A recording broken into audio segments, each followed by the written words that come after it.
need to tell you. Hello, and welcome back to my channel where we are all crime all black, all the time.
Yo, what's up with y'all?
Yerp.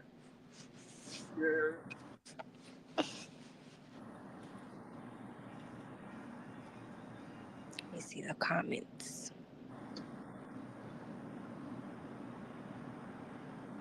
Period, Danny.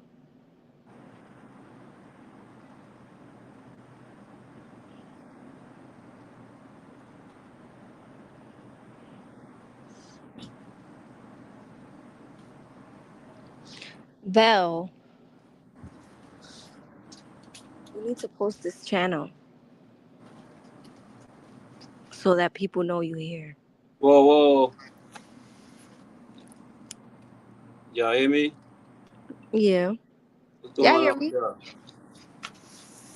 My bad. I was looking for something right quick. Where is up on the panel? Kiki? Yeah. What's going on, Kiki? Yerp. What you got going on? I'm here smoking and sipping a little bit with y'all. Yeah, that's what I'm doing too. It's okay, V. We've been sitting here chilling, chopping it up. Hey, V. Nothing. We was What's on, patiently waiting. what's on y'all minds tonight? What y'all want to talk about? We can freely talk over here. We don't have to worry about no Right. censorship, you know. Because nobody even got this channel. That's what I was saying. You got to post it so people know that we're here. So this is our little... Yeah, you know, but I don't know if you want to post it or if you want to send it. But yeah. So we could have our little Friday panels when Auntie not live and stuff like that. yeah, yeah, but it'd probably be on the different. This be the trial channel right here and stuff right here. That's what I'm saying. Or if you're going to make one. I don't know. Hey, I got it streaming to both places right now, but I believe I can take it off. I can try to take it off of the all crime without ending the whole thing altogether, because it's streaming to both my personal and my and the other one. Okay, yeah. However you want to do it, we chilling, vibing and chilling. Okay, it let me do it, so it's just streaming to my personal channel now. All right. Yeah, so when y'all want to come chill out and vibe out on the Fridays, y'all just come over here and kick it. Right. Roll your blunts up, pour your drink up, kick your feet up. There you go. We be chilling though, man. We don't be with all the other extra stuff over here. But Yeah. we just be chilling. We watch trials sometimes when all the other extra stuff get too much. What we love. Yeah, I always come over here whenever other chats get a little bit too crowded and Yeah. too much dramatic going on. But I wasn't even paying attention too much today, so I don't know what was going on. Where you been, Val? Huh? Where you been? And look, y'all welcome to come, but l- leave the folks with the negative energy somewhere else. Yeah, all these people cool. They cool. They don't be with all that Yeah, stuff. yeah, yeah. I know it's not done. Yeah. Yeah. But it's some negative energy out there in YouTube land. But you know they gonna find a way, you know. But it's all good. It was hectic yesterday. They gonna find. Auntie didn't even go to court today. Nah, she didn't go. It was boring to me. That's how bad it was. Yeah, it was boring. I couldn't stay focused at all today. Mm-hmm. I was actually trying to work. So, shit. I wasn't paying no mind. Some parts I would, but it just was losing me. I was just waiting to get out so I could start drinking. Shit. Feeling good. What y'all drinking on? Reposado, you say? Reposado. Reposado. You always drinking on that though, Kiki. That what you be drinking. Yeah, that's my drink. That's my favorite drink. Yeah, I used to be on Crown, but this is tequila night tonight. Tequila night. I got the Clase Azul here, but that shit is empty. I had some of that a couple of weeks ago. Yeah. Yeah, it be feeling good. I like it. Yeah. But I'm the brown drinker though. I drink the Crown. Mm. Every now and then I might kick it with some tequila. Yeah. I think she's scared. Jesse said we don't need the ops, that's for sure. But you know how they go, Jesse. Jesse got ops too. Look, and Jesse, I ain't even done nothing. I ain't even done nothing but exist. You got ops too. You said you wasn't paying attention. You didn't really miss. I was kind of paying attention, but the real thing of what happened today is they were trying to let in like all these different lyrics, but they were trying to let in lyrics from songs that does not even Shannon's song. Like Shannon's not even speaking in the songs, but because the song was made by a co-conspirator, Paige let it in. Yeah, and wasn't it made like before like 2014 or something like that? I'm not sure. Yeah, they were trying to figure out if the song happened before the drinks murder or before or after the drinks murder or something. They were trying to figure that out. I don't know if I ever heard that. Yeah. Okay, so help me out because they saying that Shannon did nut and drinks. Yeah. Mm-hmm. But I told like, oh, you might not have been here, but when they went on one of the breaks, I pulled up that Shannon that drinks murder has a lot of reasonable doubt in it. And I think the guy that's on that what's that, the Paralegal Institute page, I think no, it might not have been him. But anyway, I might pull it up. If you look at the video, when they say Shannon took off in the traffic, when he read in the red light and took off in the traffic, there was another car that pulled up.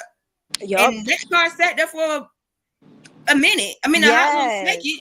Everybody's talking about the third car. And the car was literally moving after Shannon pulled off. Like, and then after Shannon pulls off and that other car is sitting beside Drink's car is when that random car comes and makes that U-turn, that suspicious ass U-turn. Mm-hmm. It makes me feel like the car that came up behind Shannon might have been the one shooting. Yep.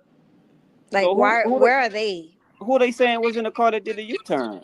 They said they don't know. They don't know. What the hell is that? Like, where are those people? Walker texts the ranger, the detective. Walker was speeding up. He said they asked him, did you ever find out who that was that made a U-turn? He said, no, we never found out. Because they probably never looked. They did not want to look.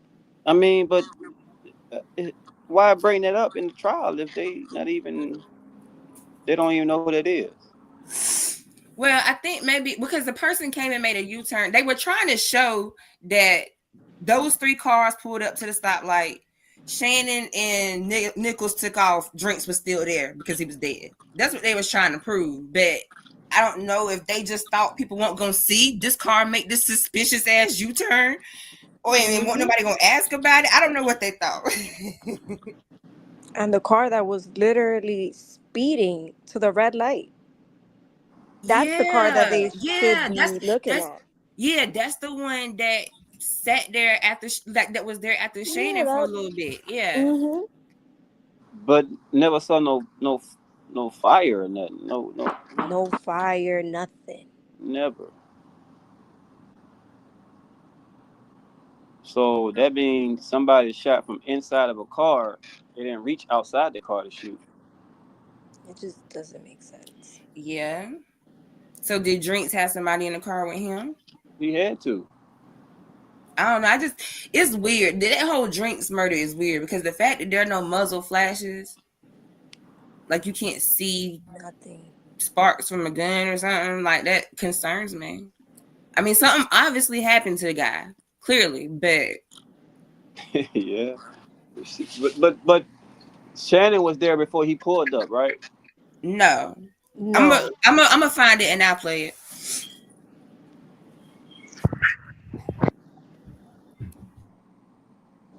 So they trying to say what he was following them? They show him like basically coming out of the gas station, you know, But my basically thing following is, him out. if they showing all these plate readers, these license plate readers, and finding all the undercars, why didn't they find the license plate reader for their car that did the U-turn? They didn't want to look because That's the reasonable doubt right there. Yep. There's a lot of reasonable doubt already. You can't see nothing from the video, for one. He moves after the lady already testified that if somebody is shot, well, the way he died like right away. The way he was shot too, like, and he was like looking to the left. A person can die instantly and their nerves still can make a movement. Yeah, but not like lift up the foot and like from the brake. But because you gotta put your foot up. And do we know that he died instantly? That's what the lady. That's what the medical examiner said. Oh, okay. I must have missed her. Yeah. Why Harry Potter? She said that he was looking to his left and that he had his right hand in his pocket. He was looking to his left. Yeah. But they shot him from the right? Yeah, because he was looking like he got shot from like the back of the neck.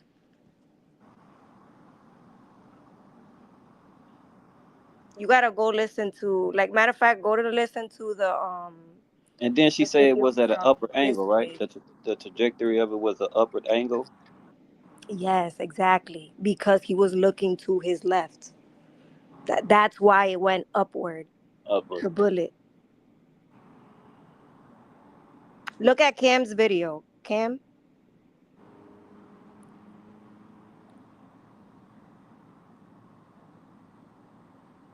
But if he explained it though, but yeah, you got to see this first.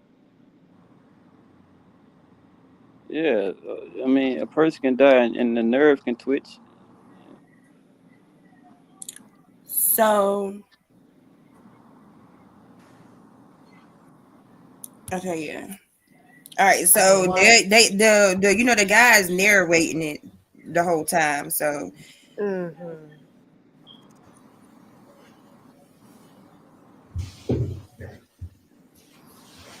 That's Drinks right there. Yeah, that's Drinks. No, wait. I don't think. No, I think. No, wait, not yet. Yeah. Yeah. They well. I about to say they really should have edited all this shit out, but no, they should have. No, don't touch it. Leave it alone. That's Drinks in the front. Then that's Shannon, I think. No wait, those. No wait. Nope. Yeah, Hilton should have just queued it up to when. Okay, I think. Audi should go through the red light. Well, the Audi did, yes, ma'am. Oh, the car's already there.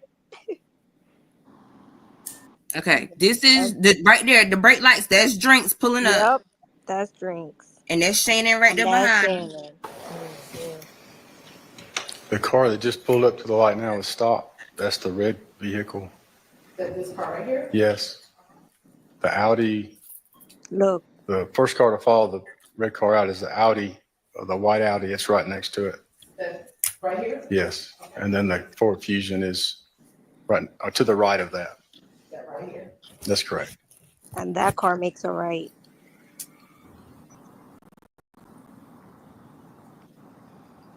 Is there traffic going in the opposite direction where the cars are stopped right now? Yes. There's traffic now trying to go onto I-20 eastbound. So And he so the keeps. car That car right there speeding. Like, What is that car coming Yes, up? That's correct. It's red light that's now. the car that they and need to be the looking at. Audi takes off through Shannon traffic, already left. through the red light, Shannon gone. as well as the Look, there the go a white person car. walking. Y'all see The that? Fusion. So the Audi Fusion go through. Yeah. Y'all see that person walking right there? Well, the Audi did. Yes, ma'am.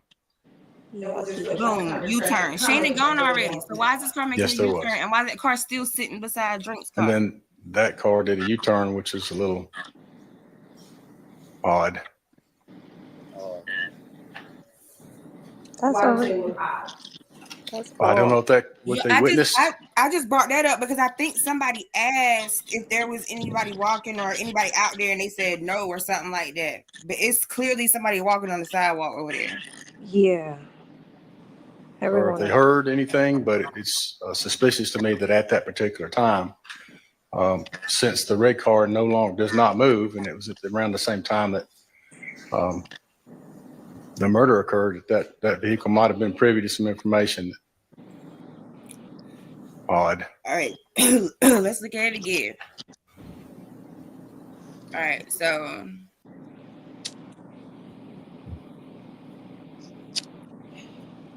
you said can't you talking about Cuff Boys? Your Cuff Boys explained it real good. Yeah, he explained it real good. And then he talks about what the lady was saying. So you'll see everything. So there go Drinks. There go Shannon.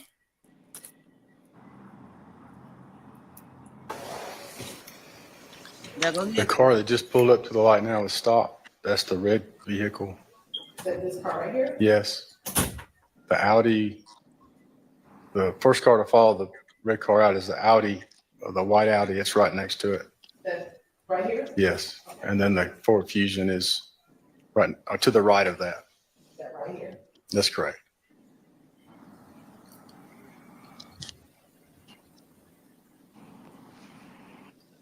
Is there traffic going in the opposite direction where the cars are stopped right now? Yes. There's traffic now trying to go onto I-20 eastbound. Shannon and them take And off. so the car where there's some drinks and the two white cars are red light.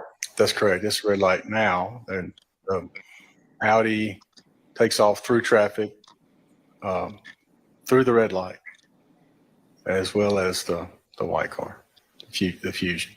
So the Audi Fusion go through the red light. Well, the Audi did. Yes, ma'am. The point is, Shannon was gone by the time that other car pulled up. Yep. Yes, that there. So I want to And know then who the other that car did a huh? Cause if it was suspicious for that car to do a U-turn because they saw something, it was after Shannon had left. So if Exactly. They've been left. So when they were driving, they must have had just saw the shooting then, and that made them turn around. Right, and Shannon was gone. And Shannon was gone. That's terrible police work. Yep. I was like, yo, like when, and I think I didn't notice it until I watched Cuff Boys, and I was like, wait a minute, he's right. Mm-hmm.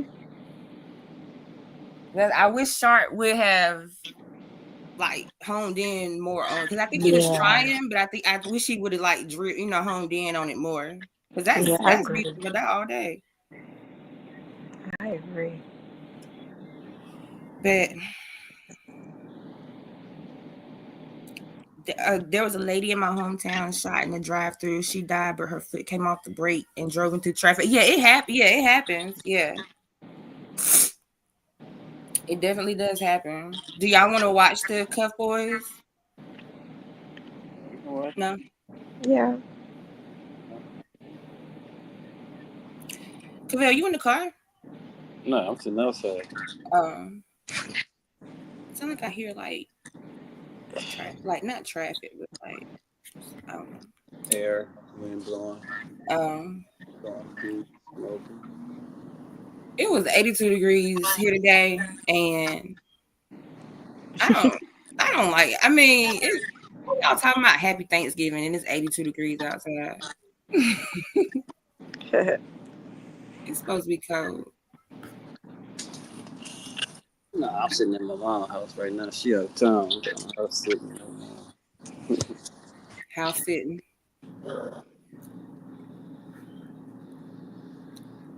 But it bothering me.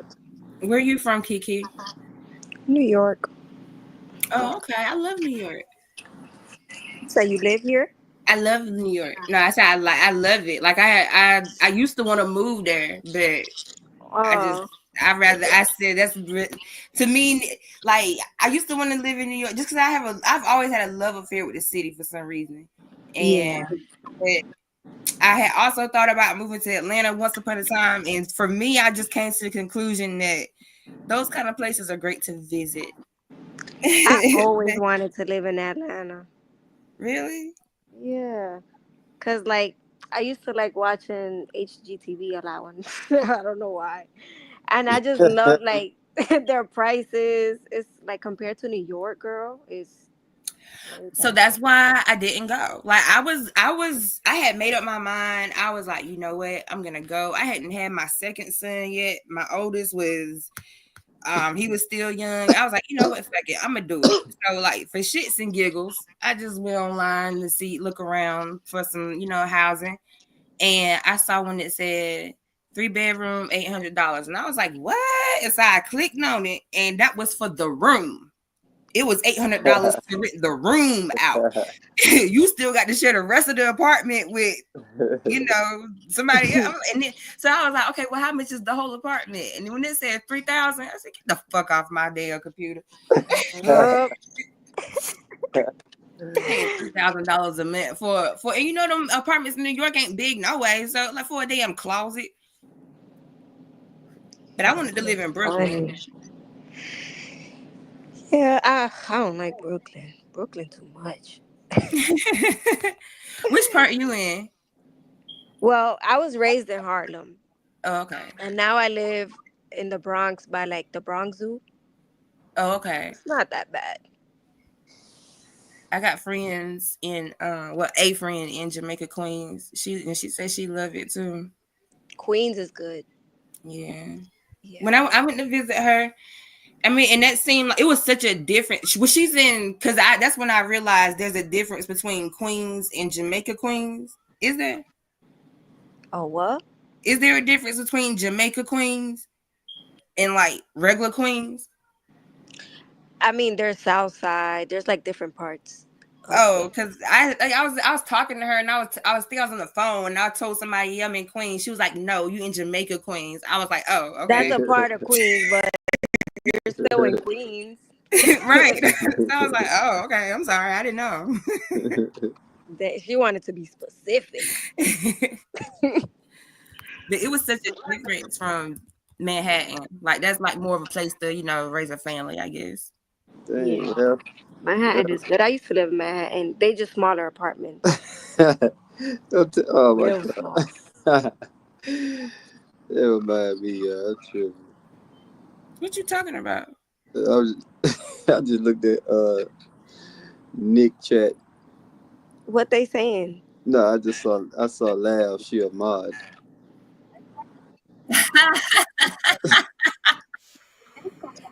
Oh my God. Shooter. Why is that car still on the side of this car? That's and why hilarious. are they not a suspect? Still there. Come on now. That is hilarious.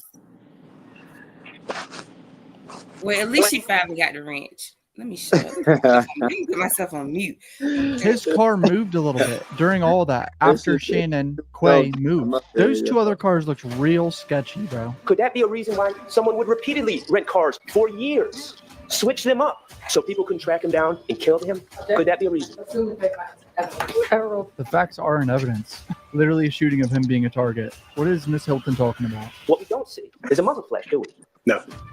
Day 157 of the YSL RICO trial was baffling. The jury sees footage of Shannon and Quay's cars following Shamel drinks from the gas station. All three cars pull up at a red light, but there isn't any muzzle flash. And Shamel's car moves after Shannon leaves, indicating he could be alive. The state also ignores another car that pulls up at a high rate of speed very fast. This detective that investigated the Shamel drinks murder didn't know a lot. And there is definitely doubt in this video. You can't see muzzle flash. You can't see anything coming from the cars. And there's two other sketchy cars. This thing is all weird to me. I don't know. Hit subscribe. Here we go. My understanding is that Mr. Sumlin is on the state's agenda this morning at some point. Antonio Sumlin or Obama.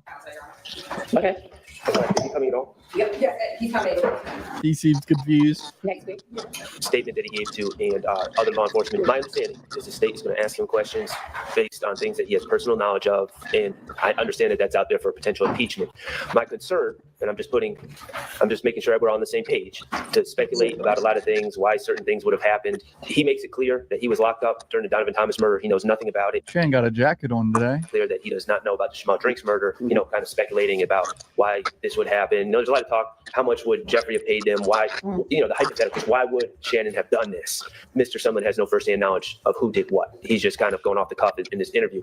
I just want to make sure that we're all on the same page, that none of that is, nothing that he is speculating, just kind of hypothesizing about that he does not have firsthand knowledge of will be inquired about. Good morning, Your Honor. Morning. We will be making inquiries into, we will be laying proper foundations, and we will be making inquiries into areas that we believe he has knowledge of.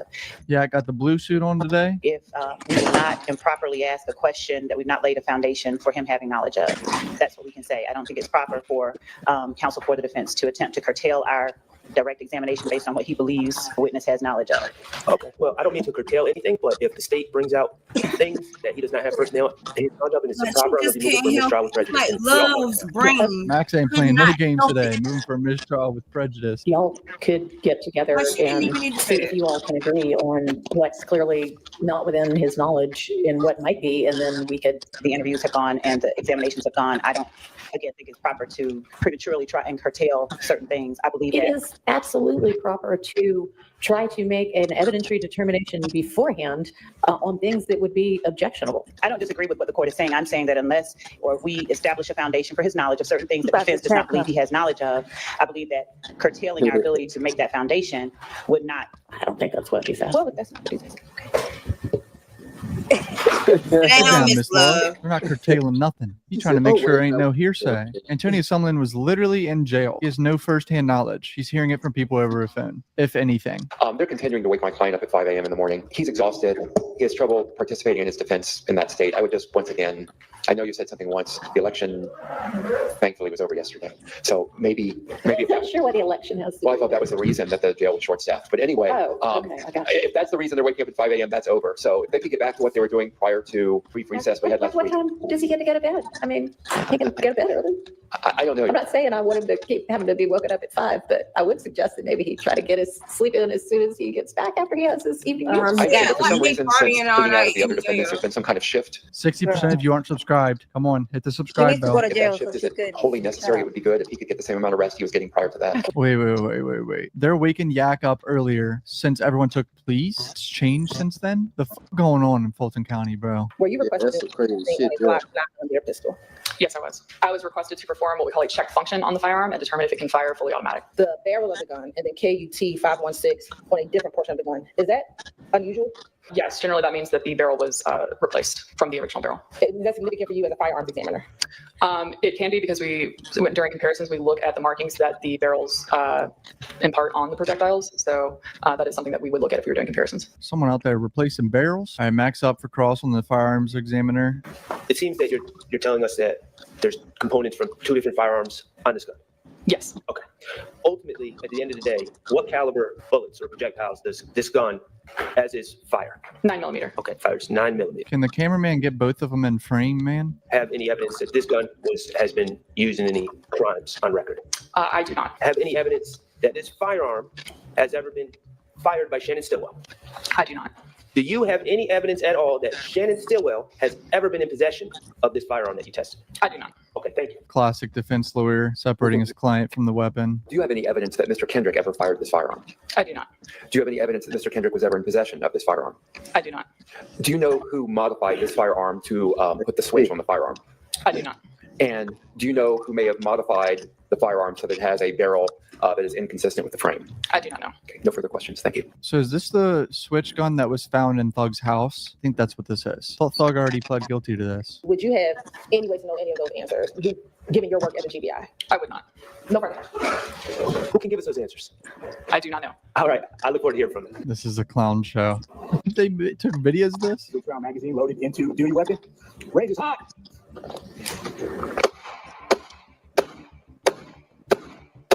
What did you say there? I said empty magazine, and I showed an empty chamber that there are no more rounds inside the pistol. Okay, I might have to blur this, but you could hear the difference. And that shit shot those 6 bullets in a blink of an eye. Switches are crazy. So they're just trying to show the jury these boys had switches on them. I think this is the gun that was found in Thug's house, but it wasn't on anyone's person. So I don't know, man. When you shot the automatic weapon, did it fire 6 rounds with one trigger pull? It did. All right, so this lady is a friend of Shamel Drinks, I think. He came to your house, or was he at your house all day? I don't remember the time verbatim. I just know when I got there, it's like it was almost time to get my daughter from gymnastics, and that's normally like I want to say like 6 something, but I just can't remember verbatim. But like around that time frame, I believe. And we say 6 something at 6 something p.m. Yeah. Was he already at your home when you were getting ready to maybe get your daughter from gymnastics? Yes. Was he at your home with anyone? Yes. Do you know who? A boy named Barter. Had you ever met that individual Barter before? No. Do you know if Barter was a nickname or his given name? I'm not sure. And let me ask you, at the time were y'all 2 dating? Yes. He told me that he was running to the city and that he was dropping Barter off and then he was coming back. Was there anything that you saw or observed that kind of triggered him leaving? Kind of, but not really. I mean, I guess like the boy kept like just trying to insert himself like, oh, you cooking? I'm staying too. Can I stay? And like my niece was there. So he was trying to like court my niece or whatever. And so I want to say the phone rang, if I remember correctly. And that's how he just ended up going ahead and leaving. Do you know whose phone rang? So a new guy was with them and his phone rang? Did you at some point learn about his death? Yes. All right. And is that Mr. Drinks? Yes. So who is Christian Johnson and why was his fingerprints in the car? I'm confused. Are you a gun owner? Yes. And have you ever owned the firearm that is in this box? According to why I'm here, yes. Now, would you explain what you mean when you say according to why you're here? I believe I purchased this off of a law enforcement agent, and then I traded it at some point. Okay. What I've been told, and I believe the. Wait, was his gun stolen or something? Is that what's going on here? Does this appear to be the firearm that you purchased from that? Not anymore, now with that switch on it. Okay. Do you see the switch on it that you're talking about? I do, I know what they are. Okay. I've never seen one. I've only seen on YouTube. Do we need to waste this much time, Miss Love, over a switch? We understand the switch. We saw a video of it. Literally showed the jury a video of the switch already. You'd think they don't understand? Is there any particular reason that you've never purchased a switch or utilized? It's a felony and illegal, be a good reason. And the last time that you owned this weapon, it did not have that switch attachment on it. It didn't come to the officer like that, and it didn't leave me like that. Do you even know a person by the name of Shannon Stillwell or Shannon Jackson? No, ma'am.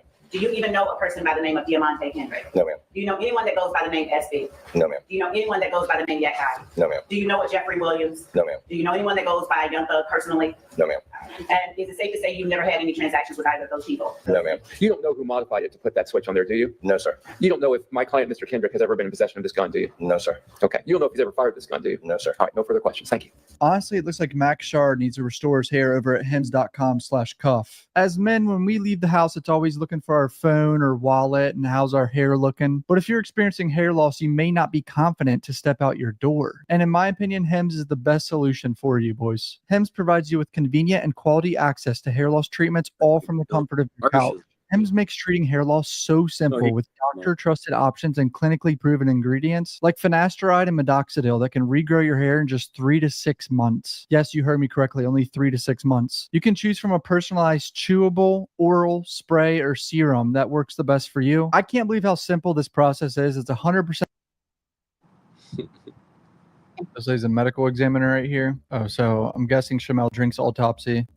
Yes, the bullet entered the right side of the neck. It was going upward, in other words, towards the top of Mr. Drink's head and to his left. So the bullet passed through the soft tissue of the neck and impacted the base of the skull, fractured the base of the skull, and caused bleeding within the brain case and also caused a small laceration of the base of the brain. Dr. Can you explain to the jurors? A massive injury to the skull and also to the brain. It caused bleeding on the surface and within the brain. And whenever there is massive trauma such as this to the brain, consciousness is lost immediately. However, I could not determine whether this shot was instantly fatal or if Mr. Drinks still had some cardiac and respiratory activity for some undetermined period of time. In an instance where someone is shot like this and someone's hands clench and it remained clenched because of the immediate traumatic injury that they received to their brain. It's possible, yes. Now, as it relates to the direction of travel, if Mr. Drink's head is tilted to the left and he's shot from the right side to the passenger door, would that be consistent with, I guess, why the projectile would travel upward? Yes. And just a clarification, when I talk of the direction of the bullet, that means the direction of the bullet once it enters the body. I'm not able to determine direction of the position of the gun or the shooter from that. Gunshot wound pathway through the upper portion of his right forearm. It entered what's referred to as the back or the dorsal aspect of the forearm. The bullet passed through the soft tissue of the forearm and then exited the ventral or inside surface of the right forearm. All right, they're showing fucking bullet holes and shit, man. Come on. Gotta skip past that, boys. Oh, here's the jacket he was in. That's crazy. Photographs are taken to determine if there are defects in the clothing which seem to correspond. All right, Max, start up for Carlson's medical examiner. You're not saying that stippling's involved in this case, you're saying pseudo-stippling. Yes. Which could have been caused by the projectile fragmenting and the low pieces embedding in or affecting Mr. Drinks' skin, or low pieces of the intermediate object, perhaps a window or something like that. Or door, yes, sir. Okay. Stippling, you're saying, is caused by there burns around a gunshot wound when it's a close and range shot. Yes. When once it's stippling, it typically means gunpowder stippling, but yes, that's correct. Same thing in the Wine-Debby case. There was stippling on Sack Chaser and Juvie's skin, which pretty much means that it was within 3 feet the gun was fired, which isn't very common for a drive-by, you know. What drive-by is within 3 feet unless they run up right to the car? These are two different concepts, correct? That's correct. Gunpowder stippling and then gunshot residue testing, where you would test an area or a specific object for the presence of gunshot. Are y'all listening to this? Yeah. Oh, can you see it? Yeah. Oh. Huh? Kiki say shit. You be talking so low. What? No, I was saying Kiki said she in the back. I don't know. Oh. Oh, okay. Oh, man. My bad. You good. I was just making sure that everybody was still, I didn't want to bore nobody to death. I made sure everybody still listening.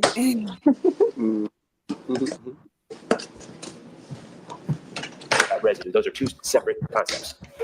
Both involving gunshot residue.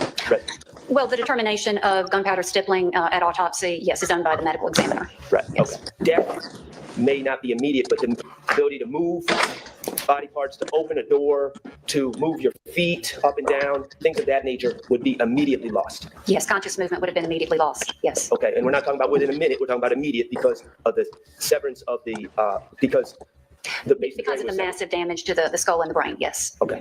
Doctor, Mr. Abadi just asked, after being shot in the neck in the way that Mr. Drinks was, unfortunately, whether it's possible that one's foot could remain on a brake. So I think what's happening here is the car moved a little bit at some point in the pictures and on camera. I guess Max is just trying to cast doubt on the whole situation. I don't know. What is not possible? Possible. You would agree it's not possible after suffering that kind of wound that someone would be actively moving their feet up and down off the brake.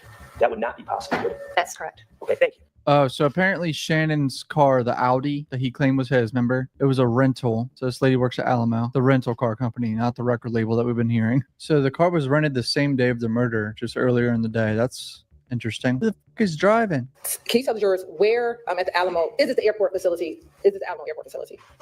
Yes. Where would this surveillance video image be captured? At our exit booth. Okay. And looking at the exit booth, do you see a young woman in the driver's seat? Yes. And are you able to see anyone from this picture in the passenger seat? Yes. Okay. Are you able to tell sitting here that's a male or female? I think it's a male. Okay. So this is at our counter, at the Alamo counter that's located in the rental car center. It was recovered from the police. The windows are tinted. Do you notice anything different about the vehicle when it's returned to Alamo? The vehicle does have a significant just amount of tint on it. And where do you see that significant amount of tint on it? In this picture, I can see it on the windshield. And would Alamo have had any tint on the vehicle when it was rented? We do not tint our vehicles. So a lot of people could say window tinting is very suspect, which I get that perspective, but it could also be someone like Shannon who knows he could be a target, just trying to protect himself. But it's definitely weird, like who the tints a rental car. Like, remember Woody said he never gets in a car that's not tinted. Oh my God, they tore this bitch apart looking for gunpowder residue. All right, Max, try on cross with this lady. All right. So as I understand, Mr. Jackson, or I'm going to say Mr. Stillwell. Mr. Stillwell came in to rent a car on March 14th at approximately 3 p.m. Is that correct? Correct. Okay. Was that car, do you know if that car was already booked online or if he just, with his friend, arrived at the counter to rent this car? Based on the information from the rental agreement, it appears that there is a reservation attached to the rental. When was that car reserved? I do not have that information. Okay, so we don't know when the online reservation was made. No. Himself, he didn't send someone else to come pick up the car, did he? I don't believe so. Okay. He provided his name. Correct. Address from his license.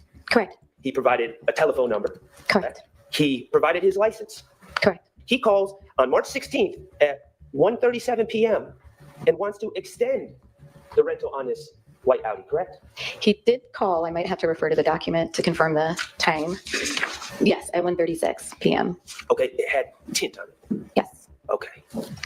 And tint was a violation of the rental agreement, wasn't it? Applying tint to the car. We do not allow folks to alter the vehicle. Mr. Stillwell violated assuming he applied the tint to the car, he violated the rental agreement, didn't he? Yes. Okay. Did you charge him with any crimes? Violating a rental agreement, I did not charge him with any crimes. Right. Prior to renting a car from you, 2 separate attempts had been made on Mr. Stillwell's life. Objection, Your Honor. It's in evidence. Objection. What's your objection? Yeah, ain't no objection. He's trying to point out that he was a target, so he could have been renting a car and tinting it so people don't catch him in a car they know that is his. You know what I mean? So there is other possibilities here. Despite it, 2 different attempts had made upon Mr. Stillwell's life. I was not aware. Were you aware that one of those attempts on his life was made when he was in a car? I was not aware. Okay. Do you know if he has rented any other vehicles between 2015 and 2022? I'm not aware. Did you ever sell that gun to anyone? Yes. So just another gun owner? Oh my God. We get the point. He didn't have a switch on it when he sold it. They're really trying to hammer it home that someone put a switch on it and they want it to be YSL. As you looked at that weapon, you see that it's been modified with a switch on the back. Yes, correct? Yes. And you say you did not modify that weapon, correct? No. Okay. Other than the sights, I may have changed the sights at some point. I couldn't remember off the top of my head. It's been 2 years. Right. You don't know who modified that weapon, correct? No. You don't know that if my client, Mr. Kendrick, modified that weapon. I don't know who possessed it after I sold it, other than Phil. But You have no knowledge that Mr. Kendrick ever possessed that weapon, correct? I don't know. And you have no knowledge of Mr. Kendrick may have ever fired that weapon, correct? I do not. Would you have any way to know whether he fired that weapon? No. And do you know Shannon Stillwell? No. And were you anywhere near the home of Jeffrey Williams on May 9th, 2022? No. Thank you. Do you have any reason to believe that Shannon Stillwell was anywhere near the home of Jeffrey Williams the day it was raided? I don't know anybody, so I don't know. I sold the gun. That's pretty much my involvement. I don't know anything. I appreciate that. Thank you. All right. Thank you for your time, and you are excused. That old detective's back that don't like technology. What time did you respond to that location? I think I got the call around 10:30 at night. I mean, he got kind of exposed a few weeks ago, like bad. They poked holes in his investigation because he was also on the Lil Rod murder investigation, I believe. I believe the gun was sitting on the seat when the shooting happened, and the glass was broken and exploded inward and landed on top of the gun, which indicates to me that it was not used. Did you notice anything with the victim when he was in the driver's seat? Most notably, his right hand was inside his pants. So was he like reaching for a gun that wasn't there? And while on scene, did you have crime scene come and process the scene? Yes, ma'am. When you first arrived on scene, did you have knowledge of the identity of the victim? Not immediately, no, but there was a fingerprint scanner that was brought to the scene. That's a device that we use when we're trying to identify anybody, really. He was working that night, and he had taken upon himself to look at some of the city cameras to see if he saw anything. And he called me and said that he saw 2 cars following out the victim out of the BP station. You can see on the camera the red car and the 2 white cars going down to that intersection, the 2 white cars pulling up the side, and then they take off to the intersection and the red car stays there. Shannon and Quay are fucking idiots if they actually did this. In the cars they rented in their names. So there's the Audi pulling in right there. You saw it. There's the Audi. Yes. Was there anything of note looking so far at camera 19? Well, the white Audi that just pulled in and backed into the parking space off camera, that turned out to be important. Corner of the video. Yes, ma'am. That's the Audi that backed into the parking space when it went off camera on camera 19 and backed into the front, from near the front doors of the store. Yes, ma'am. I determined that the person just walked in with a pink hat on was involved. How is he allowed to say that in front of the jury? Your Honor, Yes. just moving forward, I'm just going to object to conclusory statements. Sustained. That's what I was thinking. Sustained his ass. Disregard that last answer. And was there anything of note to you in this particular crime? Yes, I was interested in the white car that just pulled into the gas pumps and the occupants of that car. And there's two Yes, white cars, one is kind of backing up and the one at the pump. You take- that's true. Yes, hit the gas pump. So they're saying this is Quay right here, I think.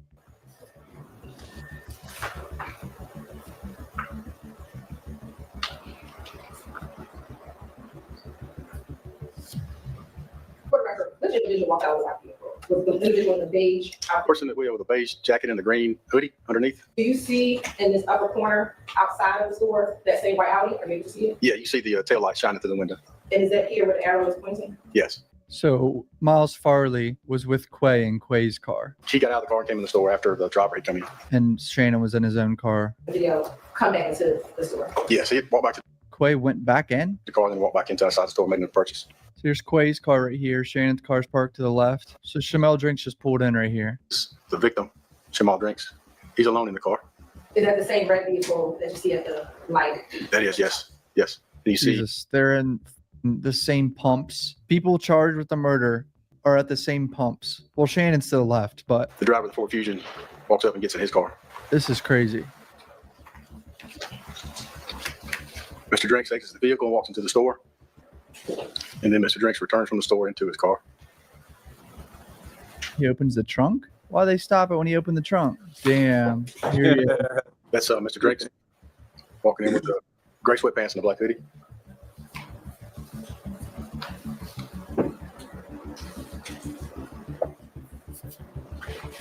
He exits the store. Damn. Imagine his family seeing this, bro. That's sad. He's gonna be dead within minutes of this footage. Pumps his gas. And it's a red Yeah. car. Yes. He's pulling out. Are we at? Apparently Shannon's in here pulling out. The car pulls out on Windsor Street. Exit. The Audi follows directly behind. And then the white Ford Fusion falls in behind the Audi. Definitely a little sus following him out like that, but does that mean they murdered him? Is that enough? Without a doubt. You see the red car go by. Was that car 108? Yes, then there's a white car closely followed behind it. So more of them following the car. It's difficult to determine, make a model from that vantage point, but the colors were the same. Wow, same colors. I'm sure defense lawyers can be able to pick some of this apart in this guy's investigation. Intersection just before you go into I-20 at Windsor Street. And is this the light right here where the hand circle? Yes.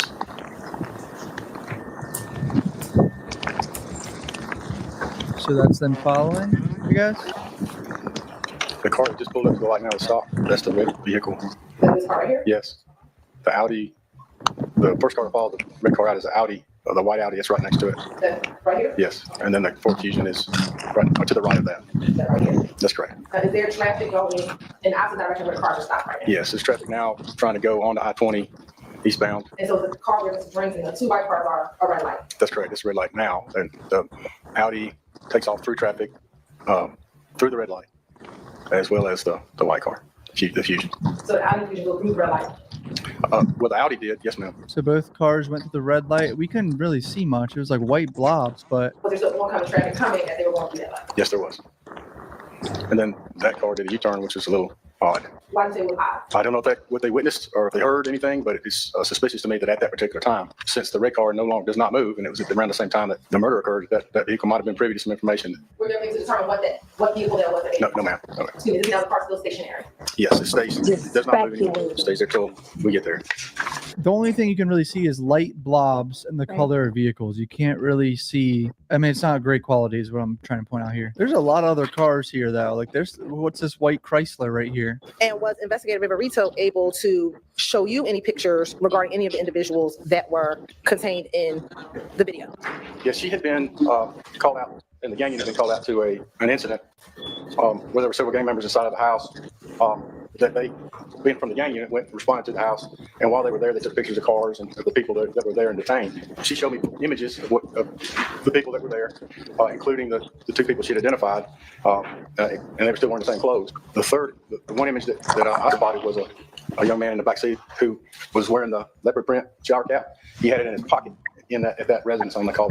Again, the pink hat, the hoodie, the same hoodie, and just recognize the face. Was this another one of the pictures that she showed you while you were at APG. Yes. And were you able to get a name for, Yes. and what was that person's name? Miles Farley, Shannon Denard Jackson. And were you ever able to get a name for the third individual who was in the beige jacket and the green hoodie? Yes. And what was that name? From Marvius Nichols. We discovered that the Audi was a rental car. Put me in touch with a person from Alamo to give me the rental information for the Audi. All right, Max showed up for cross with this detective. They cut the audio late, so we're missing stuff. Could that be a reason why someone would repeatedly rent cars for years, switch them up so people couldn't track him down and kill him? Could that be a reason? Assuming they find evidence. Could that be a reason? The facts are in evidence. Literally a shooting of him being a target. What is Miss Hilton talking about? Sure. How about an individual whose friends had just been gunned down 3 days prior? Could you envision a situation where that individual would want to rent a car so no one knows what he's driving? Object speculation. Overruled. Yes. Okay. And tinted windows. You said tinted windows can be used to commit crimes because you can't see anything as well. Could conceal an identity. That's correct. That's what I said, yes. By that same logic, couldn't tinted windows keep people who are trying to kill you off of your scent, off of knowing what you're driving? Yes. Especially 3 days after they have murdered 2 of your friends in cold blood? Sure. Could that be another reason why someone would rent a car? Yes. Could that be a reason why someone would rent a car and break a rental agreement and put tint on those windows? Yes. I didn't know someone got gunned down 3 days before. He's going to try to shit on this guy's investigation because it was a little shaky with Lil Rod situation. You charged him with murder, the murder of Shamal Drinks, correct? That's correct. Okay. And you specifically charged him with the shooting of Shamal Drinks, correct? I have to look at the wording, but I think he used the word partaking. May I approach, Your Honor? You may. Okay, so specifically, your allegation in that warrant is that Mr. Stillwell was the shooter of Shamal Drinks, correct? Yes. Okay. Is there any indication at all, if we're talking about planning something, is there any indication at all that anyone would have known that Shamal Drinks was going to show up at the gas station at that time? No. Okay. I know. Okay. Do you know where Shamal Drinks was coming from? No. So no evidence of like following him or anything. They apparently just stumbled across him and decided to kill him within minutes. And you maintain that that video shows that my client in his white Audi pulled up next to Shamal Drinks' car. Yes. And you maintain that that video shows that my client shot Shamal Drinks. Participated, yes. Okay. I mean, your theory is that my client was driving. Yes. Okay. And your theory is that the shot was fired out of the driver's side of the car. Oh, the Audi, yes. Yeah. Your theory is that Shannon Stillwell was in that white Audi and shot Shamal Drinks at that stoplight. Yes. And your contention is that video, that FedEx video, will back that up ultimately. That's my conclusion from my investigation, yes. Okay, cool. Okay, but this is your crime scene. Yes. So you're in charge of knowing the status of the crime scene and where everything was at the time it was first discovered. Ultimately, yes, I am. The red Nissan Versa. Was that car still on? When I was there, I don't remember it being running, no. No, I'm asking, since it's your crime scene, when the first people showed up, to your understanding, it's your investigation. I wasn't. Speculation conspiracy. Is he the lead detective? We don't Okay, know well, nothing. overruled on the speculation. And would your report contain all of that? It doesn't. Fuck up, Simone. I know the light's wrong. As far as the car was running, the Every door was time open when I got there. I'm love That's get based back. on Yeah. Okay, so you're not Sounds like he doesn't know. So you're not certain. Okay, so the car was running, or is that what you're not certain of? Obviously, it was running when he pulled into the stoplight. When I got there, I don't recall if it was running. I know the lights were on, the door was open. I don't recall if the car was still running or not. When you got there, the lights of the car were on and the door was open. The lights were on. Right, the lights of the car were on before you got there, before anyone got there. Was that door open? That front driver's side door to the Versa? It's my understanding to stay closed until the paramedics or EMTs open the door to check on the victim. Okay. How about Mr. Drinks's feet? Were they on the brake? I believe they were, yes. How about the gas? Was 1 foot on the brake and 1 foot on the gas?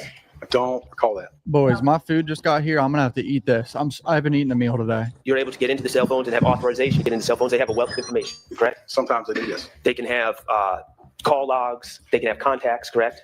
Yes. They can potentially have tracking information, who you're in contact with. Places you've been. Yes. You can learn a lot about a person from a cell phone, correct? Yes, you can. You can learn who their friends are. Yes. You can learn who their enemies are, potentially. Potentially, yes. Okay. In this case, as a lead investigator, you are aware that actually 2 cell phones belonging to my client have been seized in this case, correct? I believe so, yes. And their contents have been extracted, correct? Yes. Okay. Now, Mr. Drinks, as lead investigator, did you ask the crime scene tech or crime scene tech Davis or any other individuals to seize or to collect Mr. Drinks' cell phone? Yes. Ever able to analyze the contents of Mr. Drinks' cell phone? I don't recall that. No. Okay, you don't recall ever seeing the contents? No. Okay, so as far as you recall, we don't know who is in Mr. Drinks' contacts? No. We don't know what he's been texting about leading up to this incident? No, I'm not aware of. Okay. We don't know of anyone that he's had disagreements with or squabbles with or anything like that from his cell phone? I'm not aware of any of that, no. That's definitely a little hole in the investigation there. And you see Mr. Nichols joking around with the clerk, acting like he's pulling out all these bills? Right. And then you see Mr. Farley come in? Yes. And you see Mr. Stillwell turn around on Mr. Farley and act like a monster and kind of scare Mr. Farley, and Mr. Farley does this weird pirouette. Right, yes. They're playing around. That's correct. Okay. From the video, no one seems upset. No. Mr. Nichols come back in the store to make another purchase, correct? Yes. Okay. Do you know what he purchases? No.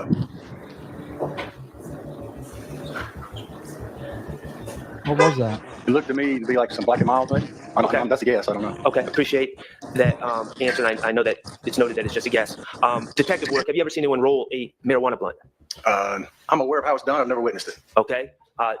It takes some time, correct? Depending on how experienced you are? Yeah, I would assume it would, yes. Okay. And is this purchase made right before Mr. Nichols returns to his car?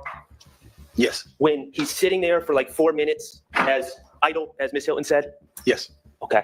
He's saying they were rolling a blunt and smoking it in the car. That's why they weren't waiting there for him. What was going on in that car with Mr. Nichols was Mr. Nichols was sitting there using those backwoods to roll himself a marijuana blunt. Do you know? I don't know. Okay, thank you. While Shamal Drinks was present at the BP, he walks into the store, correct? He does. How many times does he walk in the store? Once or twice? Just once. Okay, and he makes a purchase. Correct. And there's apparently some other man on the video that's trying to steal some condoms or something, and the clerk is having a problem with him, correct? Yeah, there's a little kerfuffle. Okay. Do you see a man getting into it with the clerk and then suddenly pulling condoms out of his pocket and throwing them back at the cashier? I remember that interaction. I don't know his condoms, but yeah. Okay. Dude, what the f is this trial? And then Mr. Drinks has some interaction with that individual and they leave together at the store. Yes. Okay. Do you know who that person is? The person that Mr. Drinks was interacting with? Do not. Okay. Have you ever interviewed the clerk about what was going on in the store? No. Do you know who the clerk was? No. Okay. Just to be clear, do you know how we have timestamps on some of these videos and no timestamps on other videos, right? Yes. King Liquor and the BP are know how it's done, but the he same never mission, seen it. right? You don't know. Not privy. It makes sense, but Okay. not privy to that. This guy was not privy to a lot of shit. The timestamp.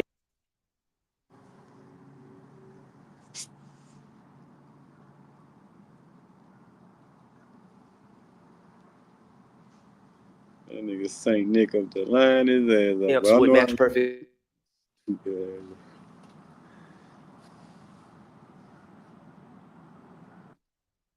Up with phone records or anything like that, like records.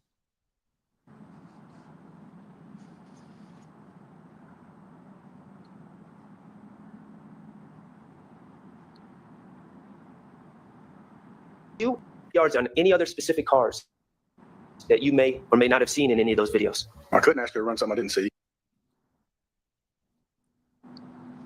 They should have asked him, how do he know how blunts are rolled? And there was no other cars. No. No other cars that piqued your interest? No.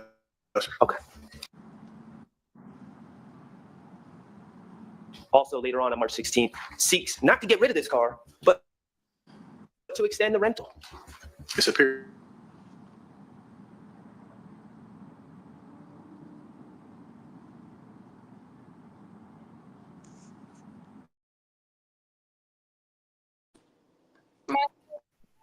I can't take myself off mute. Okay. Yeah, we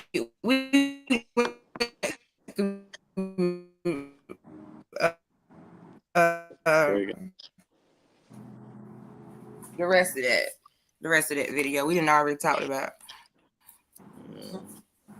His ass lying though. They should have asked him, how the hell do you know how to roll? He was lying a lot. Yeah, either he was lying or he just is just like the rest of APD is really, really lazy. I mean, but he just confirmed what we had just said when the car had hit the U-turn, that he had just finally saw something, or he had heard something, and Shannon had already been gone. Mm-hmm.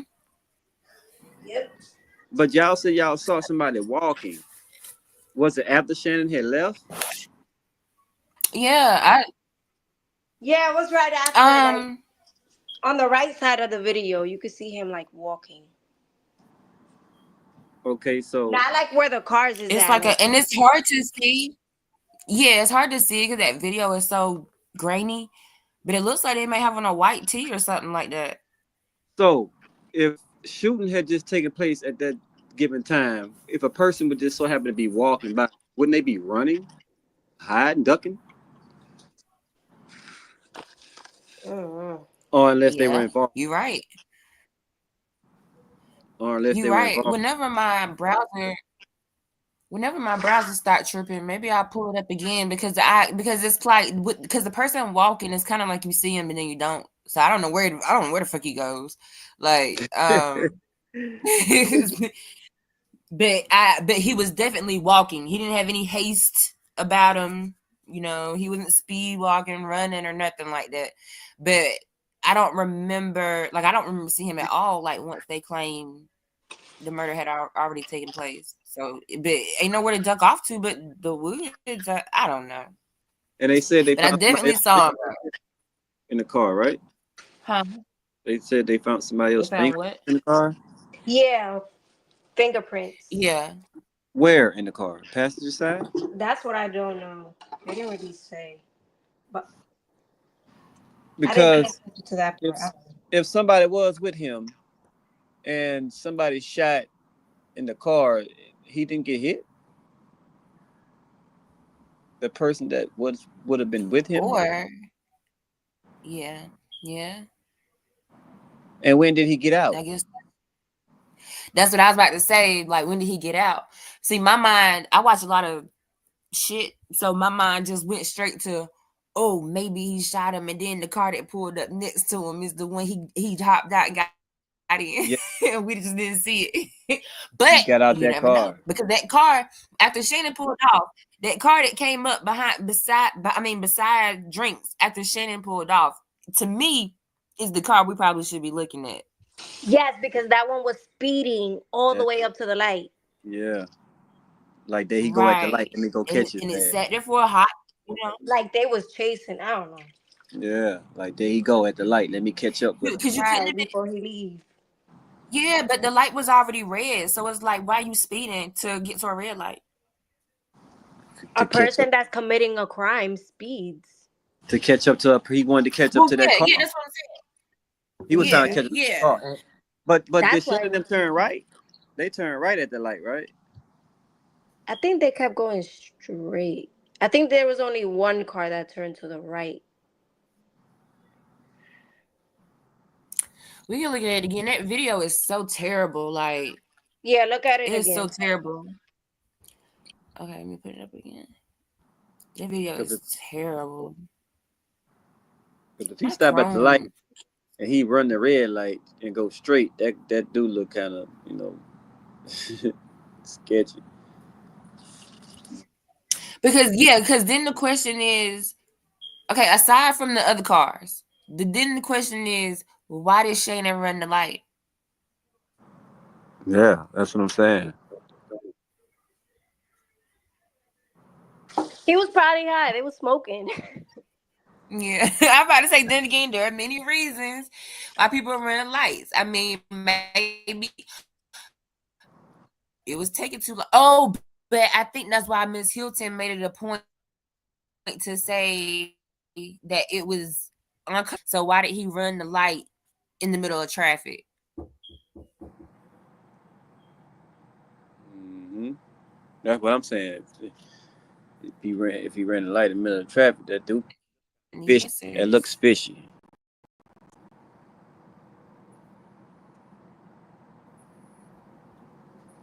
That looks really fishy. But that other car brings doubt though. I mean, because you can't see the video too good. Then you have another car speeding up to the light and it sit there. That's doubt right there. What you say? I'm sorry. And then what I'm thinking, like, anybody that's in a car shooting, they're gonna stick their hand out the car and shoot. I mean, that's Ain't nobody gonna just sit in the car and shoot from inside the car, And especially if there they was driving. no, yeah, like, and he didn't, you can't see him, like, his head, his hand, nothing. So if he shot inside the car, there would have been, gunpowder and whatever So inside the car. Shannon didn't shoot him then. Yeah, there was no powder found inside of that car. Shannon didn't shoot that guy.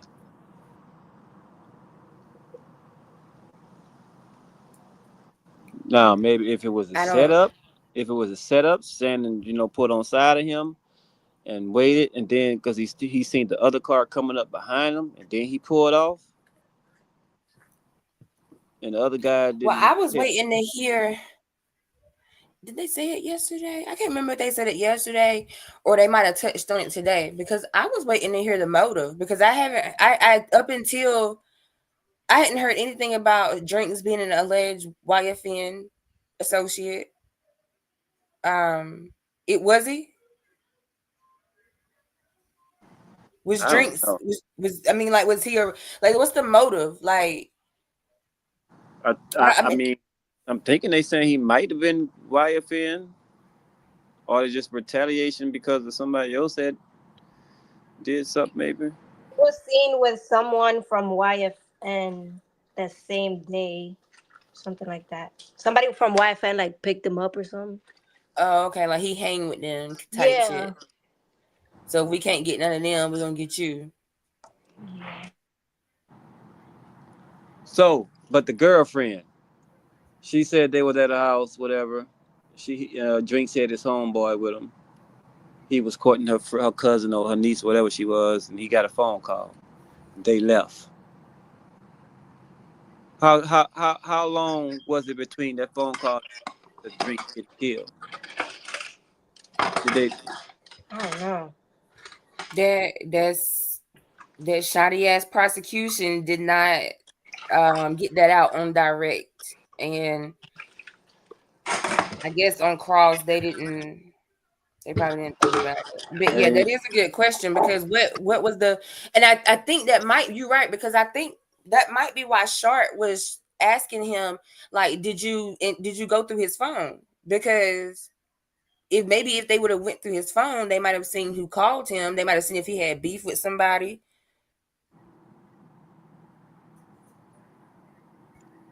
Cause that got me thinking, if he was with somebody at the house and he left, he stopped at the gas station, that person was still with him in that car.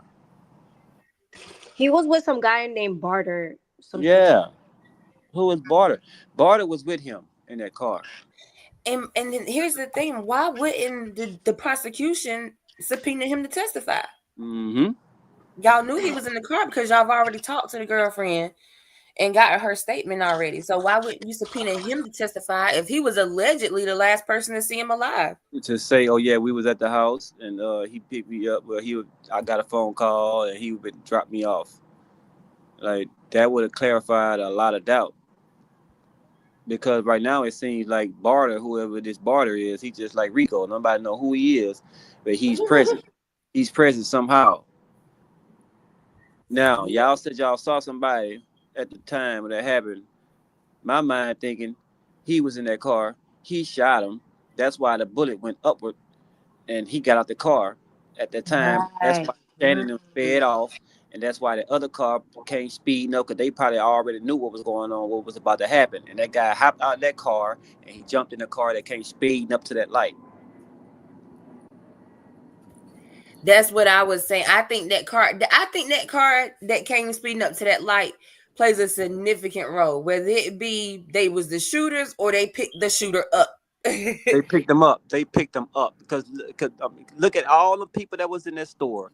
Look at the guy that had that fur hoodie on. He was looking suspicious. And look at the car that turned around and did the U-turn. That looked like the same little SUV that was in that parking lot speeding across that was going across the camera at some point. You know, so it was more components going on to that situation than they talking about Shannon. It was beyond Shannon. Something else was already going on. Shannon and them just knew who the guy was. They just so happened to be in that situation at that time. Yeah, it really seemed like wrong place, wrong time type shit. Like, Yeah. And once they said that they started looking at the, tracing their steps. Once they seen that they had YSL members, known YSL members in the store, like it seemed like to me they just tried to make a circles fit in a square peg. Yeah. And Shannon is easy to blame a murder on because he's already capable. They feel they know he's already capable of it.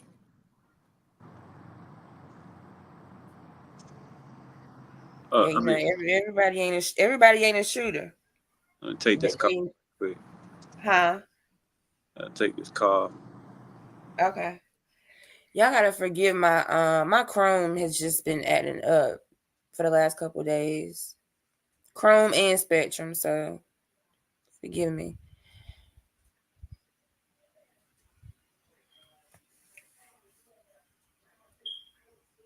All right, there go drinks. There go Shannon.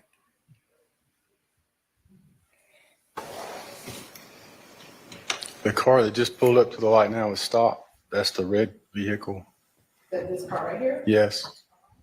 The Audi, the first car to follow the red car out is the Audi, the white Audi. It's right next to it.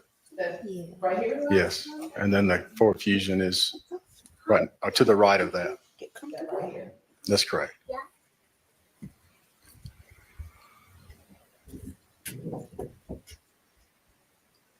Is there traffic going? Kiki, you see that? in the opposite direction Wait, let's where go the back. car You is see that guy Yes, walking there's traffic again? now trying to Let me make sure we vehicle. see what we see. This Because car I right know Yes. I thought I saw a guy walking Audi, earlier, but and I'm not The even first high car yet, to follow the so. red car out. I think it's towards the end. Okay.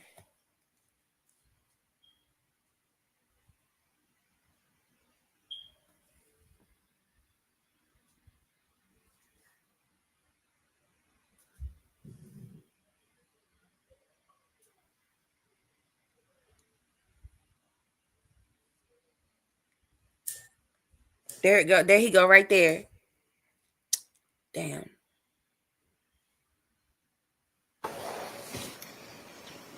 The car that just pulled up to the light now is stopped. That's the red vehicle. This car right here? Yes. The Audi, the first car to follow the red car out is the Audi, the white Audi. It's right next to it.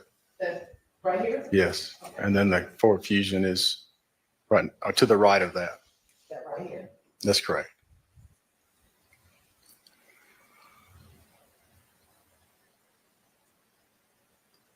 Is there traffic going in the opposite direction where the cars are stopped right now? Yes. There's traffic now trying to go onto I-20 eastbound. And so the car where there's drinks and the two white cars are a red light. That's correct. It's red light now. And the Okay, there goes Audi Shannon take off. takes off through traffic, There through go the red car light, pulling up beside drinks. as well as the white car, the Fusion. So the Audi. There go that person walking right there. Well, the Audi Yep. did. Yes, ma'am. There go the And was person. there still oncoming traffic coming? And they're not running. Yes, there was. They're walking. Yep. And then that car did a U-turn, which is a little odd. Now where's the guy now? Yeah, he like disappeared. Yo, literally. I don't know if what they witnessed or if they heard anything, but it's suspicious to me that at that particular time, since the red car no longer does not move, and it was around the same time that the murder occurred, that vehicle might have been privy to some information. It's my assumption. Were you able to locate or find? Maybe he took off running. Say again? And we just didn't see it, or he just disappeared in the No, dead air. ma'am. No, ma'am. Now, when you That's what I'm approached trying the to find. vehicle, the red vehicle, when you got on scene, were there We any need at least 20 more defects to the back of the vehicle? What you say? We need at least 20 more minutes of this video. Most were all were on the driver's side. Driver's side, passenger side. I'm sorry, the passenger side of the vehicle. Yes. I don't recall any in the rear. And this is now the car still stationary. Yes, it does not move anymore. Stays there till we get there.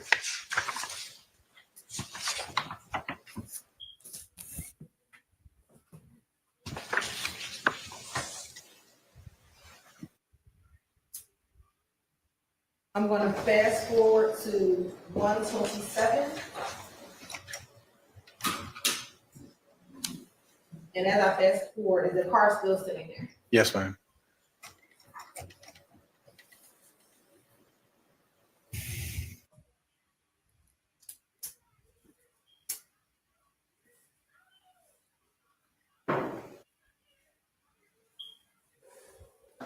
Oh, I didn't even get to this part in Cam video. 127.02.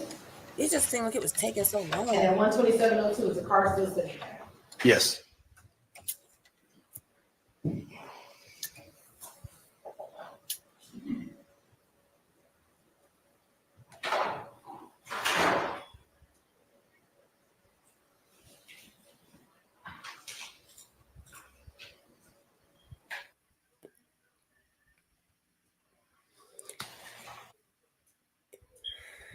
Yeah, this is really sketch. And do you see the car pull up on the opposite side of the street to the red car? Yes. And based on what you know, was that Mr. Cheeseborough's car? That was, yes. It was at approximately 127, 1 hour and 27 minutes into this video. Yes. And I forgot that was the whole reason we were watching Cuff Boys, is to get that part of it. And I just felt like the Cuff video was taking so long to get to the point. But yeah, so that's really all. I mean, that just shows like all the cops getting there. And the car was stationary getting out 1 hour and 1 minute. Reason why someone would rent a car.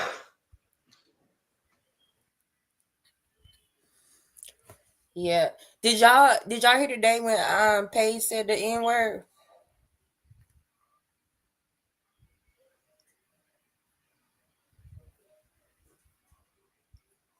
Did y'all hear that today?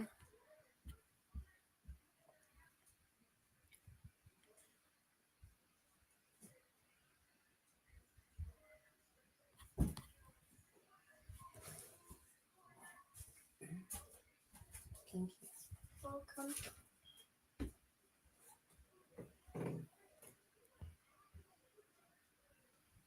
Oh, Kiki got dropped again. I'm gonna play it because I missed it when she said it, and then I think Danny was like, "Oh, Paige said the N-word." And I was like, "Oh, she did she?"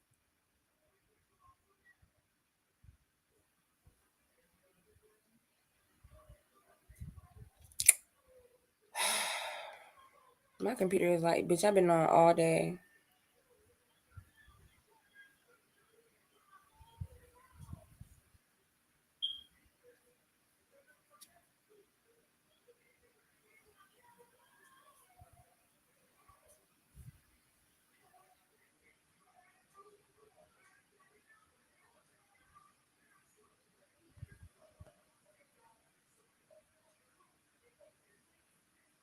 Cavell, you still there?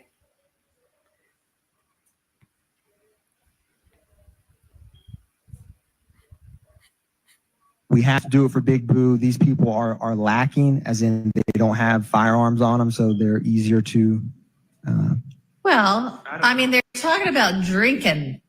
Right. Boy, you still drinking? Where you at? I got to do it for Boo. These is lacking.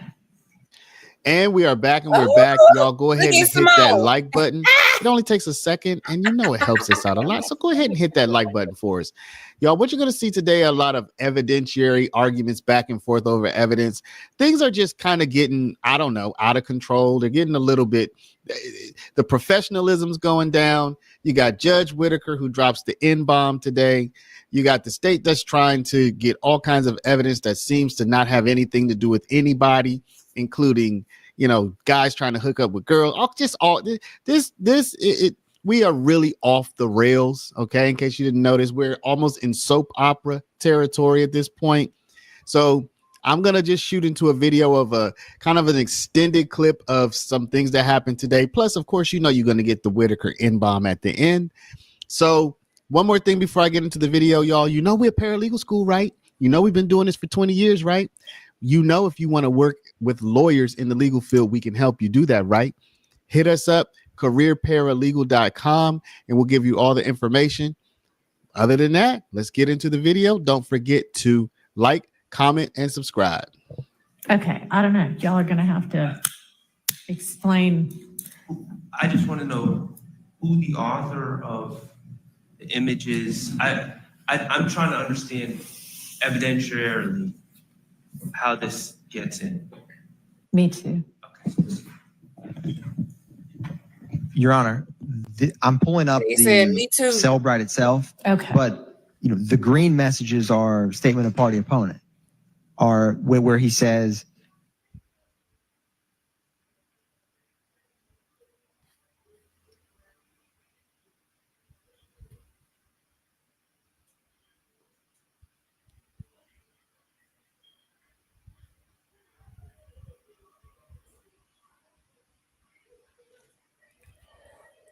I'm about to restart my browser.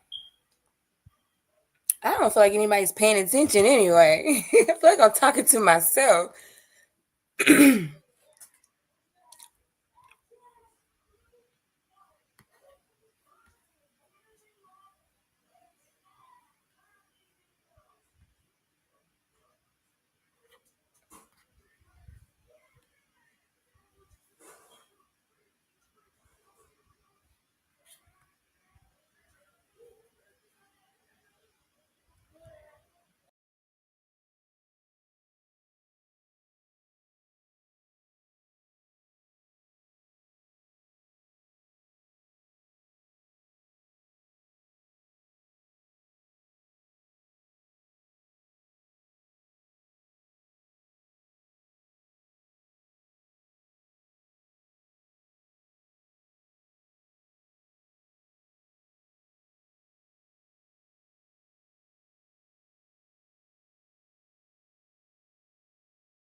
Is anybody listening? I feel like I'm talking to myself. I ain't gonna say nothing else until I know somebody listening.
Danny, I'm about to show you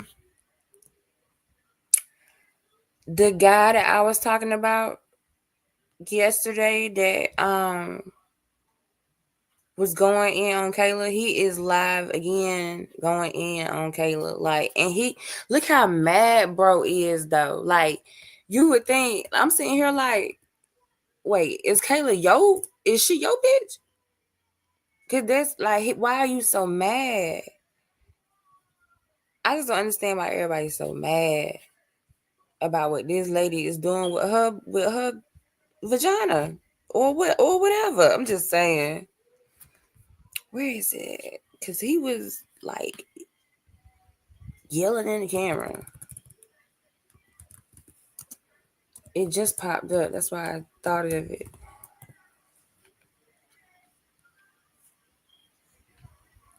Okay, here he go.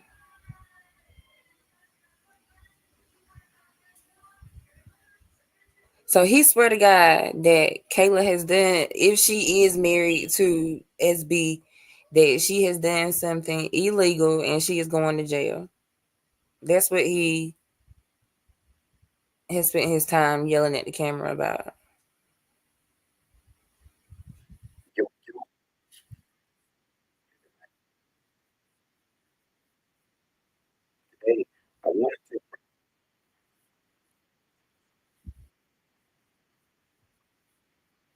I want to welcome you back. My bad, y'all.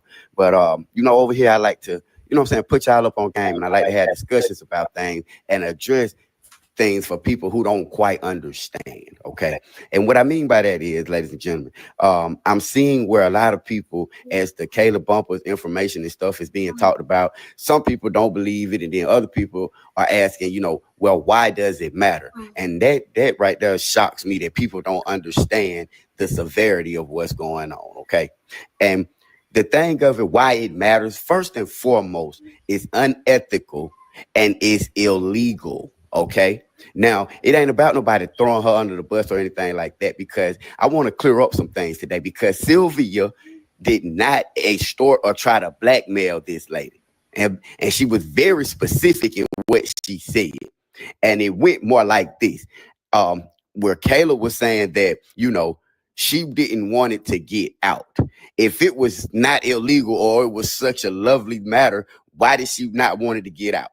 Because she knew what she had done was illegal. But anyway, she said, it's not out on you. She didn't want to get it. She didn't want it on YouTube and stuff like that, because she knew what was going to happen. So she said, do I need to pay you? Sylvia told her audience gonna want to hear about this. Sylvia is a blogger. She is not that lady friend. It is her job to find out stuff and get the scoop on this and be the first one to release it. And that's her job. Just because you meet somebody along the lines and y'all happen to be in the same facility and develop some kind of understanding, don't mean that person ain't going to do their job. You see what I'm saying? So Sylvia said that she was going to release it. She said, but for $500, I'll wait till you ready to address it. Go on and get your ducks in a row, because the fight coming. But see, people look at it like, woo, woo. Man, please, let it be me. I'd have taxed on way more. I'd have taxed up more than that. You gotta come, man, woo. I got this. You feel me? So don't act like it ain't business, because she did it. But anyway, that was the deal with that. So she never tried to extort this lady. Okay. But anyway, again, this is Sylvia's job. You shouldn't be running around here in the media eye, the public attention, all this stuff like that, and nobody will be paying you no attention. You could have did it and got away with it. But you in the middle of everything that Condoleezza YSL tried, and it's been like that since you came on board. Now, going back to what I was explaining was, I haven't seen anyone sit back and explain this to you guys. So I'm going to explain it to you in its entirety, why this is illegal and why she may be going down. You know what I'm saying? Because this was very, very dumb. Okay. But I want to read this for you guys. And it says, it is considered unethical and often illegal for an attorney to represent a state witness in a case and then marry the defendant in the same case because it creates a significant conflict of interest, potentially compromising the attorney's ability to act impartially due to their new familial relationship with the defendant, potentially jeopardizing the case and the integrity of the legal process. Now that's what that says, okay? Now I'm gonna break it down to you, like you say, key points about this conflict of interest. Duty of loyalty. As a lawyer, you have a duty to act solely in the best interest. You see how mad bro is? Like, bro, why you so mad? Kayla wasn't Shannon's attorney. Let's just talk hypothetically as if Shannon and Kayla are in love. They've been had this low down thing going on for a while, and now they just don't care. Everybody know. Let's go for it like that. Kayla was never Shannon's attorney. She never even touched Shannon's case. So how is it unethical? I don't understand that. It might be messy. Messy might be the word. It might be messy as fuck, but I don't think it's unethical. Like, bro is mad. Like, and he talking about me because I was in his comments yesterday. The same thing like my video said. Why do you care?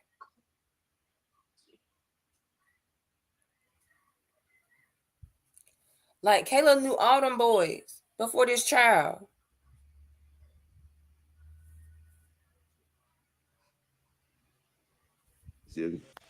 Go ahead, Miss Sylvia. Whether she was or not, that's up for the boom. But you was definitely representing him. So whether you did it or not, was definitely representing.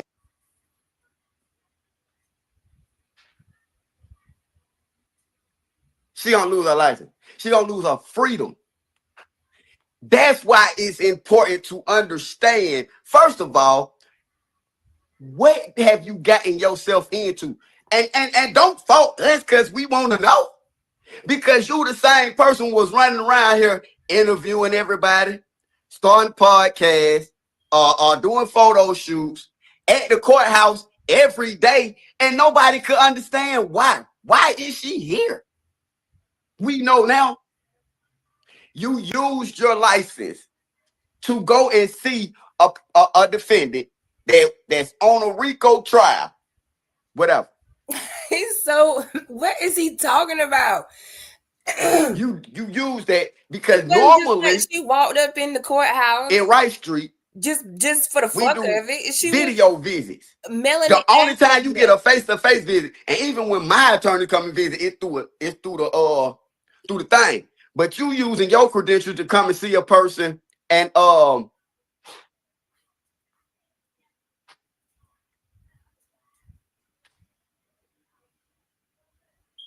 right, she gonna get in trouble. She knows this.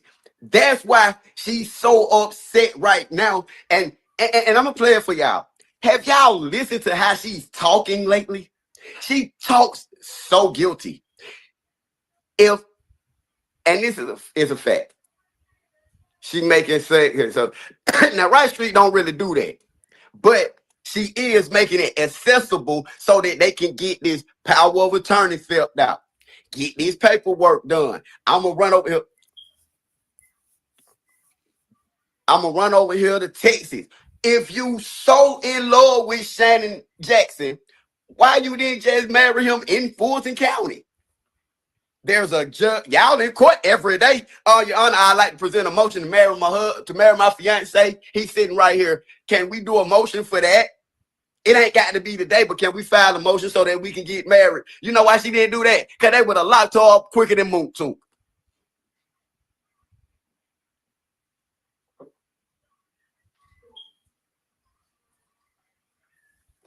Danny, you see how mad he is? Like, the veins is popping out bro's face.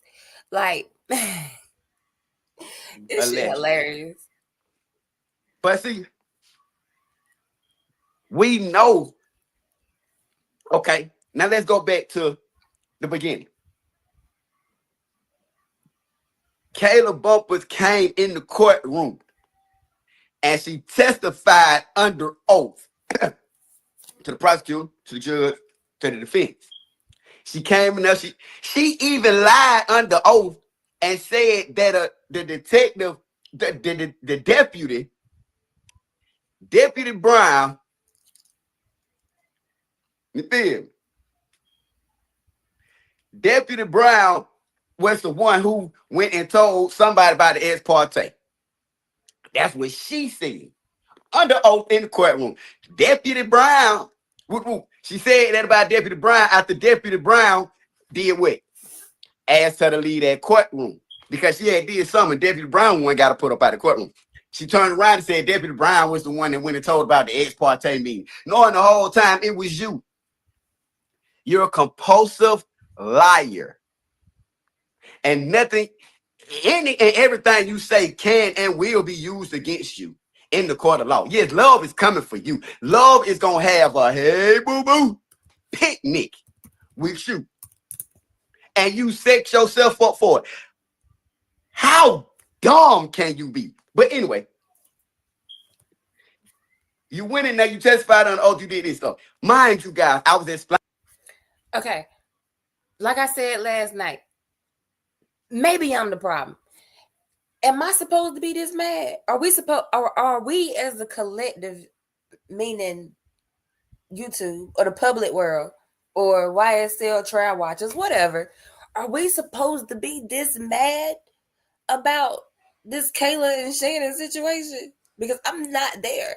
I'm just not. But if there is something about this situation that we are supposed to be upset about, let me know. And now maybe I change my tune. But I just can't understand for the life of me why we should be this upset about somebody else's personal life.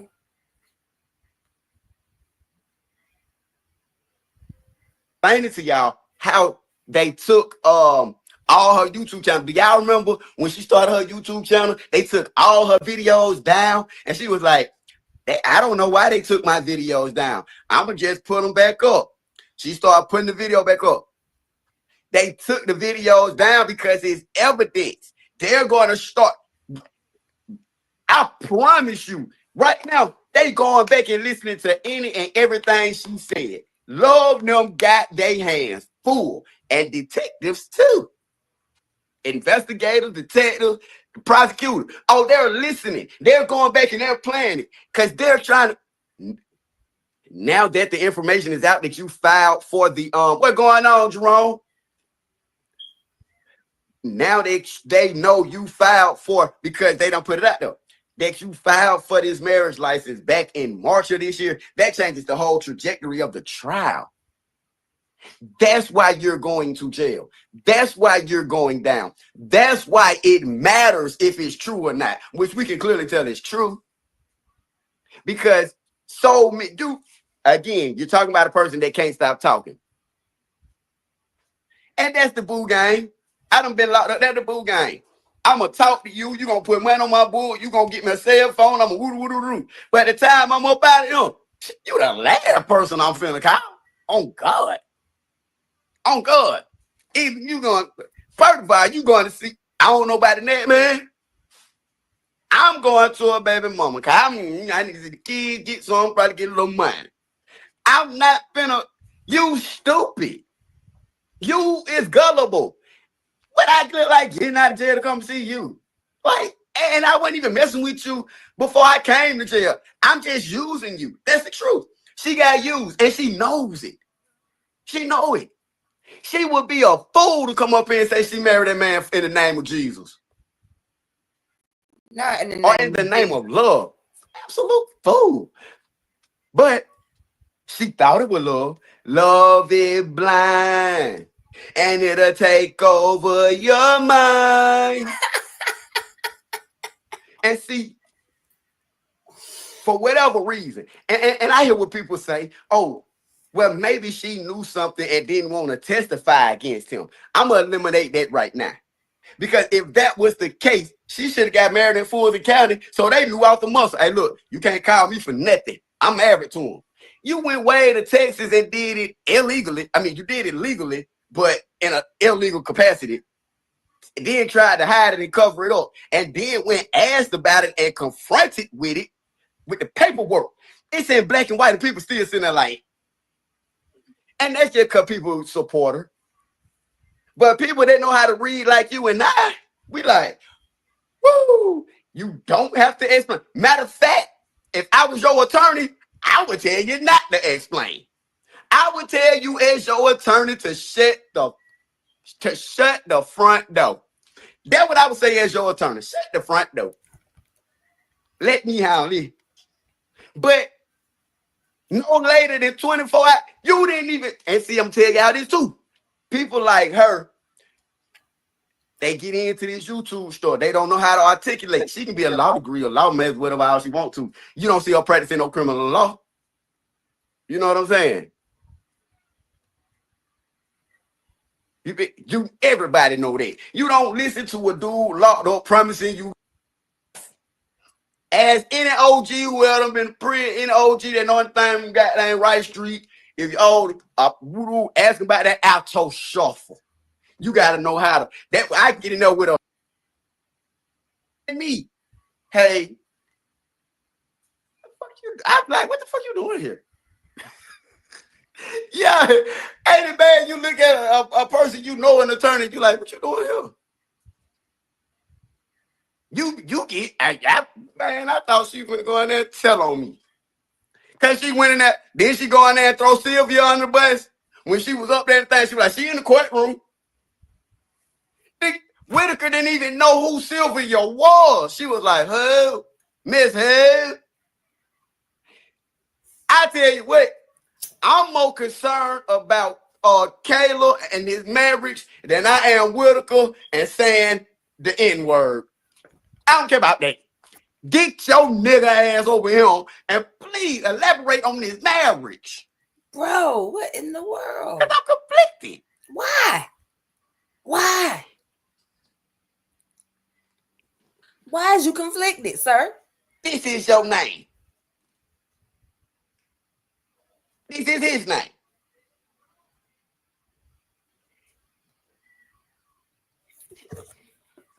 They done put it out to where, hey, look, you wake up the next day, right?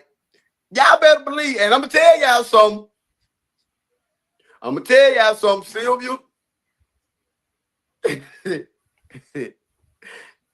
Everybody, y'all better be careful. Because she is on her MacBook Pro tonight trying to find anything on everybody.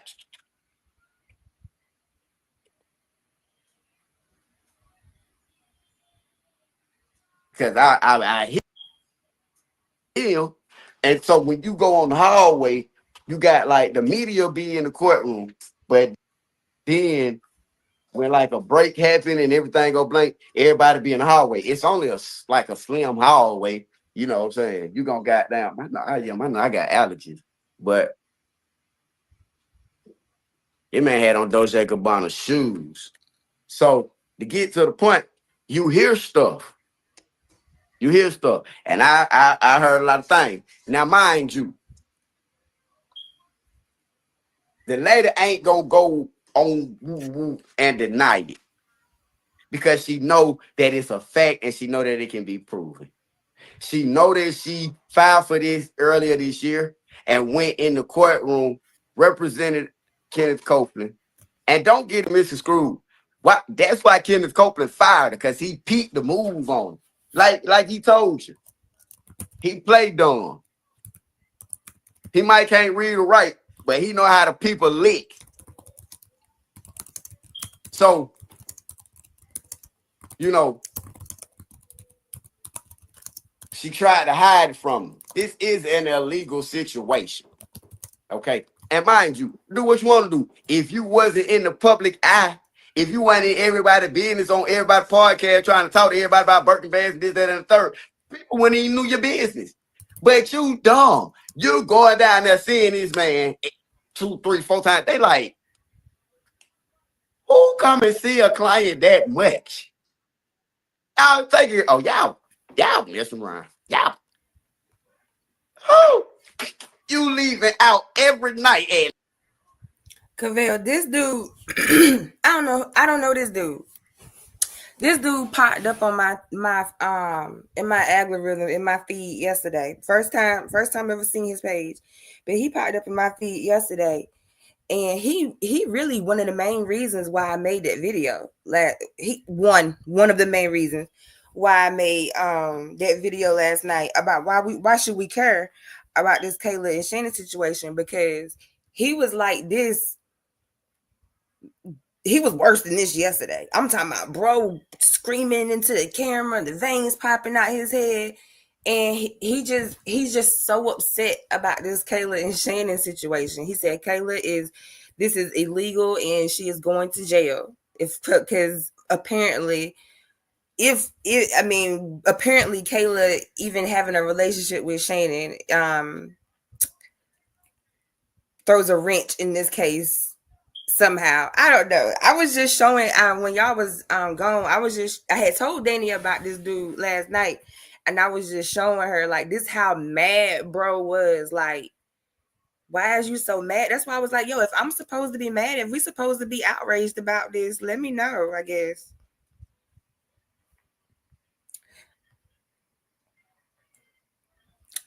Yes, I love me some ziti. It got to be cheesy, though. It got to be real cheesy. I don't like Olive Garden and ziti. You know what? I go to Olive Garden, I get the same thing every time. Chicken Alfredo. I might get the ravioli, and it's a might. Or no, it was another thing. Chicken marsala. It's something else they got. But they ziti not good. They don't put their foot in it. Yes, Danny. If I cooked last night, don't ask me to cook today. It's Friday too. It's like kind of like almost a given in my house. I ain't cooking. Friday is pizza day. But we ain't have pizza today. But it's Friday. I'm not cooking on Friday. No.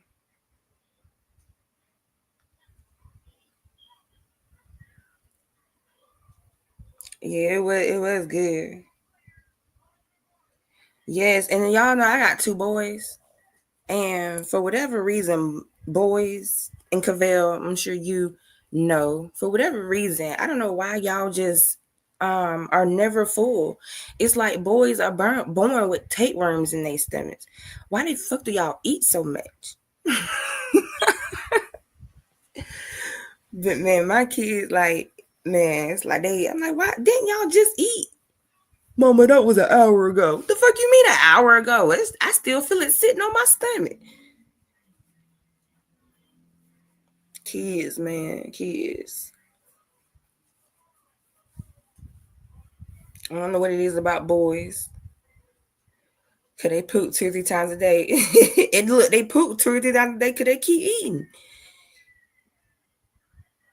I be fussing about food. My kids, they know I be fussing. But see, I fuss for good reason. If I go to the grocery store, there's absolutely no if I get, let's just say I get a box of Capri Suns. Everybody know 10 Capri Suns come in a box. Let's say I get it on Friday. There's absolutely no reason why that box of Capri Suns should be gone by Sunday. It's no reason. I might give you it's no reason. I be going off. I be fussing. The way these prices is in the grocery store, y'all better make that shit last. They're eating because it's here.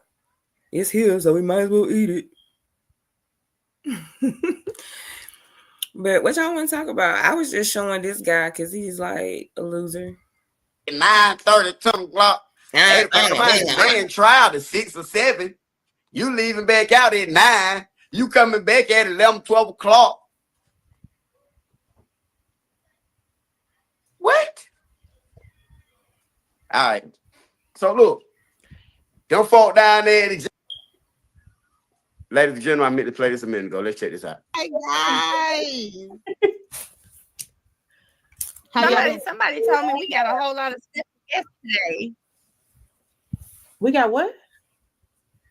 They said we had a whole lot of special guests today. I heard like people was streaming from their lives and stuff. And what y'all doing? What y'all got going on? Special guest. Don't be special ed. Come on in the chat and come on say hi. You could have just asked to come up here with us. Don't be special. Don't be sweet pickle. Listen. Now, Miss Kayla. So y'all, is it Miss or is it Mrs.? Like, why y'all on me like this? Good gracious. And Dennis, look, I can't get a break from him. He will not let me go. That damn Dennis. I don't even know who that old man is. What, he just mad at Miss Sylvia? This what I'm gonna say, because I know we are never gonna move past the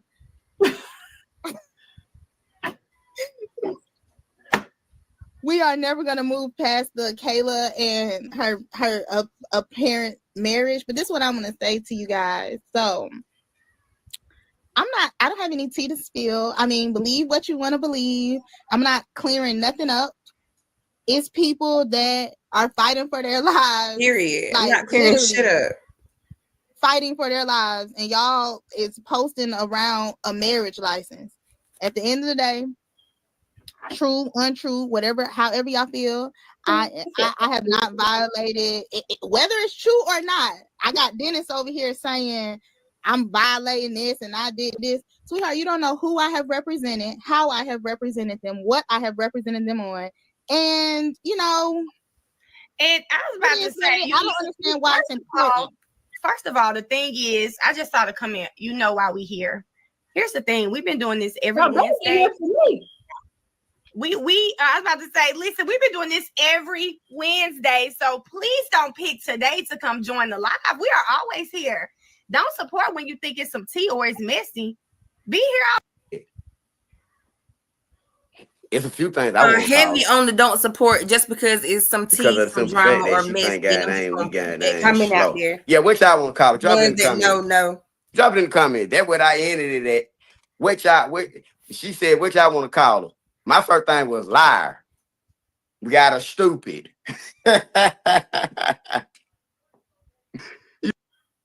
Find a way. You don't want to clear this up? Okay. Don't clear it up then. You sound guilty. I wouldn't clear you set up there doing all that playing. Why does it matter? And I'm finna show y'all something. I'm finna show y'all something. But why does it matter? If I did or if I didn't, I ain't did nothing. I got Byron sitting up here saying in that third. Man, look, we hear you talking, but you ain't saying nothing. Can you answer the question? It's just yes or no. Is it true or not? This your name? Is this your name?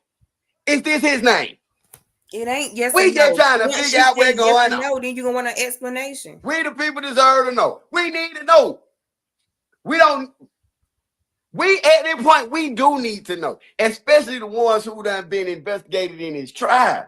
Then let me play some more stuff. Let's stop playing. Stop playing.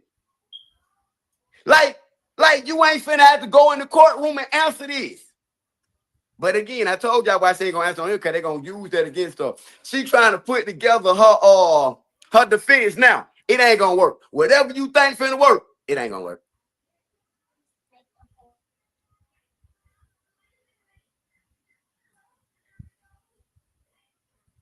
Then let's get this understood too. Infamous did not extort this lady. For y'all that don't know what extortion is, look it up. That's not extortion. That's business. I'd like to speak. I suggest you talk that. I don't need to talk it over with nobody but you. Put her ass up there.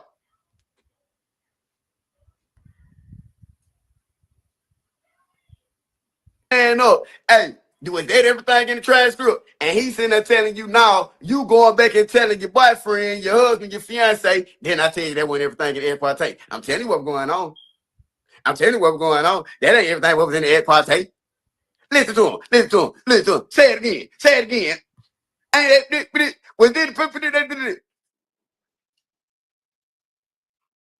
He like, you know that.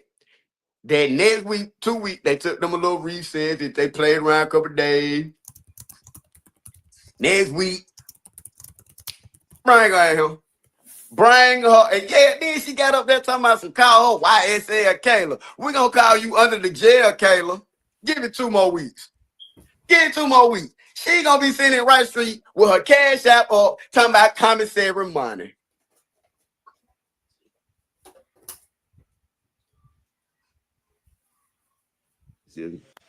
Go ahead, Miss Sylvia.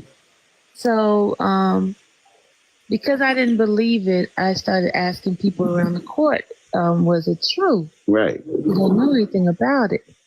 And so within the next few minutes, I get a text message from Kayla asking me about who else am I going to tell about this? And she says, basically that why is her personal business news? I said, well, she called me and we was talking, and she asked me how did I find out who was, trying to get her personal business. I said, well, the news guys gave it to me. So she asked me for his number. I gave him his number so she didn't want him to. So you gave the source of your information, Sylvia? Okay. Oh, never. And then she had asked me not to put it out. I said, okay, I won't put it out. So I didn't put it out yesterday. So then people were sending me stuff like it was all over the place. Right. So I sent her a message saying, hey. So hold on right there 1 minute. I hate to interrupt. So she wasn't willing to pay you nothing to keep you from making money? She wasn't willing to. Hold on. Okay. So then I said, I'm about to put it out. She was like, do I need, she said something about, do I need to pay you not to put it out? And I said, well, it's newsworthy and my other audience, I would want to give it to my audience. I said, but to keep it buried, I will take 500. Just like, right. Just joking, it's more of a joking type of thing. Mm-hmm. So she said, well, do what you have to do. No, she wasn't even willing to pay 500, but she wanted to keep it quiet. So then she went on her little live, and then she made it seem as if I was, the one that asked her money, but it was right. So basically, she came to you to do a reverse story so she could have a story. She didn't want it out. Sylvia. Go ahead, Miss Sylvia. So, because I didn't believe it, it was a revenge thing because somebody she said something to went and looked on a thing when she came to do the visit. They were in searching and found out stuff. They are upset with her. So what they did, they went to find out what was going on between them. When she came to visit him, they wanted to find out what's going on. And so they went searching. And how did that news guy get it? One or somebody from there told on her.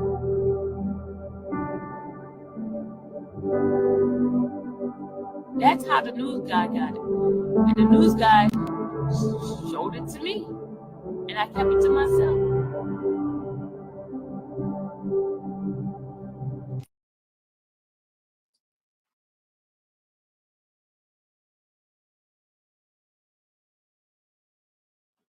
All I'm saying is, I believe what she's saying because that's the same thing Shawty got up there and said. So, hey, she didn't deny it one time, but everything that lady just said, she said it. Oh, yeah, so you might well tell us. Now, you mad because Sylvia, that's what I was telling y'all. As a blogger, you want the information. You somewhere through the grapevine, you text Sylvia and said, look, I don't want this to come out. Sylvia told her straight up, look, my audience want it.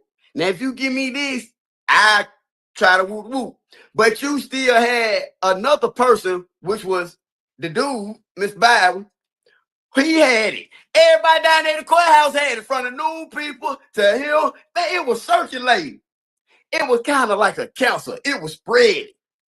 And you couldn't control it. That's why she didn't give Shawty the money, because it was like, even if I paid you, I got to pay.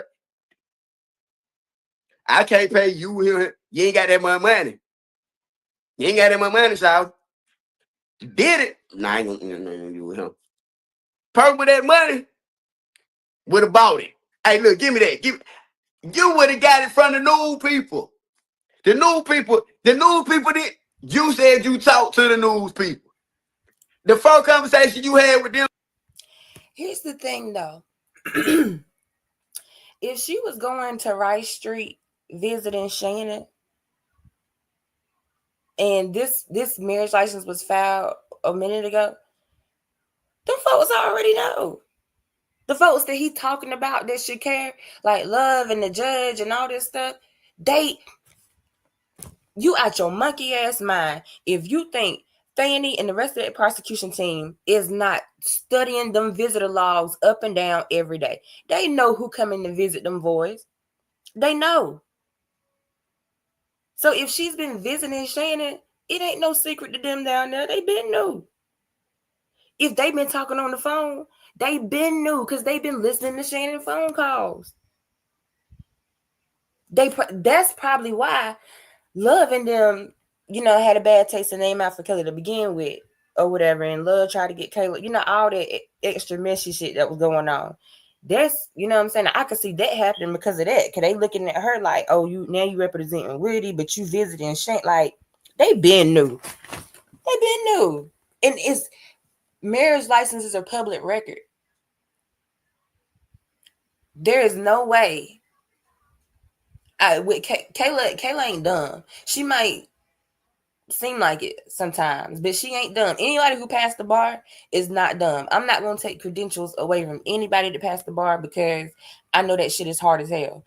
My friend, my very good friend who is a straight A student has yet to pass the bar because that test is hard as fuck. So I'm not going to discredit Kayla's intelligence. But she that's public record. So she knew that it would probably get out one day. Hell, really? It's late news. It should have came out a long time ago. Like, I looked at the dates on the marriage license. I was like, oh, this is, it's not really new news or whatever. So it's like she knew eventually it was gonna get out. And if she knew that she had did something illegal, she would have took efforts and steps to really try to keep it under wraps. And she didn't. So my whole thing is, if Kayla is laughing it off and she don't give a fuck, why do you, sir? Should have been, how much do you see? They told you the same thing. Oh, baby, this is coming out. Unless we can start at $1 million. You got $1 million. Your credit score probably ain't it.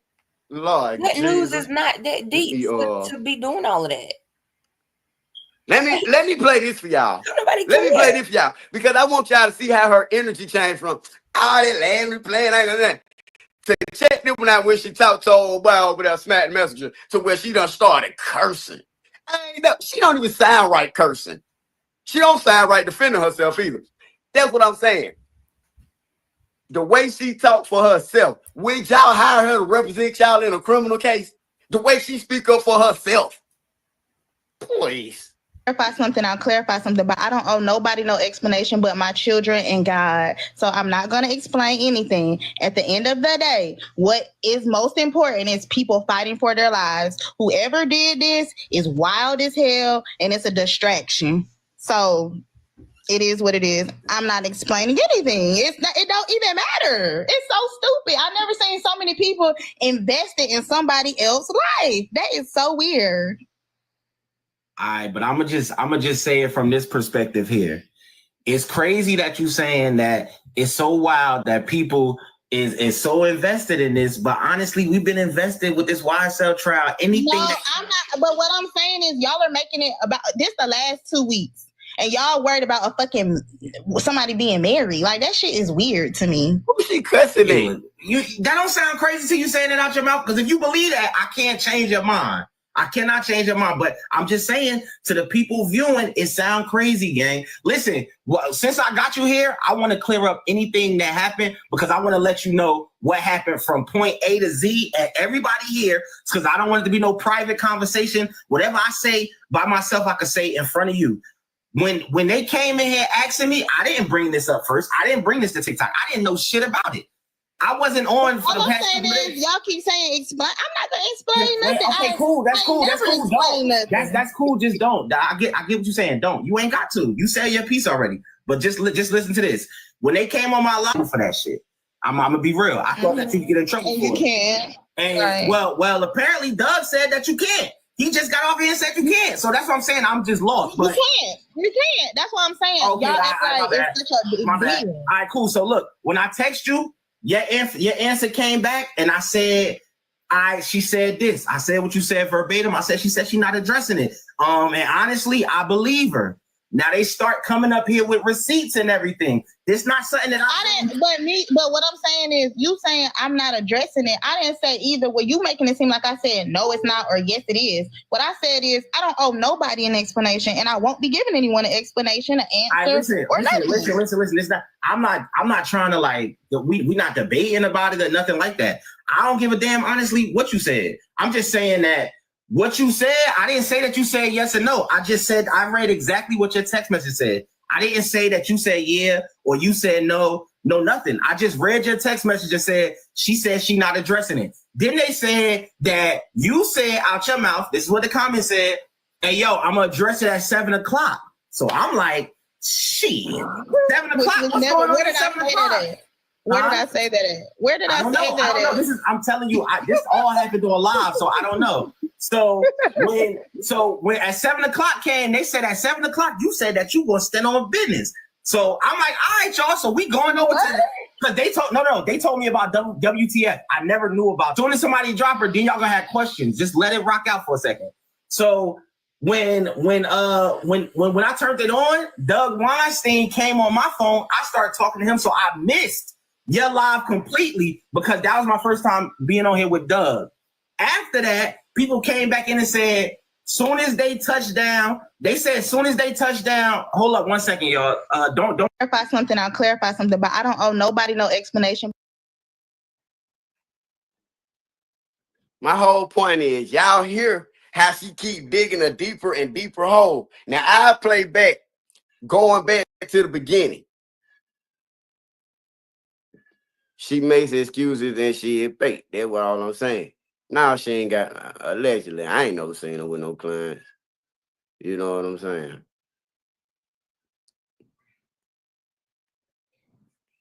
Let me say, sorry, that was only for him pleading the fifth. I don't know how this affects Jack and Shannon.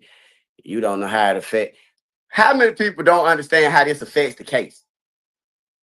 How do people not understand how this affects the case? It affects the case because you illegally represented a state witness. Then you went and married the defendant.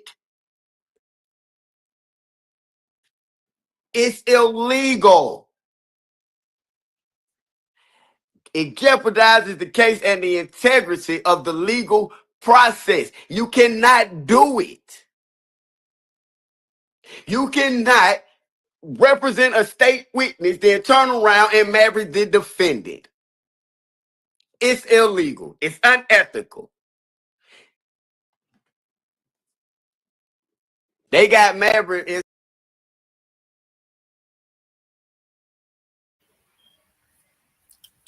Yeah. So what y'all want to talk about? I'm just doing what I would be doing on a normal night, searching, looking at YouTube. But what y'all want to talk about though?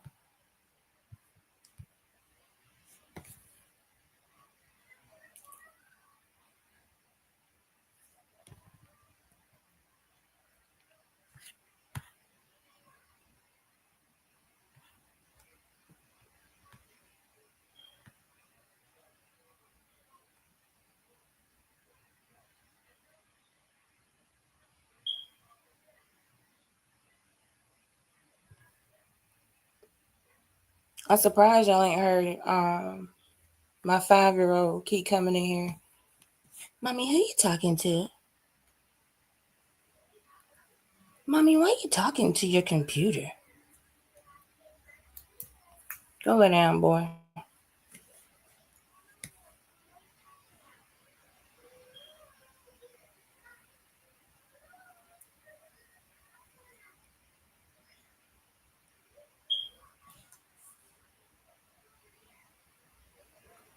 Yes, girl. They hate it when you're giving somebody else attention.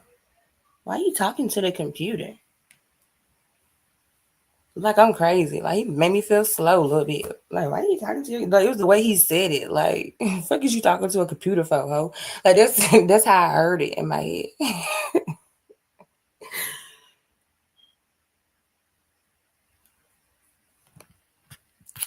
Crazy, crazy, crazy.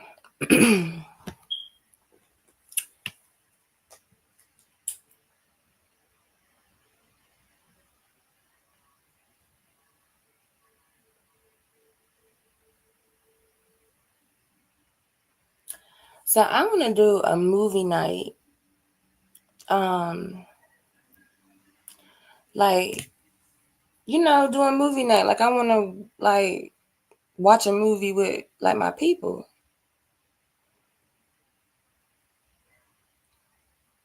Does that sound like a cool idea? Or does that sound like a corny idea? Like I be watching stuff and I just be needing people to talk to about it. That's all. Like I be needing folks to talk to about it.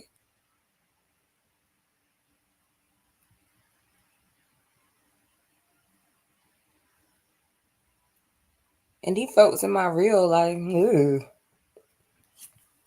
Yeah, a movie night. I don't know, because YouTube has so many rules. I don't know how I could do that. But I know a movie I do want to watch is already on YouTube for free. So that shouldn't violate any. That shouldn't violate anything. Well, when y'all want to do it, just let me know. I already know the movie and everything. I've seen the movie before. I only saw it once before though, and it was a couple of years ago. And then when I woke up the other day, it was playing. Like it must have like it just kind of auto played or whatever. And I didn't even finish watching it the other day. But when it came on the other day, it was like some parts of it that I remember watching the first time. And I'm like, I got to talk to somebody about this. I'm in here in my room about to go crazy because you know how us niggas be when we be talking back to the screen. But just let me know when y'all want to do it, though. My kids sleep, so I'm good for the night. I do need to go get some weed. I'm doing that.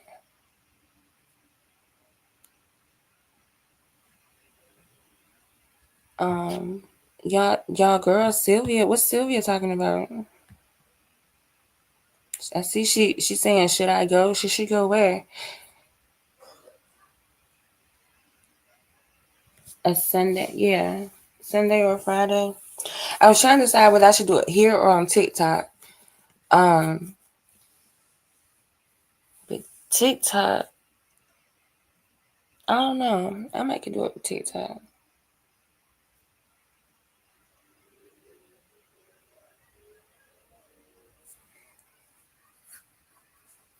But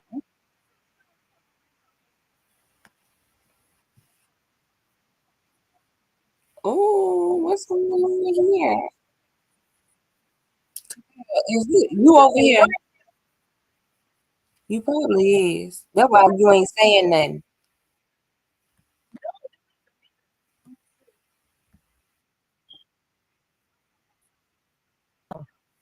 Toya D, you better be skinny as my pinky. You better get on this camera right now, Toya D. Don't try to come for me, Biggie, because I know you big. I don't like. Are you with child? I'm You know how sorry. rude that is, and you I a do woman. not like them glasses, baby. And it is not cold enough for no toboggan. It's hot. Toya, no, don't leave it. Toya D, get on this camera. What do you look like, Biggie? Tell him pass the wood, Dallas. Not Biggie. Biggie, let me see what you look like. Toya D. D for triple D. What is going on here? I I know, right? The I'm wrong just- one. Because what you trying to be What's going on funny? You here? almost made me cuss. You trying to be funny? Let me see your big self. Do you work out at least 3 to 4 times a week? Now they coming after you. She coming after you. What? No. I don't even care about that. Show your big self. I know this is a fake page. Show your big self. I know you big and fat and ugly. Or you a man who got a little pee. Which one is it? I'm for real. Because don't try to come for me. Don't try to be funny. You big back buffoon. You probably bigger than me. Come on. Everybody post their weight right now. I'm 180. I'm 5'6", 180. Everybody post their weight. And you better not be in the 200s. No shade. It be like Wrong that. one, y'all. Y'all don't know. Y'all know Dallas don't play. I don't care about being all over the internet. Y'all are done posted my mugshot. Y'all done posted every secret I didn't want to be out. So what can I lose now? I don't care about that. That's what I'm saying. I don't That's get on her this daughter, internet right, stuff Kiki? because y'all are rude and probably ugly and stinky. The internet said it. Your mama. The internet said it? No. Don't block them. Let them keep talking. I'm tired of. Toya D. You're a punk. You're really a PUSSY. You lucky I'm around my mama. I really would say some real choice words to you right now. I close my ears. Go ahead and say No, it's not even worth it. She's not worth it because at the end of the day, she's watching you. Thank you for the watch. Keep on commenting, keep on liking, keep on. What else you doing? Baby, is it Interacting, that all serious, these though? interactions. Thank you. Oh, she a Taurus. I see Triple D. in the comments. She a Taurus. Oh, so she just like me. So some Miss Dallas with y'all. Y'all know we be I'm not going to gonna work get out. nobody. I wonder what You with into child. her though. You want to That's the only, we only get like that when we I'm need not to. a baby mama. It never gave baby mama. I don't do that. No shade to the people that's that, but not me. You never catch nobody baby mama me. Phew. Wrong one. Not that one. Sorry, Girl, wrong one. Do you got you baby see a ring mama on your this ass in finger? the heartbeat. That man. Do you see a ring right here? Thank you finna marry your Mom, ass. do you see a ring right Your here? ass in the heartbeat. Do y'all see a ring? Ones that walk around talking about they never. Do y'all see a ring? Gonna be the ones, but Okay, yeah, you forgot what kind of girl I am. I ain't never gave baby mama ever. No shade to nobody, but I never gave baby mama ever. Somebody said she need a man. No, I don't. A man need me. Oh, she got y'all straight. For real, because they always say, you probably got rotten teeth in your mouth, your breath probably stink. You getting on here with your dirty panties on and your booty, sitting on a nasty stool. You've been saying you've been gonna get a computer chair. You probably sit on that nasty stool. Talk about some dude. It's somebody I've never with seen child. her daughter before. Get your big self on Heard this about camera. her, but I've never seen her before. Deanna, come in. Deanna, go in on with her. You see a lot of people say that Because Taurus, let and me I say said, this. I'm a Taurus too. This is what I'm Somebody talking had about. to This is why push she her to not get going like over there that. because That's you the only acting way we hard get like headed. that. And we already told you on the last live you not going over there. So for you to come on here and tell my son, since you not going, and then don't be bringing no other mess on no channel. We don't let y'all slide by mentioning the man in the chat, and y'all just keeping it rolling. We already be saying don't mention people in the chat, and this is what we be talking about. And like y'all know dang on well she not pregnant by whoever y'all put in that chat. Why are you bringing it over here? Like, come on, let's use common sense. And then y'all talking about she needs to tell her side of the story. We talked about this for 2 days. There's no side to tell. There's nothing else to keep talking about. If Kayla want to keep talking about it, then let that girl do that.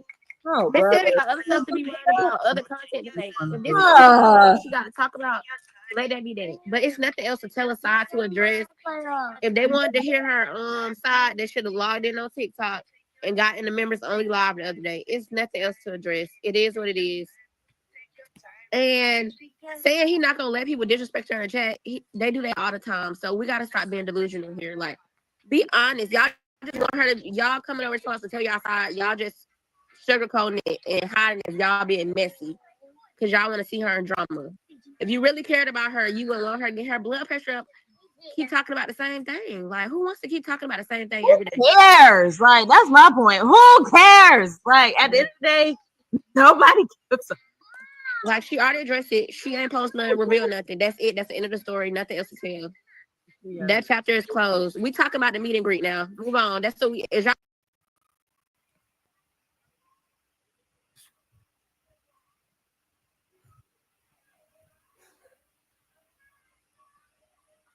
Well. I don't know what's going on over there.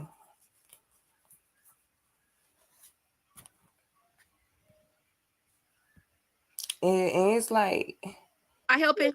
That's what we're talking about. Yeah, we're gonna get the meet and greet together, but I'm not doing that on the live. I'm not gonna do it on live, but we'll do it on the back. Like, when I Google Meet Me, that's what I'm saying.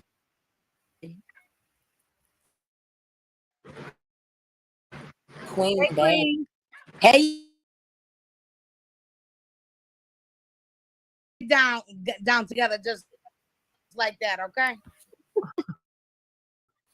We got the same energy. You feel me? yeah, I'm kind of good on the rest of that.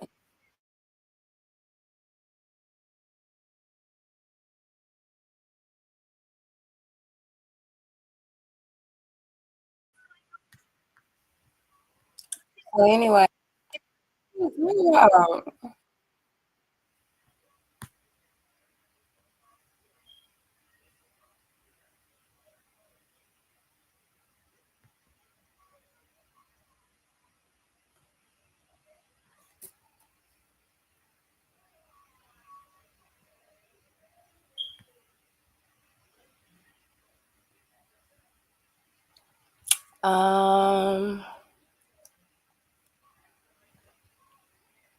like I don't know if y'all want to stick to talking about like the trial. If y'all want to talk about something else, I might just chill until somebody else want to say something.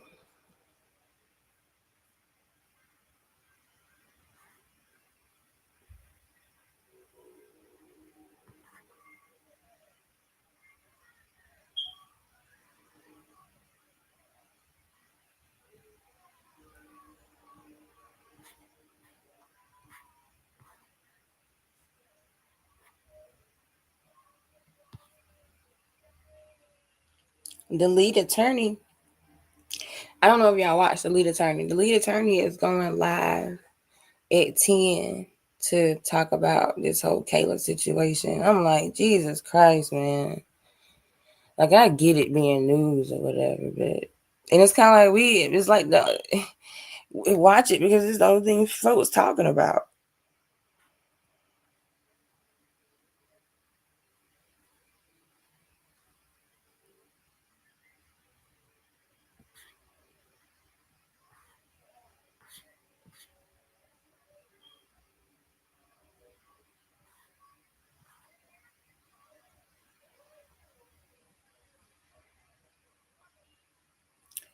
I'm just looking at stories. Something maybe if it's something we haven't went over.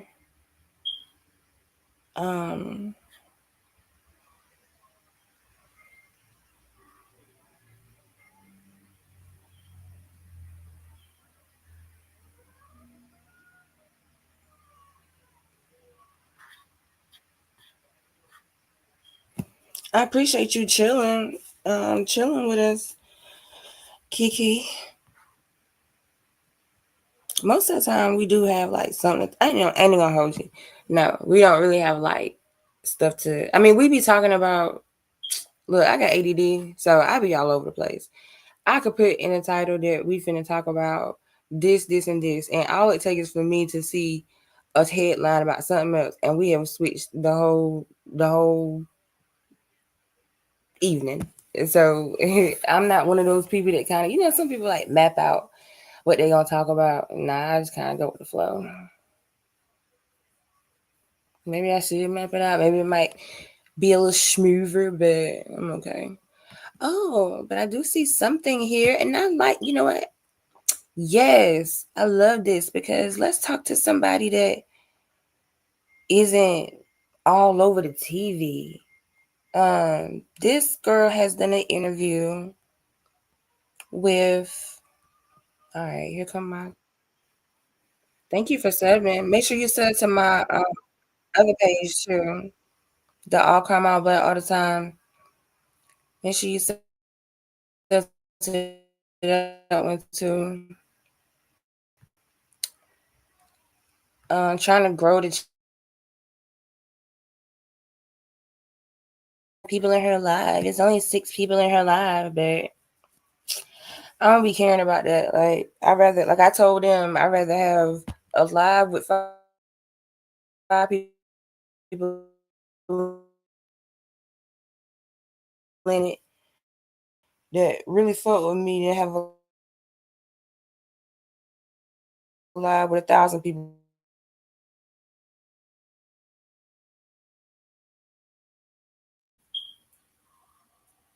You know, You gotta let the people come in. famous or nothing. I just really be wanting. I just be seeing a lot of stuff, and I be really wanting to share it with other people.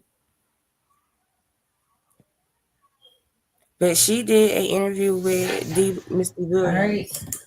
Like I said, I love that. Like I always got love for the underdog. Come one, come all, come many.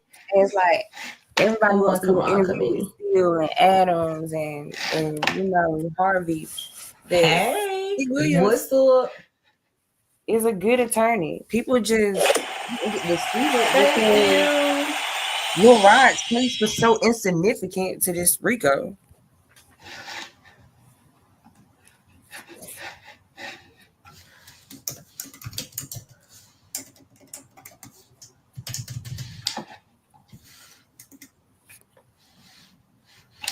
All right. I'm trying to get I'm trying to share it over to what's the place called? Twitter. It's not doing what I needed to do. Hey.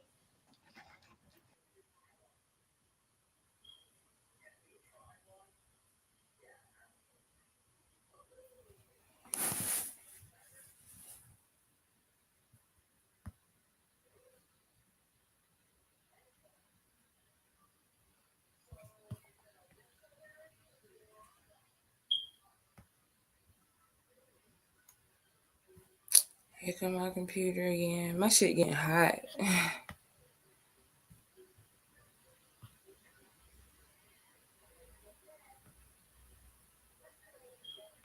Oh, no problem, guys. I enjoy streaming because I'm old as hell and my partying days is over. So I be at the house and it's just nice to have people to talk to. Like I told Danny, like I got to the point I'd rather talk to my online friends than talk to people in my real life. People in my real life get on my nerves.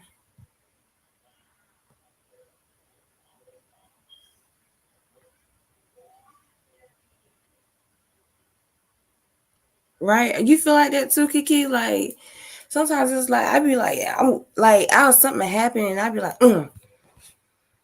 I need to go and tell my chat this or something. Like, you know, I just rather, I don't know. Like I said, I just rather talk to y'all than like I'll get online and talk to y'all before I call somebody on my phone and talk to, like, I don't know.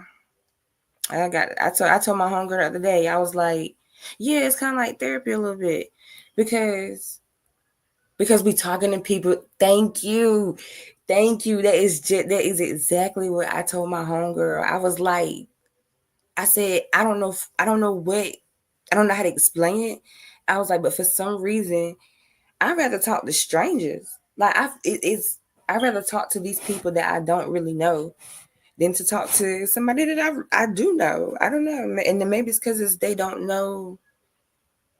You know, they don't know every little. I don't know what it is, but you get me though. You understand it, and that's exactly how I feel.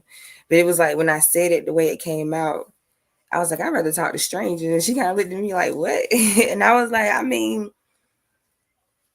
I don't know how else to say it, but yeah, like, nah, I don't know these people personally. I can't even really tell you a lot of these people's real names. I be calling people by their screen name, but. I still rather talk to them though. And then plus, like I said, I'm old, so I have gotten beyond the whole friend. I need friends. I've gotten beyond all of the elementary stuff. I told my chat early today, like I'm not one of those girls that you gonna ever catch on a girl's trip with like 7, 8 other chicks. No, absolutely not. Absolutely not. Okay, maybe 2 other chicks, and that's maybe. That's a strong maybe. But like these girls who be going on these girls trips with like 8, 9, 10 other chicks, hell no. Hell no. Nope. And these girls, they go on these trips as besties and they come back enemies. It never fails. It never fails.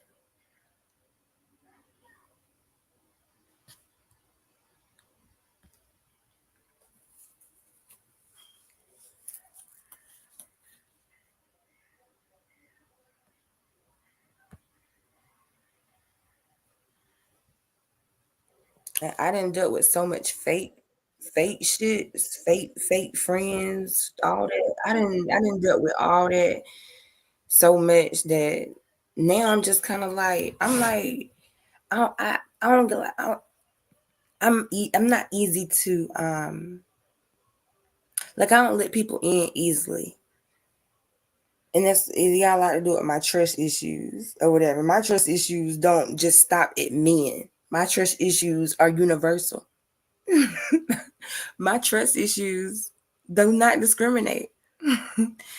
um, because girls, like, I only have one friend. She's my friend since 2nd grade. Everyone else, yes. And see, I think the reason why I'm so iffy is because the people that did get close to me, that I allowed to get close to me, and I came up my mouth and called them my best friend. Like those are the people that over the last 4 or 5 years that I've fallen out with. And so in my head, I'm like, well, damn, if I could fall out with somebody who's supposed to be my best friend, I could fall out with anybody. So it kind of made me be like, well, everybody's an associate. You know, you can't really put trust in anybody. I mean, a 20-year friendship over, in my case, over some dumb shit, you know, and I never, ever would have thought it in my life, but it happened. And it just made me be like, fuck friends. And it'd be so hard with that attitude. It'd be so hard to parent, y'all, because it'd be so hard to parent. Because, you know, you're supposed to encourage your kids to have friends and healthy relationships and stuff. Man, I be telling my son, my oldest son is 15. I be telling him, man, fuck friends. Fuck them folks. I mean, I don't say it like that, but I be saying, fuck them folks. Like, it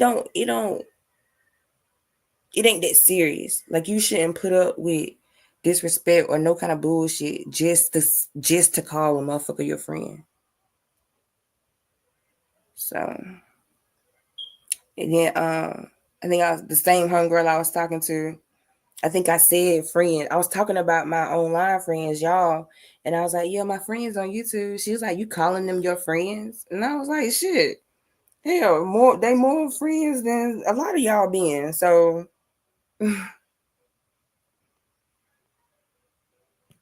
hey, Cavell. You're back. You're on mute, sir.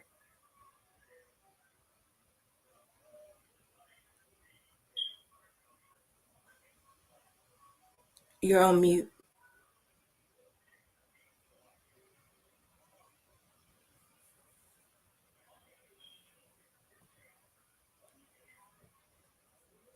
Oh. I don't know what he talking about. What he doing? Oh, okay.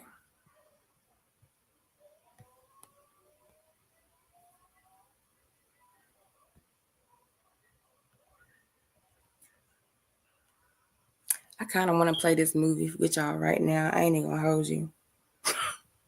I do, because I had planned to go back and finish watching it tonight anyway. I'm smoking too. See, I need to run around the store. I need to run around the corner to the store right quick.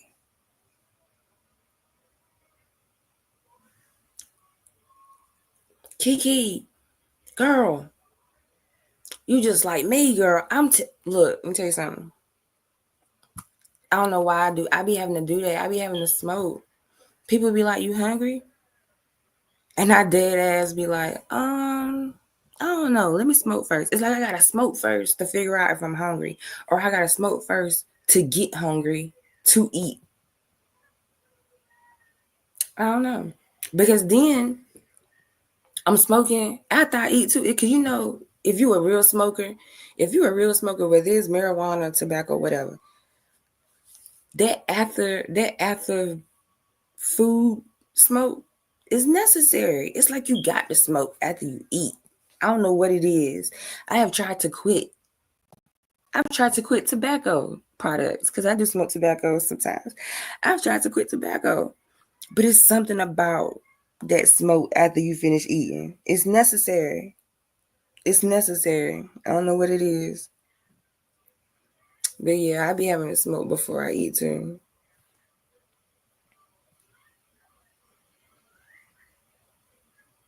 Yeah.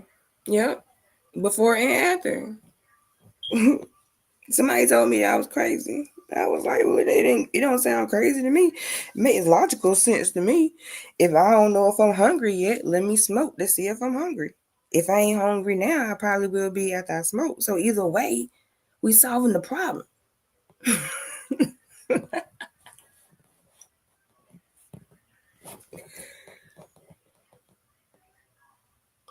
I've calmed down. I don't think I would consider myself a pothead now. I definitely have fit the bill before. I don't smoke as much as I used to though.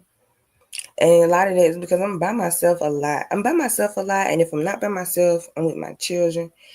And I just don't think it's cool to be like I know some chicks that be high as hell. They be drunk. Like, I don't think it's cool to be drunk, sloppy drunk, and I'm sitting at home with my kids.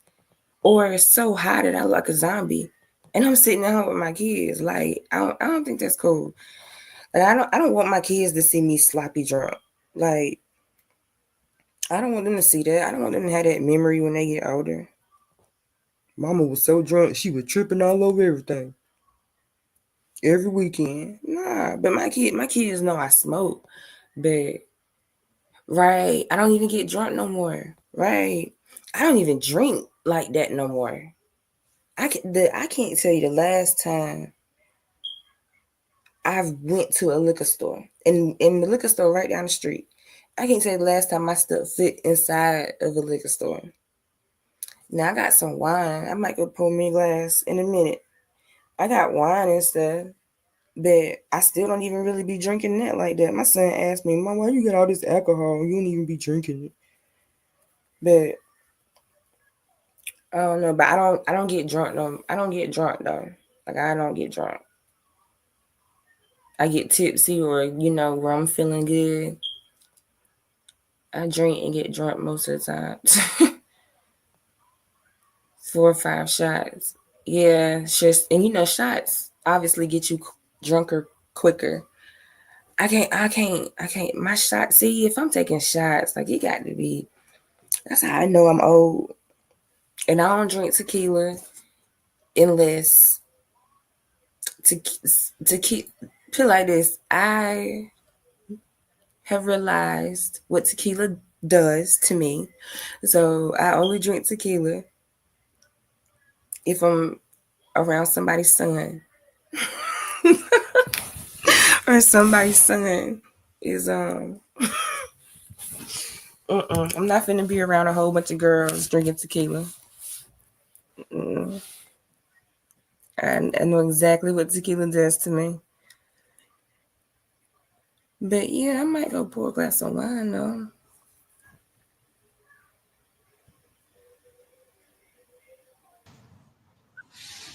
You gotta let the people come. I forgot I had them damn. I got these Seagram's ice pops. So I might put it on camera and show it. But they icy pops. like how kids got, but it's like a wine cooler or a daiquiri just in the icy pop. I love them things. I'm gonna go grab one out of the freezer in a minute. Man. All right. Come one, come all, come many. Come one, come all, come many. Hey, what's up? Thank you.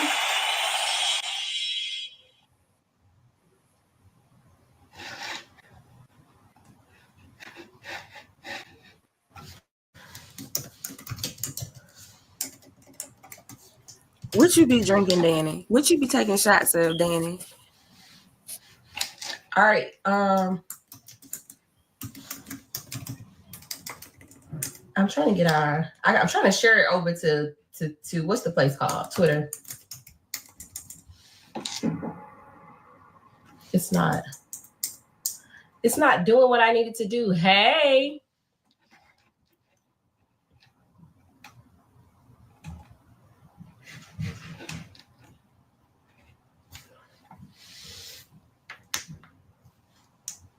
Hello.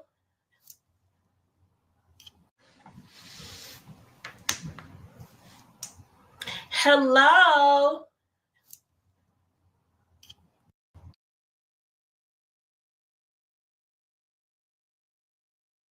People get in the building.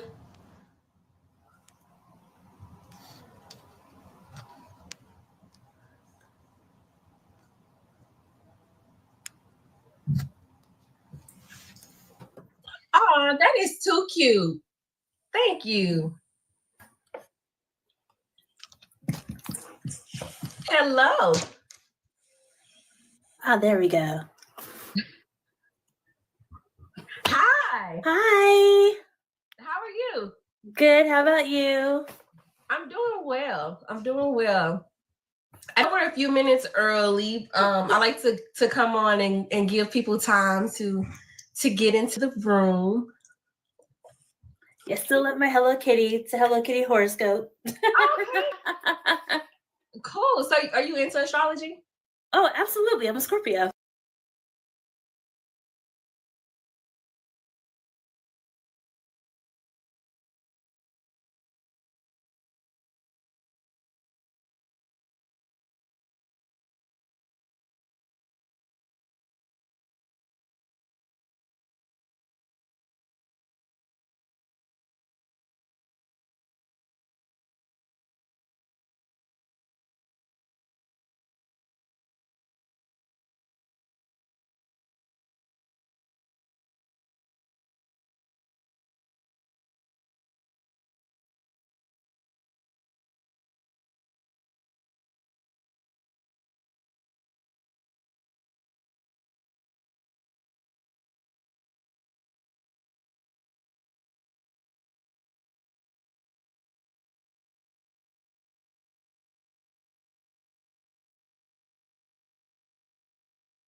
and just showing up, because you could be anywhere, but you decided to be here with me. So thank you. Well, thank you for letting me do my first interview with you. Absolutely. I believe everybody knows who you are. But in the event that everyone is scrolling, would you mind introducing yourself and just giving us a little bit about you, who you are and what your background is in? Yeah, of course. Okay, so I'm attorney Angela D. Williams. I was on the YSL trial. I represented Rodalius Ryan. I was the quiet one. Because as you could tell, if you were watching, you could tell like nobody ever really mentioned his name. So had no reason to keep getting up. And then of course, when he took his plea, I was not there. So that just sucks. Well, the people want to know where you was at, because we saw water and an island. I said, my girl is on the boat. So where did you go? Right. Okay. So I planned this cruise in July of 2023. Right. And I was under the impression the state said it would only take like 6 months. And I was like, okay, worst case scenario, this should be over by like July 2024. If we start in January, we should be good. I think we all had the same look. I think we still have the same look every day. Right? Because I just knew that the trial would be over by the end of October because it was my birthday. So I was like, yay, let me go on this cruise. I was in the islands. It was fun, but I just had, Ryan in the back of my head. Oh, well, happy belated birthday. Thank you. It had to be, and I won't get too much into the YSL questions, but I know it had to be a bittersweet moment to get the call and to know that a deal had been reached. How did it make you feel while you were on your trip? So because I was out of the country and I'm cheap, I didn't know until I got back to the boat and I had like 100 messages. I was like, that's more than normal. It's not even my birthday. I was like, oh no, what happened? And then everybody was like, oh, he took a plea. I was like, whoa, okay, what happened? And so, I would have liked to be the one to have been there to, tell the judge who he was, tell the world who he was, because everybody has an idea, but they don't really know who he was. Okay. We're gonna hold off on that for just a moment. We're gonna back up a little bit. And just birthday wishes, everybody. Thank you. Sorry. No. Please engage. So again, just backing up just a little bit. What inspired you to pursue a career in law? Okay, so honestly, I have a special needs son, and just trying to work the education system was difficult. And I was like, I don't understand why you have to almost be a lawyer just to understand how to get him all the services he needed. And that's what actually made me want to go to law school, to kind of do education law. I was like, I'm never going to go to a courtroom. I wanted to do like maybe Social Security or something, or compliance. I did not want to do criminal. And then I took a class and I was like, oh my God, I can't believe the criminal justice system is like this. I didn't know it was that corrupt. I didn't know like a lot of the reasons for the criminal laws that we have. When I found out, it pissed me off. It did piss me off. And I was like, yeah, I'm still not going to do that criminal stuff though, because that's crazy. And then my first job out of law school was a legal assistant for somebody. Mm-hmm. And she was like, oh, can you look at this murder case? I was like, oh, sure. And then I was intrigued. I was putting pieces together. I was drafting a memos for her. She was like, you should do criminal. This is really good. And then she was like, you need to work at the public defender's office because you need to get some trial experience and then you come back. And then I went in the public defender's office and then COVID happened. Oh. Right. Right. So I was like, okay, well, I like it. I love meeting the clients. I love hearing their stories, because you just hear like their crimes and you're like, oh, that defines a person. And that's not true. Yeah. Like everybody has a reason why they're there. So I think their story is so important to get out there. Absolutely. We have that in common. I have a special needs son as well. And so I definitely understand the IEP meetings, arguing. Well, I'm not going to say arguing with the doctor. Argue. Just say it, argue. Arguing with the doctors, getting them to understand that I am my child's advocate and what I say matters. So I definitely understand how that feels. So educational law, I heard you say that was your first choice. Would you ever consider going back now that you've been doing defense? No. Because I think I would get like way too attached because of my son. Yeah. And when the school tells you no, you're like, what do you have to lose? Like like, what's the problem? Why are you telling me no? Like see, I'm getting mad now. So see, that's not gonna work because I'm gonna get all hype and then there's nobody around but me, the teacher, principal, and it's gonna be a mess. Yeah. No, I completely get it. So how long have you been practicing law? How about that? Since 2020. Oh, it's okay. That explains it though, because Doug refers to you as the little sister in the courtroom. Yeah. So I can imagine that this is just like a big learning experience for you, right? It was huge. I got all the trial experience ever. I know everybody's like, oh, she's just being quiet because she doesn't know. Like, no, it's because if you don't say his name, what do I need to say something for? The math got a math. It has to math. I feel like the only time I had to talk is when like a random people like, yeah, I do know him. From where, 40-year-old man? What are you talking about? And then I had to ask him questions, and it turns out, yeah, he didn't know him. Duh. That is too funny. So do you actually have siblings? I'm only child. Oh, so how did it feel being embraced that way by experienced attorneys? I was actually kind of surprised. I thought they would be more cliquish or standoffish, like, oh, she doesn't know what she's doing, get away. I mean, I have my own team of attorneys that people don't know about. But you guys did get to meet her, Leah Bossy. She was one of the people helping me behind the scenes. And then there were several other, like, way more experienced attorneys who were helping me out with strategy, going over the case with me. So it wasn't always just me. It was always a team of attorneys behind him. Mm-hmm.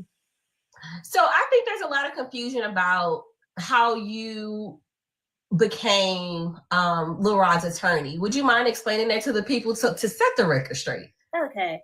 I mean, I feel like everybody knows I said OnlyFans, but so somebody that I knew from way back when, they were basically begging for attorneys for this YSL case because apparently experienced attorneys knew that it was going to take a while.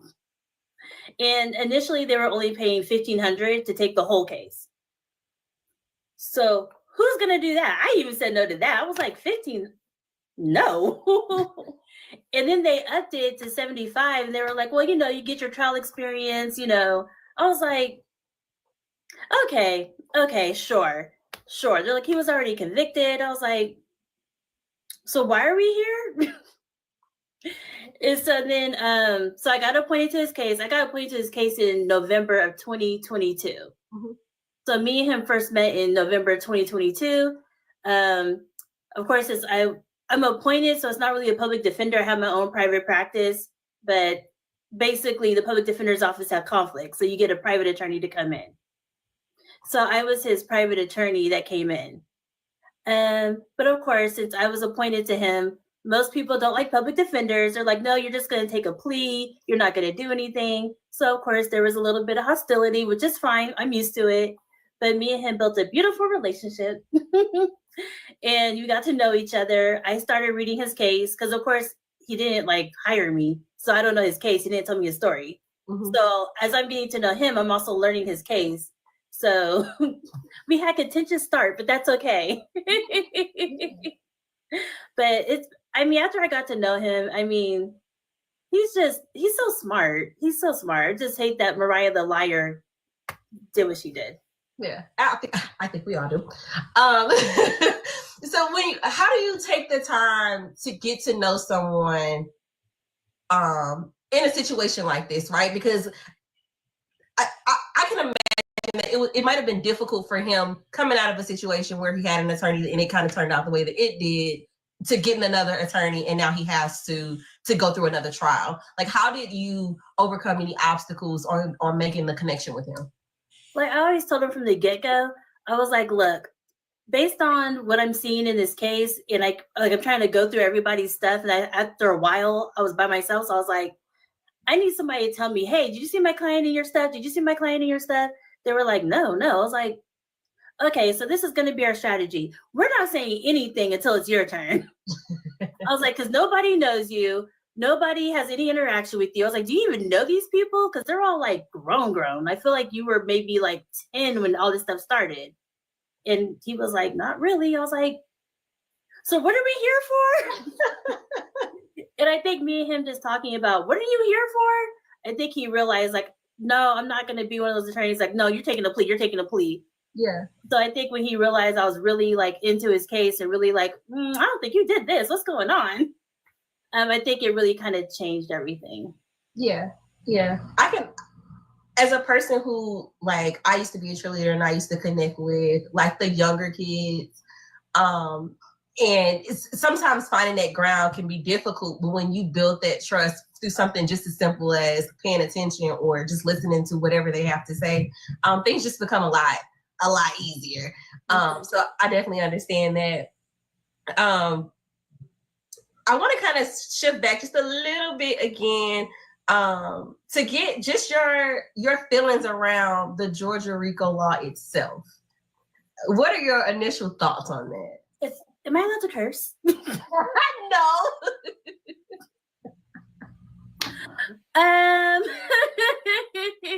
It's BS. I don't think state courts should do RICO. Clearly, they don't know how to prosecute it. They don't, because the whole time I'm looking at the case. Why is he here? Why is he here? A bunch of people there did not need to be there.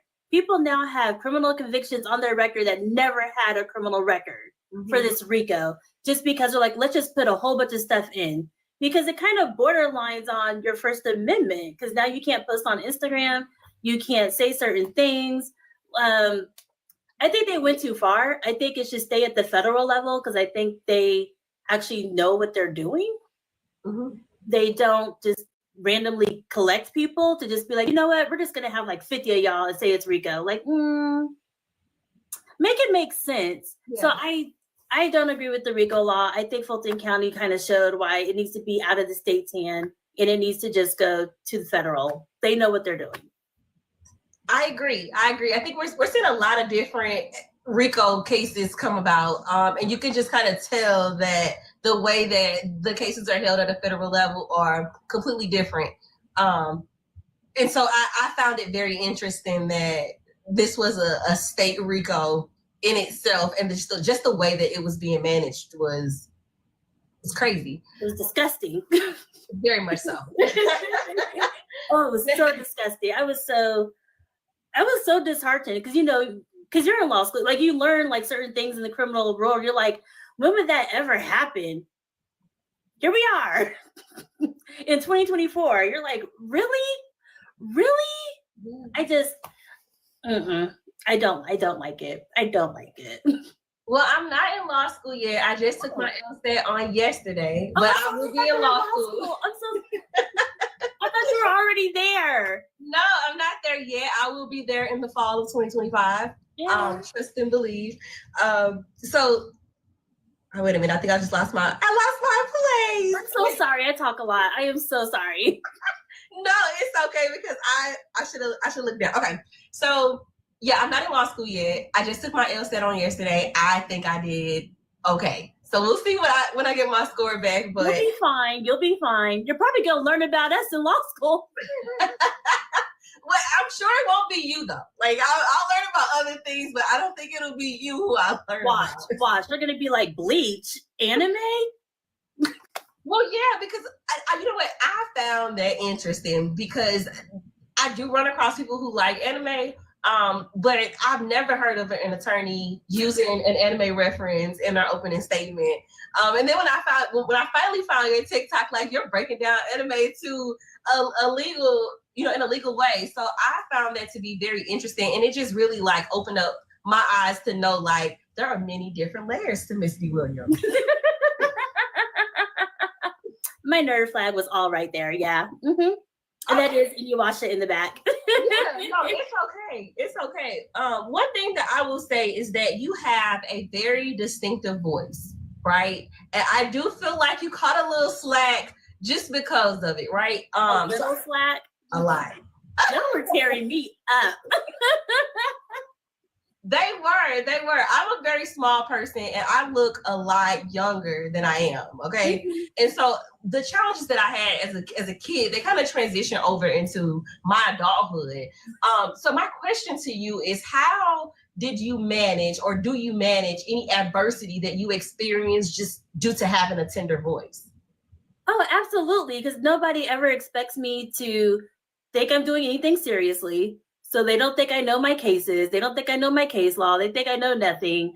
And then, surprise, I know my facts. So you're not going to run circles around me. I've already researched my law. So you're not going to run circles around me. And they're like, where did this come from? Because you see how quick they ran through his thing. I knew his case. They did not. Yeah. Yeah. I mean, it showed. And again, I'll try not to get into the YSL content because I do have the Avengers coming, and the Avengers will dig into it. But I do want to talk about representation because in your opening argument, you made a few points, right? You talked about one thing that we've already discussed, 1% of that indictment related to your client, right? But you also talked about how 98% of the children that he went to school with, they actually received free lunch, right? And when we look at the legal field, Black people in general are underrepresented. There's only 13% of legal professionals are Black, and then less than 2% of those are Black females. And so I recall you saying something about how people become products of their environment and how your client mimicked those around them. I just want to ask you,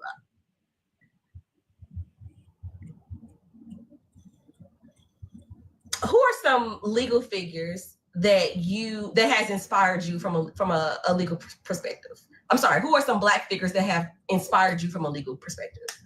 Honestly, that would be probably just my uncle. I mean, he's deceased. He's long deceased now, but he was the first African American dean at Ole Miss Law School. Right. And he died of a heart attack, and they were able to prove that Ole Miss literally worked him to death because he was Black. Wow. Right. And that so one, I will never work too hard because that scared the hell out of me. I was really young when that happened, and I was like, you can work to death? That just blew my mind. I didn't know that was a thing. Right. And like I said, it was way, way, way back when. So he knew Johnny Cochran. He knows the Black attorneys that have the jets. He knows them. He knew them. Mm-hmm. So I was around those people whenever I go visit my uncle.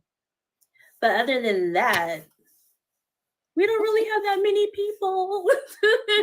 Yeah.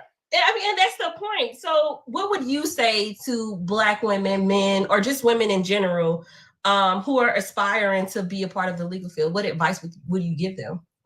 We definitely need Black women. We really do. We need minorities just in general, because I know you don't want to talk about the trial, but it's okay. Watch me get canceled for this. The fact that we stopped trial for a whole week plus, the judge stopped it. There was no reason.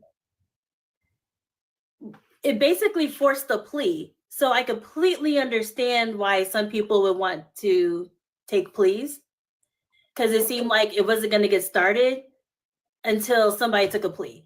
Mm-hmm. And I don't think maybe somebody of color would have done that, because it's almost like you're seeing the criminal justice system being used the way it's supposed to, put Black men away. And even though people are out and they don't have to serve that long, they still have a conviction that might not have happened if they would have let the legal system do what it was supposed to do. Right. Or it should have been, I don't know, a mistrial. So several of them, but I don't I just think if they have more people of color who just don't want to sit at the table but actually want to shape the table, then you could do something. Right. And that would have never happened. I think half of those people that were in the indictment would have been like, no, we're not. No, we're not dismissed. I like that. So what do you see as the biggest barrier for Black women or women in general entering the legal profession today? Well, it's a little intimidating because usually in Fulton County, you see like, okay, there's a lot of Black people. Okay, cool. But as soon as you leave Fulton, we're not really out there like that. So it's a little intimidating. You don't know how people are going to react to you. When you go out to places where you pass like 30, 50 Confederate flags, you're walking into the courthouse where there's like a statue, you're like, how's this going to go? How is the judge going to receive me? Like, how are the prosecutors going to receive? Like, how's this going to go? So it's intimidating, but you just have to know, like, 2%, we're unicorns, act like it. Absolutely. We are unicorns because I'll be on the other side of the bar one day. And there is another unicorn out in our world. Her name is Arian. And I'm actually going to bring Arian up because she is an attorney out in Miami and she creates content. And when we're talking about representation, she's like she's one of the 2 Black creators that I know. And so I definitely want to share this space with Arian and give her the floor to assist us in our interview today. Okay. Oh, yay. Not the unicorns. Unite. Hi. Oh, my God. Hey. Girl, hey. Oh, my goodness. I am so excited. I cannot. Girl. I'm not me fanning right now, though. Hold on. You see my blush? You see me blushing? It's so nice to meet you. No, oh my God. Unicorns Unite. Yes, ma'am. Let's do it. I am so excited to meet you. Sorry. Literally, I'm so excited to meet you. First of all, girl, congratulations. You did amazing. Honestly, now hearing, because I was listening before I just hopped on. Now I'm a baby attorney myself. I like to consider myself a baby attorney. I became a lawyer in 2017. And so I haven't been a lawyer much longer than you have. And hearing that you conquered this kind of trial this early in your career is obviously an opportunity of a lifetime, but you did amazing. You did amazing for your clients. And if nobody, I'm sure people are telling you that, but if nobody else tells you, that's the first thing I want to say to you. You did an amazing job. Thank you. Do not make me cry on this. Okay? I'm already overly emotional. Please. Like, don't do this. No, you really did. I think your strategy was amazing. I could tell very early on the strategy was if they don't say his name, I'm not saying anything. And I thought that was amazing because why are we here? And I'm sure the jury was like, why is he here? And I love that. I loved it. Loved it. It could make me cry. So I wanted to ask you some questions if you don't mind. Of course. Oh my God. So also a new private attorney, like I started at the PD's office as well, just like you. Okay. And I have my own firm and I'm also conflict counsel part-time. But it's a little bit different for me. I work part-time for the state as well, like as conflict counsel for them. But I'm wondering now, this was what? 18 plus months of your life and career and firm. So my first question for you is, with well-deserved, but this newfound exposure that you have, like what are your plans as far as rebuilding and, marketing and, all that stuff, all the things? Okay. So funny story. I started my law firm in March of 2022. Okay. And I received this case in November of 2022. Wow. So like I was slowly building it up and then it just crashed and burned. Right. So that's why I was getting like a little desperate, like, okay, like I know if I actually like leave him, nobody's going to take his case. Nobody wants to touch it. So I just screwed myself over, but I just needed to know that I was going to be a big part of justice. I was like, I can't just leave him because nobody's going to care. Yeah. So trying to rebuild my firm, I'm kind of I almost don't want to do felony criminal anymore after this. Don't leave us. Don't leave us. I'm just so disheartened by like what I saw judges do, prosecutors do. I'm just like, what is this? This is not justice. This is kind of what I learned in school, but the stuff we learned in law school is like, you know, things that you see in civil rights movement are like slavery. So you're like, okay, that makes sense. How are we in 2024 and it's still happening? Girl, questions that need answers. Lord. Right. So that just, I'm a little, ugh. And then after the election happened, I used to do immigration too. Mm-hmm. Actually, I think I'm gonna start getting into some pro bono immigration work after the election. I don't know how much. But there's a particular subset of people that I'm concerned about. I'm in Miami, so I'm really concerned about Haitian people in Miami. So yeah, I'm not. But girl, we can talk on the back end about this. This is about you. Yeah. So I mean, immigration right now is taking a hard hit too, because I mean, I wasn't practicing when Trump was in office the first time, but from what I hear with other attorneys, like there's going to be mass deportations that don't even make sense. And so I'm just like, whew. Yeah. No, I definitely I definitely understand. I ended up mixing in, I do some personal injury and civil rights work as well. And I think you just kind of got to, you know, like you just have to. But I'm very excited to see next steps for you. Because this is just like, talk about unicorns. This experience had to be like outrageously, I don't know, exciting for you. And then of course you sitting in there with all of these great attorneys, being able to feed off their energy and them able to feed off your energy. I love the bond that y'all have built. Do you see yourself maybe like co-counseling on other cases with some of them?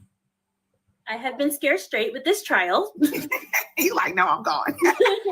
I will probably be doing personal injury. I have like 3 personal injury cases. Yay. I don't know. Like, You'll be back. And I kept telling them the same thing too. And all of them were like, no, we need you because nobody else is that compassionate about people. And I'm like, y'all?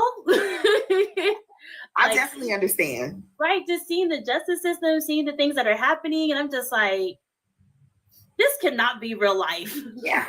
Yeah. I understand. I know the feeling. I think you'll be back. I think anybody with that kind of compassion, you will definitely be back. You probably just need a little break. It's fine. We'll give you a couple months and then we'll call you back. You'll be back.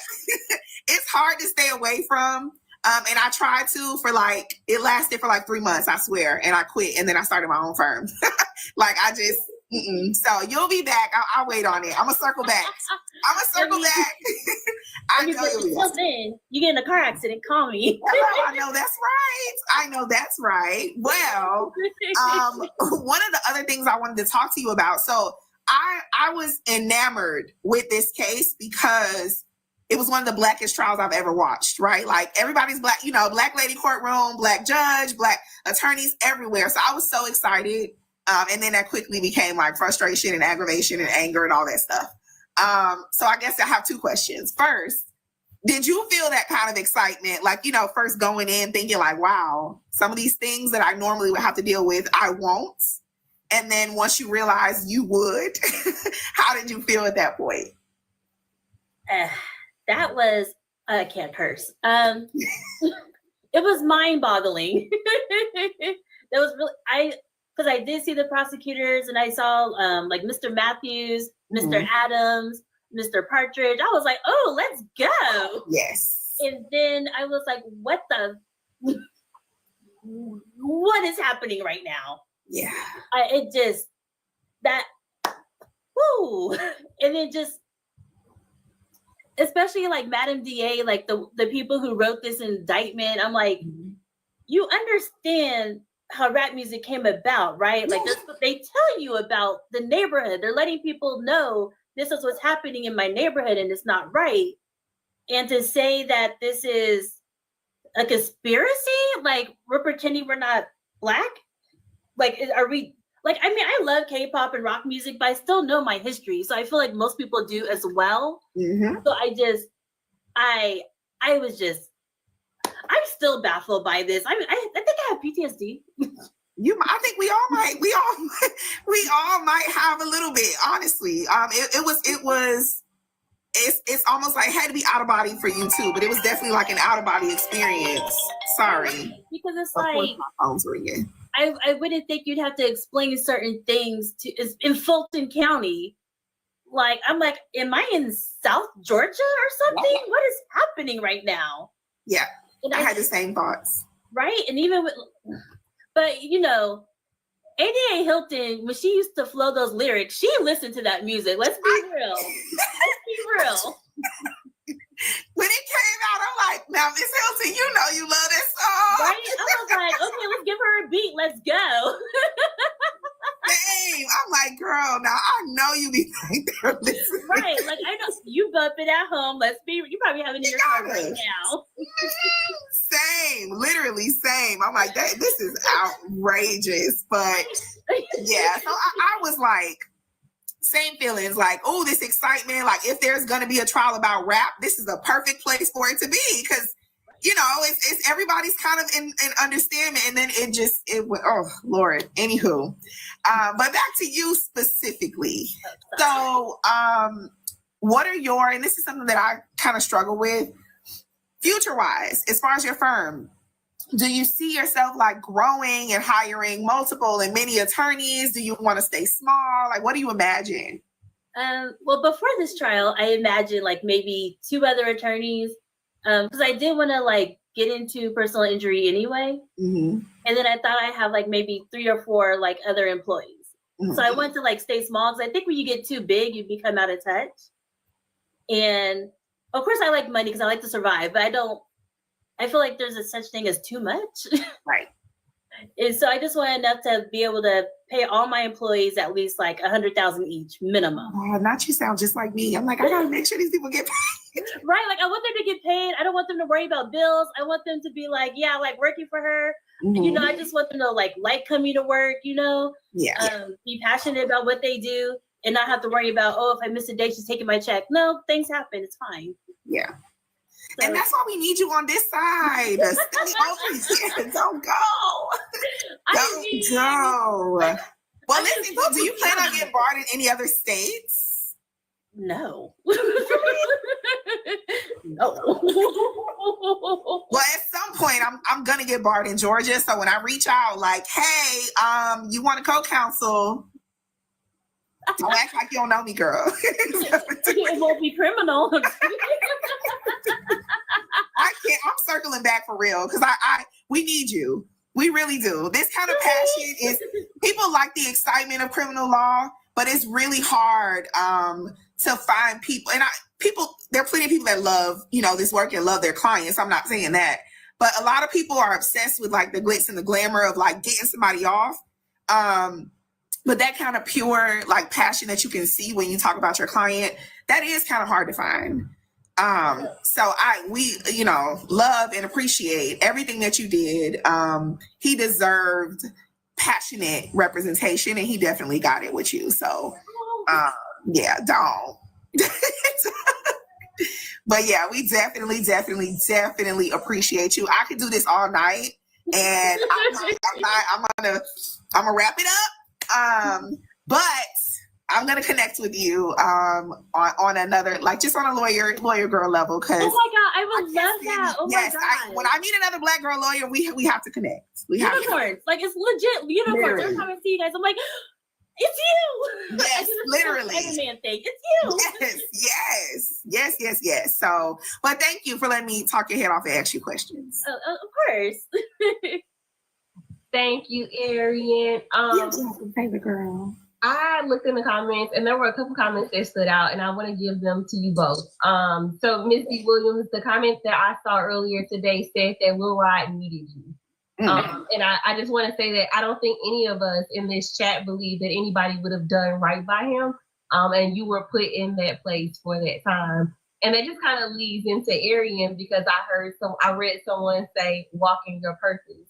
And I don't know if that's something that you needed to hear or not, but just remember to keep your eye on the prize and don't give up. Yes, ma'am.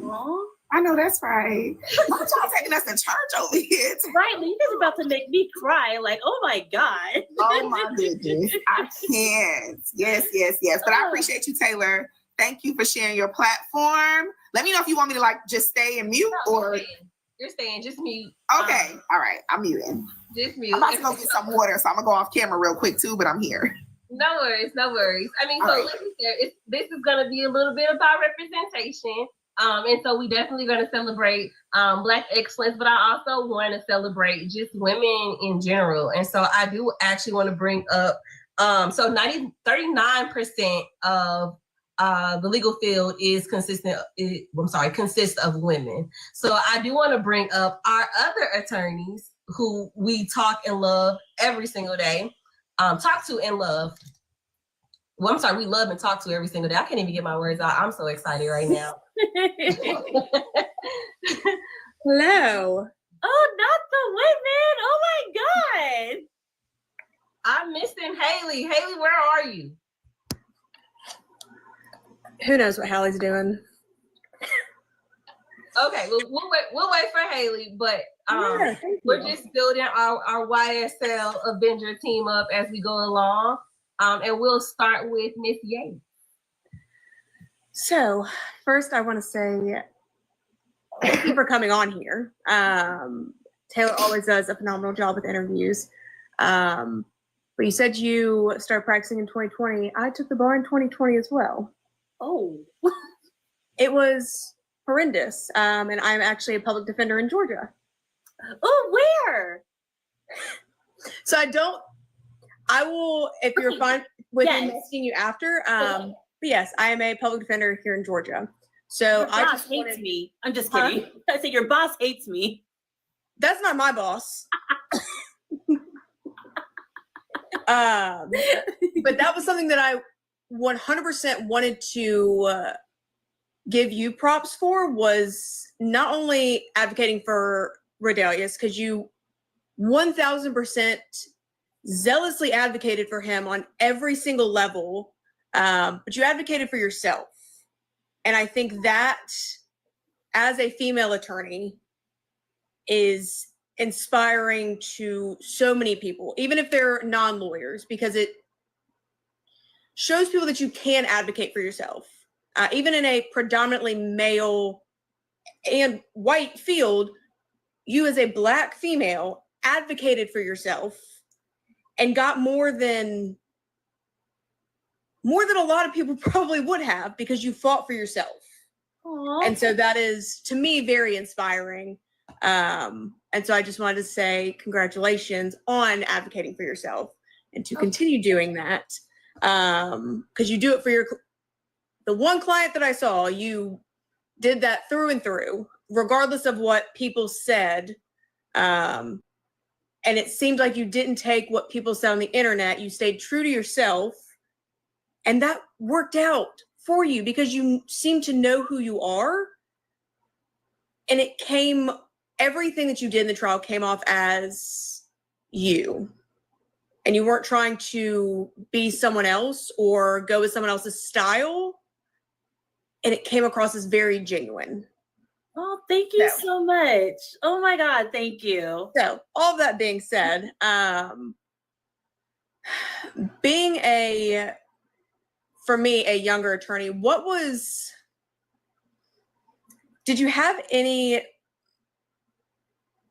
feelings of, should I be here right now?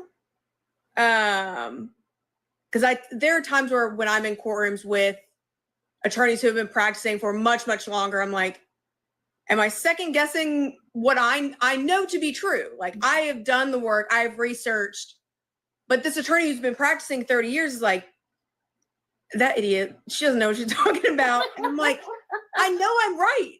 Like, don't make me second guess. So did you ever have feelings like that in this trial? All the time, because I wasn't talking, but I'm like, what am I supposed to talk about?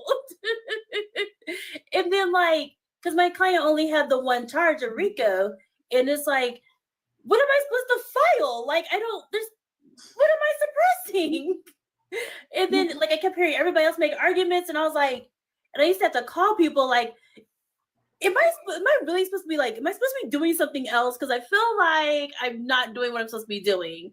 And then like the team I had behind me, they were like, no, you're fine. Like, don't file your motions early because you don't want the state to tighten up. Like, you're gonna wait. Like, just be patient. I'm like, okay, but they're tearing me up on the internet. And you know, people are like, why is she talking? And I'm like, what am I supposed to do? And then, you know, if you're in Georgia, you hear about like the Bruce Harveys. I was in, you know about the Bill Daniels program. So one of my teachers was actually on the trial, and I was like, oh my God, he's going to be like, why is she here? She was literally just in this training in July. And I had back surgery, so I couldn't, I knew I was having it. I couldn't apply. My coworker was in Bill Daniel. And so that's something that I'll probably apply for next year, but that's a different story. But I totally get that. And I think all of us up here at one point on a live or something had said, calm down. Yes. Okay. Calm down, because I think all of us at one point even said, what do you want her to do? Help me help you. Tell me what you want her to say. Right. I don't know. So, right. And then like, even if you make an objection, there's like, what, 7, 8 other people. If I object, that might have been something you wanted to come in and I objected to it. So I just ruined your whole strategy. So I'm not even going to do that because you never know. Yeah. I don't know what your client strategy is. I know mine. And that's everything that you said had a purpose. And it seemed like when you did say something, it made people look at you to be like, oh, well, when she says something, it seems to be important. So let me actually listen. But I will, like Arian, I could sit here and go on for hours. So I will pass it on. But thank you so much. No, thank you. I love when public defenders are like, oh my God, we love you. I'm like, you do? And I'm sitting over here in my own comments and people are like, public offender. And I'm like, what did you? Right. Literally in my own comments, all of them have been on one of my lives where I'm just like, I'm like, I will interrupt someone. I'm like, hold on, I need to say my piece. Because if I don't say my piece, we're gonna have problems. So right, because public defenders are amazing. They're some of the most compassionate people. But just like private attorneys, you might get some public defenders are like, I just want to plead. Okay, that you get that in private too, but you paid. So right. Anywho, I will pass it on to whoever's next. But thank you so much, and thank you, Taylor. Absolutely. Hey, Star. Hi. Yes, everybody is commenting. My boyfriend, who we now call YSL Bob, is trying to cook his dinner, and I promised him I will not be that long. So he is a prosecutor, but he has been a fan of all of the work that everybody has done, and he is definitely team common sense, if you would like to take anything from that. Okay. Well, and just to build on a couple of things that Attorney Yates talked about, you know, me as a person who was watching this, and I've done some videos about like the strategy and things behind that, I've kind of kept my commentary more to that.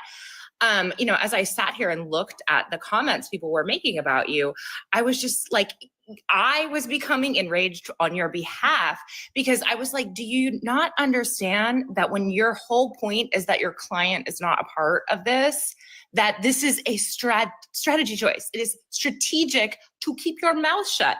Have you seen how keeping your mouth constantly flapping has worked out for the other side? So, you know, I said things when I could, but just, you know, you ain't gonna reach everybody with that kind of information. So, you know, I'm glad that you've now had this opportunity to speak your piece about that you had a plan. And, you know, the other thing, I made a video about this as well, but back when kind of everything was, people were realizing like your pay situation and how that was working, I made a video about that, like explaining just the like horrible injustice of how that was handled for you. And as much of a personal cost as it may have come for you, I do think it's put a light on a lot of people like to see how public defense is handled and how poorly people can be compensated. And yet still you made a choice to sit there. Because, you know, I had people say like, well, why didn't you try and get out of this? Whatever. There comes a point where you are in this, and like you said, you knew that you were the only person that was going to sit there and do this for him. And you can't just like leave a man behind. And that's really, you were put in a choice of like, I have to take a personal cost on this, or I have to represent this person who isn't going to be able to get counsel. So kudos to you for that. Here is a question, and I'm not sure how much of this you'll be able to like tell us, but like, as far as working with the other attorneys, like how often were you guys kind of coming together and discussing like strategy? And, you know, because I know the state would give you guys like a list of witnesses for that week. Would y'all convene on that? Like, can you give us any insight into how that worked? I mean, we all did talk with each other, but we kind of kept our strategy kind of like to ourselves. Because at the end of the day, it still is a RICO. So we're all trying to distance ourselves from each other. And it was easy to distance myself from everybody because he was 10. Well, also strategic in a way, yeah. Right. So it was pretty easy, but I also quickly realized, I think during their opening, that we were there. So the prosecutors could be like, look at all these grown men. Look what they did to this young man. And it's like, those men weren't even in the neighborhood when he was really growing up. So yeah. Well, okay. If that's what your position is, then show me that relationship that allegedly existed. Like it's very twisted. It is. Like they were grasping for straws. It was such a miscarriage of justice. It was just so disgusting. Well, and I guess to that end, like, I mean, how did you keep from just like losing your mind, like while you're sitting there watching it? Like I would have needed many a coping strategies. Like I would be burning up from the inside. I mean, all the time. So like me and my client, we would like pass notes to each other. So we would talk about how ridiculous things were. I mean, sometimes that's the only comfort you can get in a situation. Right. And then of course, you know, everybody knows I love anime. So I was trying to get my client to like it.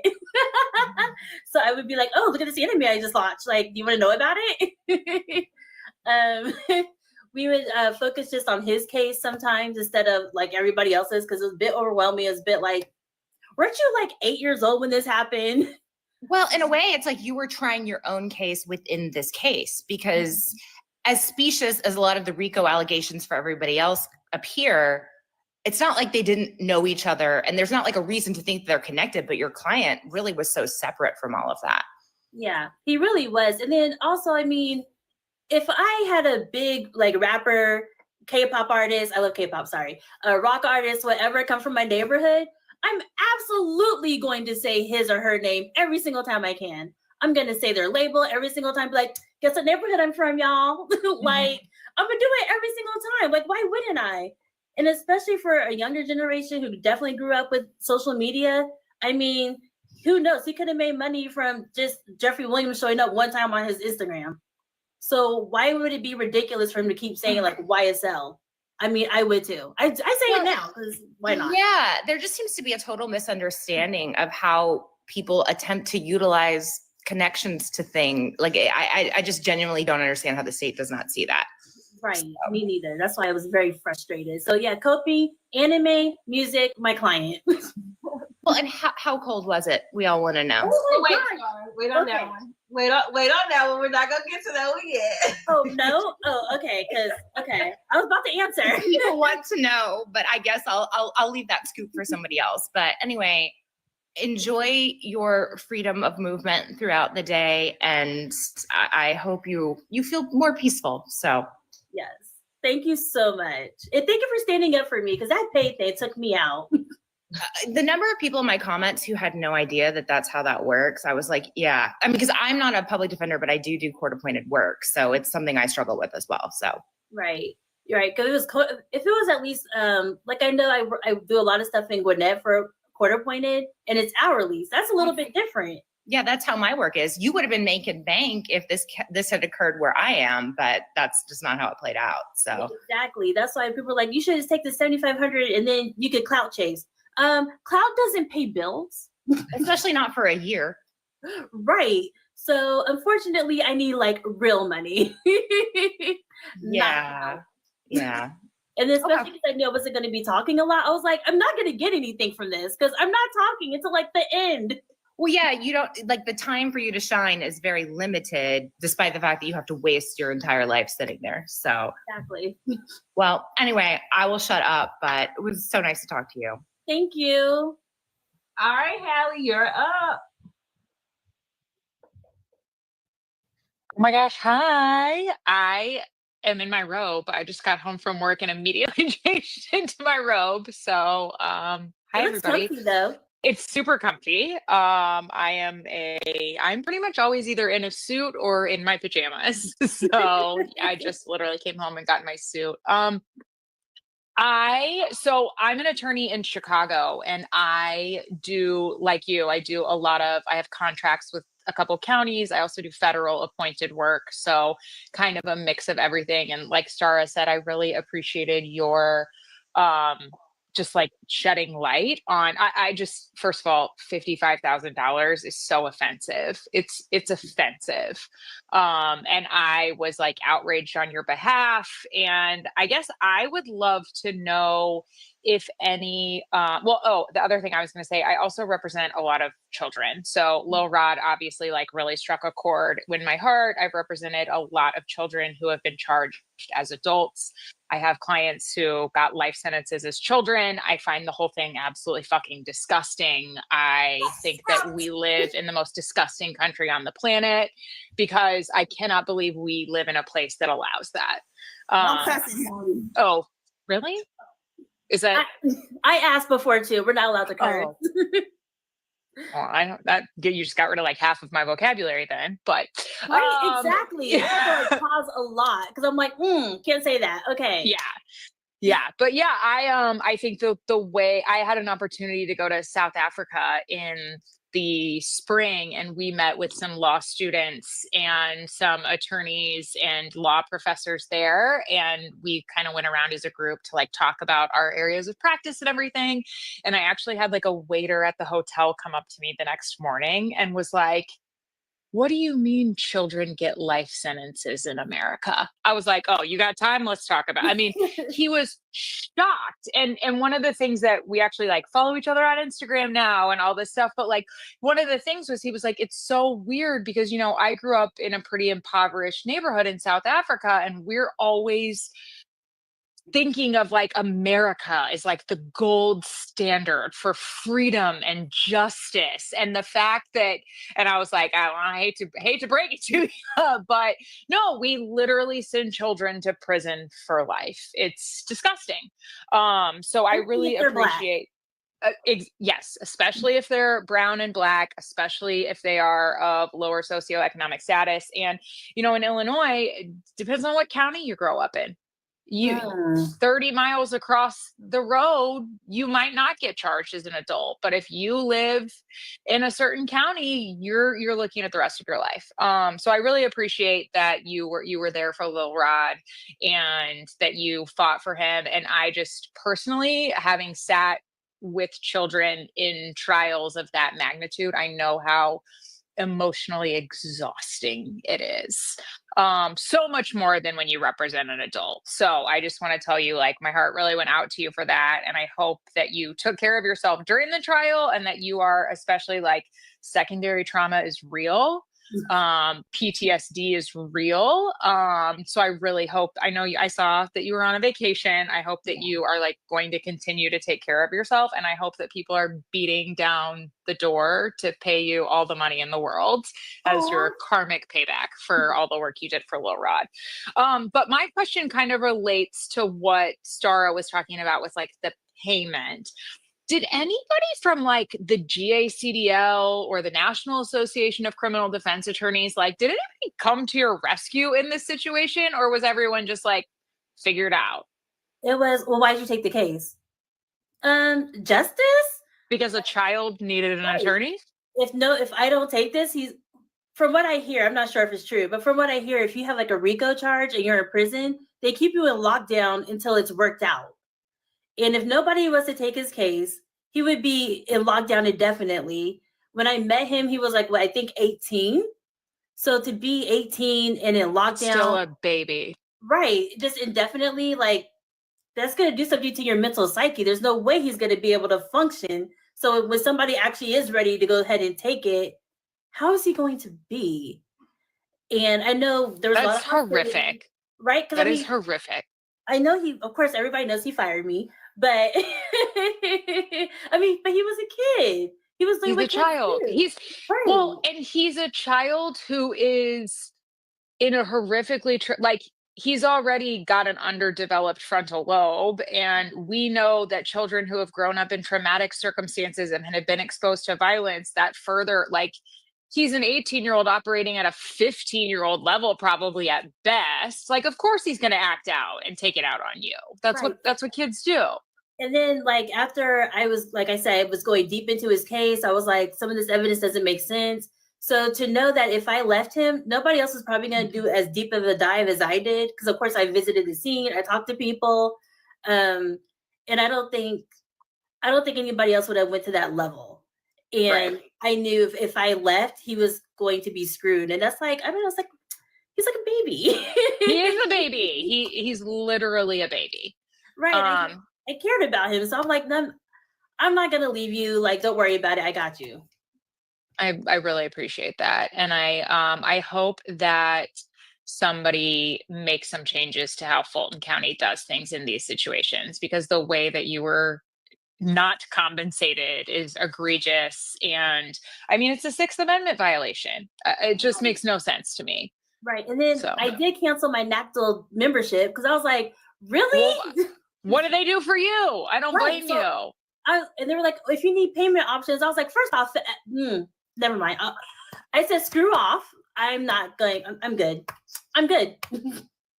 So everyone in the comments is asking when he fired you. So I think everyone wants the details of that.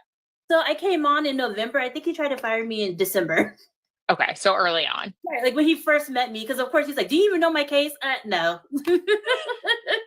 I got it. Yeah. I got it. Well, I hope the best for Lil Rod, and I really hope that I hope you're able to go forth and make $1 billion from having your name out there, because you definitely earned it. Oh, thank you so much. And thanks for having me up here, guys. In Jesus' name, let us all touch and agree. Agreed. Miss Mel, you're up. Hi, everybody. Hello. I don't get on TikTok Live a lot because it doesn't work for me. So I hope it's not lagging. I'm in Memphis right now, and it doesn't like me right now. So I hope it's not lagging. So I apologize if it is. But Taylor, thank you for having me up. Miss D. Williams, it is so awesome to meet you. And you are so right. You didn't say much. When I started watching the trial, I kept saying, I went back and I did watch some opening statements. So my first thing is, she must be a psychic because she said it was a circus, and it was indeed a circus in that opening statement. That's the first thing that I said. So not only was it a circus, I would, if you were in a lot of my videos, I would say, and I know Taylor don't want to go into detail, but I'm going to say, not only does D. Williams have on a coat, today she wore gloves. So I was like, how cold is it in the courtroom?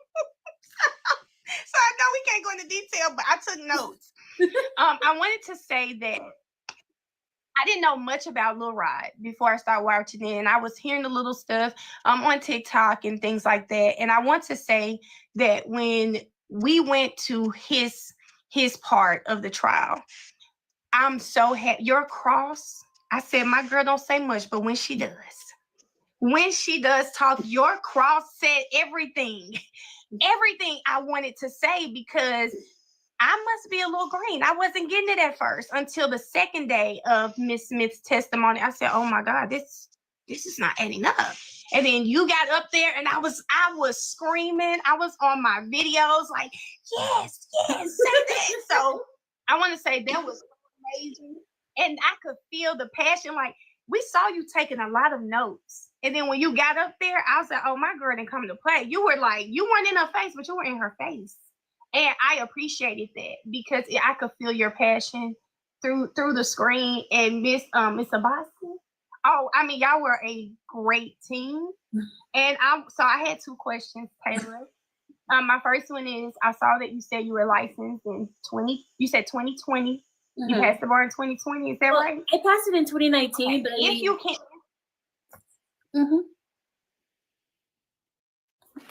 Oh, okay. So if you can answer this, because I don't know if you can. As a new attorney, what were you thinking during Brian Steele's like whole content thing? Like, what was going through your head? Had you even heard that that was possible? Had you ever seen something like that before? Well, I have, but not to that extent. Not for that, because I was a public defender before.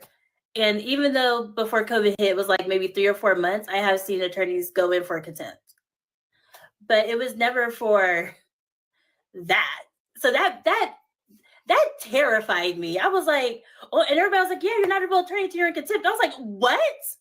I was like, okay, so I have to go to jail? I was like, oh my God, I'm not going to survive. I'm too pretty. I'm not going to survive Rice Street. This isn't going to work. I was like, oh my God. And do you hear my voice? Oh my God, they will tear me up. I'm not built for that. And I was like, so if I want to continue doing this, I have to go to jail. It's like, oh my God. Like Brian still had like all the bar for him. Who's coming for me? So I don't have a relationship with the Supreme Court. I was going to be screwed.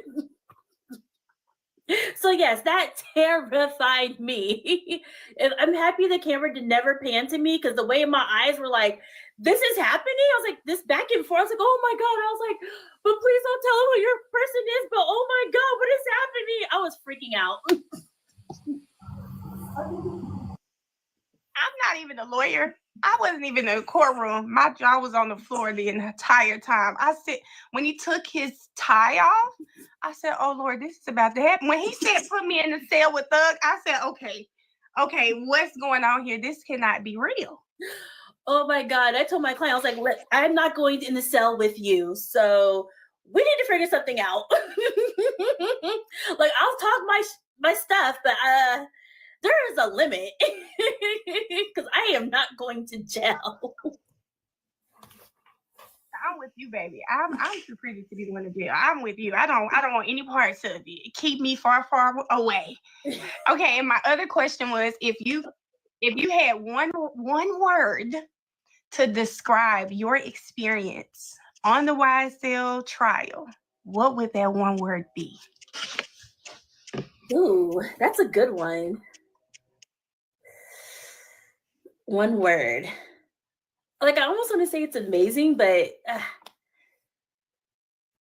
I don't think a word can describe it, because I don't think anybody would ever have this type of experience, especially like from the very beginning, and to see like all the different personalities, the different strategies, even the different clients. Like, I don't know. You got me.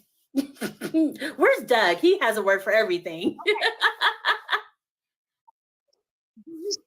If we piggyback off that, do you think, from what you said, do you think that this experience made you a better lawyer because you've seen so much in this one trial? Do you think it made you better? I want to say it did, but it scared me straight. Like, I don't want to do criminal like that anymore. Because I guess I've seen the worst of the worst. They're like, it can only go uphill from here. I'm like, but what if Gwinnett County is like, we're going to do RICO like Fulton? Like, ooh. And then there's a bunch of people that were on this trial who they had their client before the RICO case came, and then they got pulled into the RICO. And I'm like, so I could just be taking a drug case and it's going to turn into absolutely not. So it scared me straight. It made my eyes open that this is happening in 2024. This is not 1964 or 1924, but it feels like it. I can see that. Well, thank you so much for answering my questions. I wish you nothing but blessings and peace. And I hope you get through what this trial has done to you, and it be an experience you can tell your grandchildren about someday. And thank you, Taylor, for having me. And hey, Chad. And hey, all the girls on the panel too. Hey, Miss Jefferson. Did I do it? Okay, there it goes. Hello. I was going to say those are my two favorite. Everybody know me, Mouth Almighty, okay? That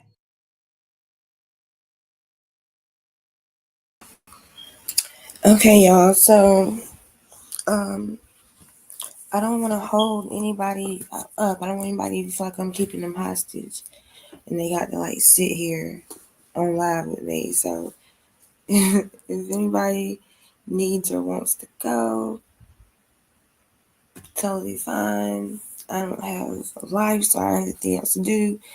So if we get off, I'm just probably going to either pass out or make some videos. If you want to continue watching this, we can continue watching this. Or if you want to, I guess, get some tea or some drama, the lead attorney is live right now discussing the whole Kayla Shannon thing. So, what would you guys like to do?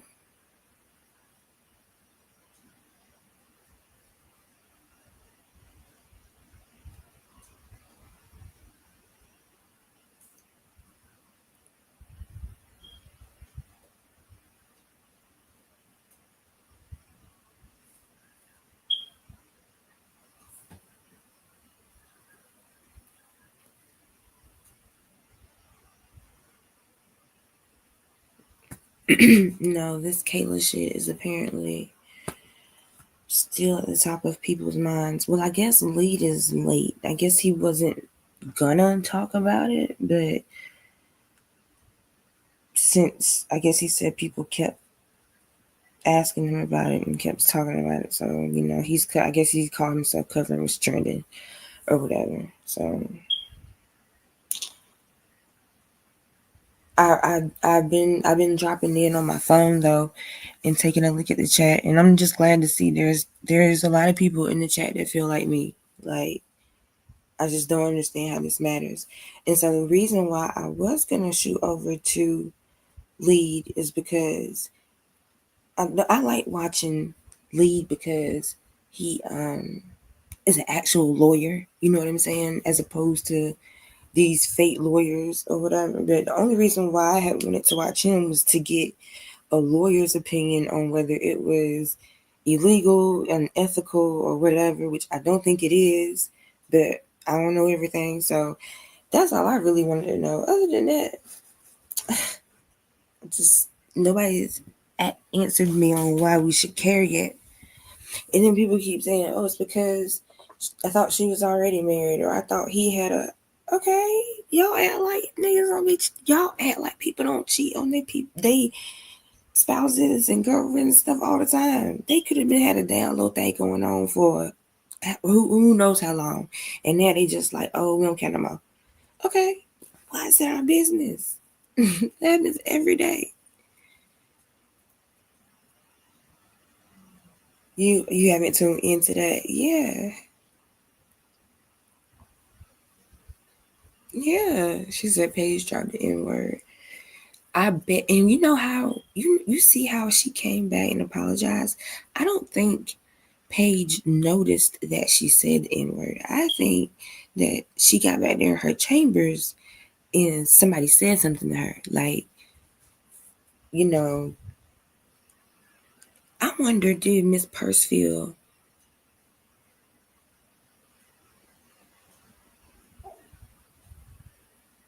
Danny, go to the corner.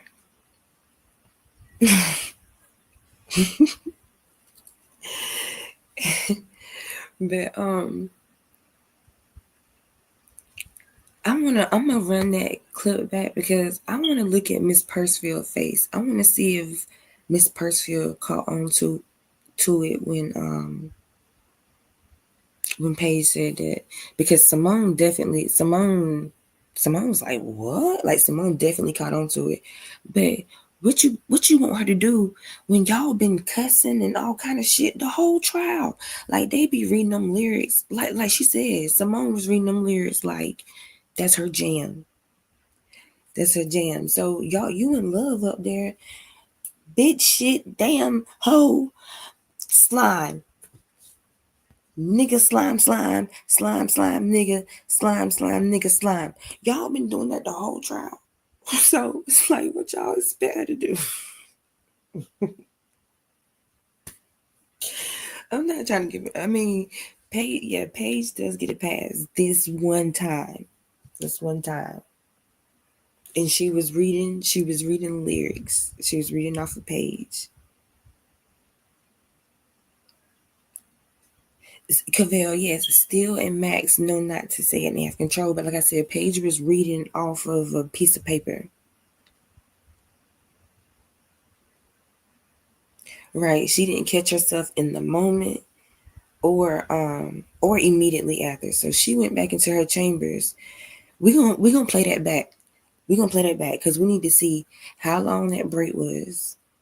Because if it was extra long, that means they was in there pulling up YouTube, running it back. And we're gonna see how long the break was, and if everybody and see people's facial reactions when she said it. They did too. Yeah. Brian Steele was like a ninja at that. At Brian, I mean, and that's just, I guess, him being a respectable man. I wasn't one of those people that was like, oh my gosh, why doesn't he just say the word? Like, some people just have, strict morals. Me, myself, I cuss a lot. I'm working on it, kind of, but I cuss a lot. So, I probably would have let them words fly off too. But at the same time, for me, it's just being mindful that you're in a courtroom. Like, I've always been taught there's certain courtroom decorum that you're supposed to exhibit. And it's just about decorum. So I feel like even Brian Steele might even cuss in his outside life, but he has so much respect for the courtroom that he would never. You know what I'm saying? Like, respect to the oath, respect to the bench, respect to the courtroom. Like, he might, that might have been his thing, but he was a ninja. Like, bleep and bleep bleep. Mr. Williams said every day is another day in HE blank blank. But even when he was arguing, he was on it. He was on point. My only issue is she didn't think twice when she said it. It was it was very natural flowing. And like I said, I believe all of them be at home saying it all willy-nilly. Yeah, he did. He said every day is another day of HE blank blank. And what was that song? That song they played, Slime Shit. He kept saying slime, SH blank T or SH like it's like, still the word is in the name of the song. He didn't give a damn. I don't give a damn if the word is in the title. I'm still not saying it.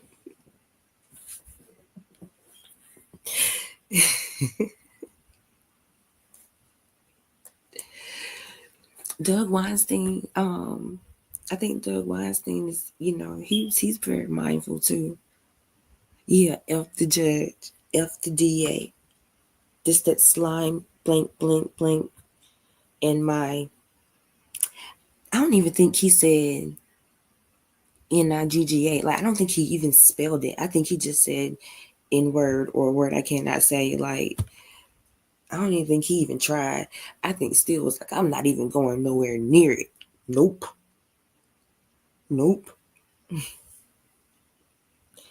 But it's like, as a white man, it's got to be hard to like defend a rapper in a murder trial where his rap lyrics are evidence.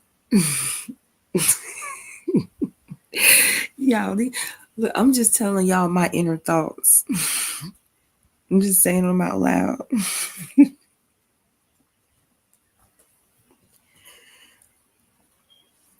He dodged it all, but we can look at it now. what happened today. Or I mean that interview, she was a good interview, so I don't mind finish watching it at some other time or after this, because it wasn't a bad interview. It was a good interview. And this lets me know that I can go live on TikTok and YouTube at the same time, because she doing it. Or she did.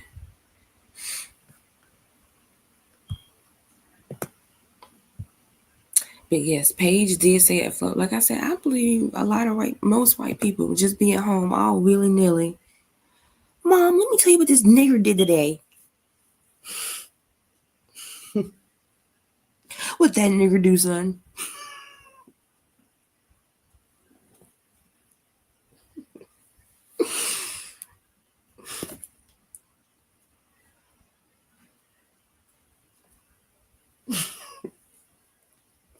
I believe they do.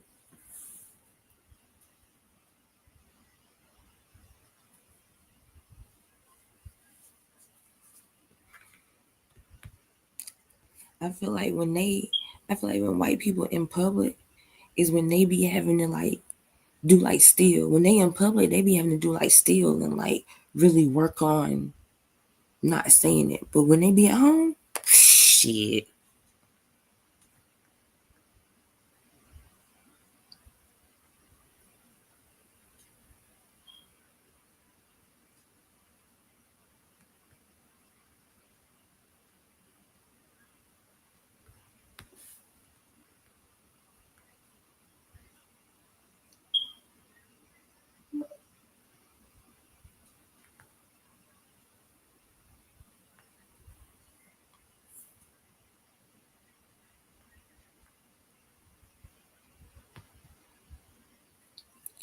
Okay, so today, all right.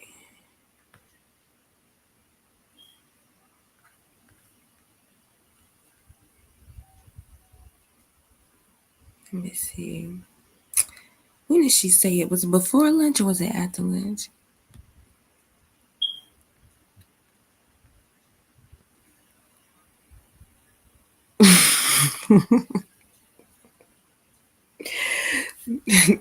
My bad. When they had that Asian man on the stand. When they had that Asian man on the stand last week. I think I was in Fox chat. And I was like, is it racist if he looked like the man that worked at the nail shop down the street? Oh, it is? My bad. And after I said that in Fox chat, it was like niggas just went in. Everybody just went in. I think after I said that, somebody was like, he sure do look like he want to say, hurry up and buy. And he was working at the BP, the gas station too. He said, like, he looked like the nigga that say, hurry up and buy. You break, you buy. He don't look like no gas. Like, he don't look like he's supposed to work at the gas station. Like, when you think of somebody working at the gas station, you think of like Muhammad, Ishmael. You know what I'm talking about. Like the Arabs, the Indians, the Kel. They the ones that run all those stores down here. But you don't think of like a Korean or Asian. Like he's supposed to work at the nail shop.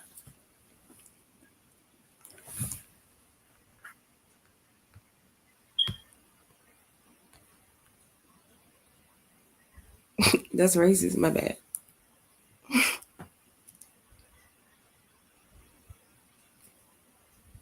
I think that's how steel is, though. Because anyone that spells out hell, yeah, you spell out hell.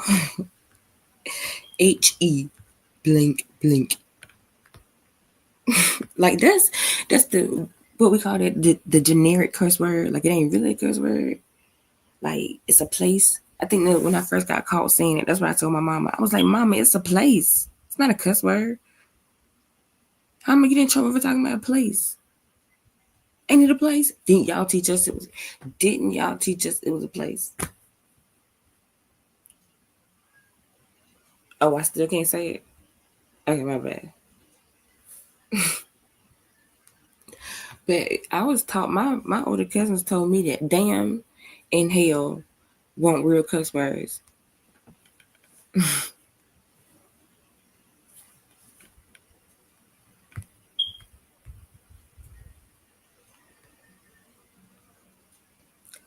Okay, you said it was before lunch. All right.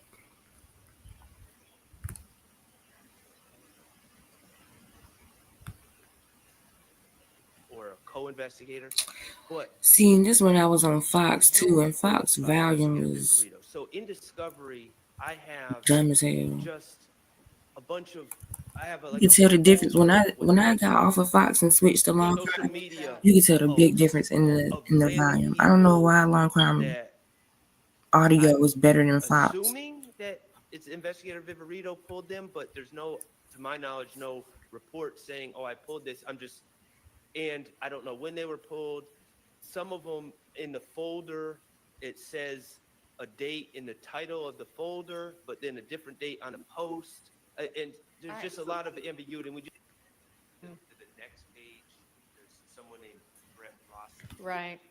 The person that is on the other end of the conversation is Yeah. okay. So that's just kind of,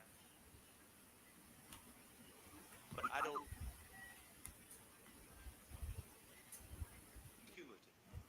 And are objecting on that basis. Okay. And does the state want to insist on this, or okay, we'll withdraw this? I'm not doing this. So.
Spectrum think they funny. My bill due tomorrow. I swear, I think the closer your bill get, did they start slowing down your bandwidth on purpose. Like, pay us, nigga. You better pay us. I'm gonna pay y'all tomorrow. When that shit due? It's due on the 9th. Tomorrow is the 9th. Just when you gonna get it. Like, I got you. That chirp. Yeah, I'm sitting here looking at the batteries too. But see, then I gotta get a chair because I gotta be able to reach it. And then I gotta hope that I can get that motherfucker back on.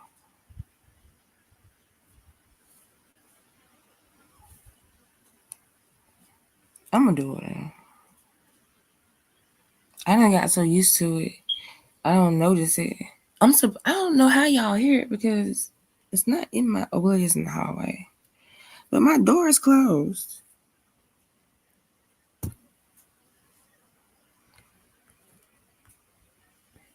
Okay.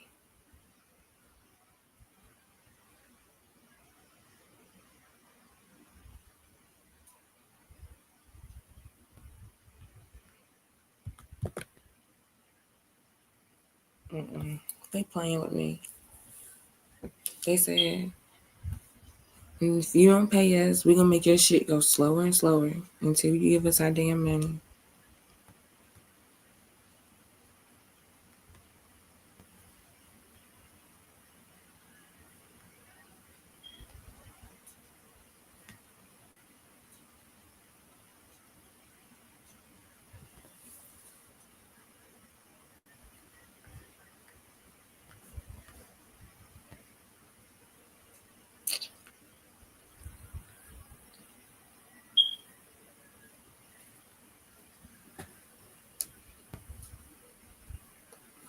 Oh, did y'all hear? Dang. I started making a post. In traffic and I didn't even finish it. I forgot. But did y'all hear about Lil Durk? He got more charges. They transferred him to California and he got more charges added on. I don't know what the charges are though. I hadn't looked into it. But I see Cuff Boys making a video about it.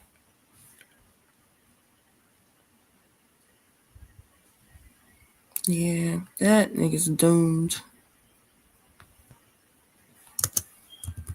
That nigga's doomed. You built that empire. You came from O Block. Not O Block, but South Side of Chicago. You came from like the worst of the worst situation. You made it out. You made it out and you fucked it up. Ain't that the point? Isn't the point to make it out? Like,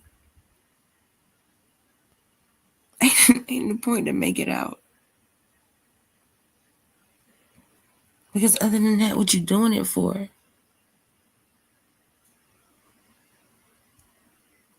You know what I'm saying? You spent all this time. I'm not talking about him. I'm talking about any artist.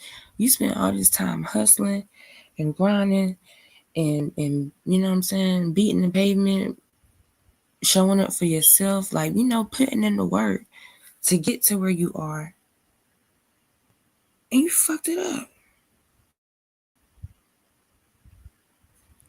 Durk had signed a deal, I think it was last year, for like 20-30 million. And that was the music. That's not including the endorsements and the merch, the clothes. I didn't even know till he got arrested that he had OTF Gaming, where he has his own gaming league, like video gaming league or whatever. Like, I'm like, you know what I'm saying? You doing you getting it. You know what I'm saying? Family, all them kids you done laid up and made. You don't have to worry about taking care of them. Like, you can have, my mama always said, you can have as many kids as you can take care of. That's a lie. And that's true. You can have as many kids as you can take care of. If you can take care of them, shit, I don't care how many you have. It ain't my pussy they coming out of, because there ain't no more coming out of it. But if you want to keep having them, if you want to keep making them, if you want to keep taking care of them, and you got the means to do it, pop them out. Have at it. You done had 1, 2, 3 babies on India. Just to lead each other out here. To look at you on the internet when they get older. Because I think it's only 1 or 2 of them that's like, you know, of age.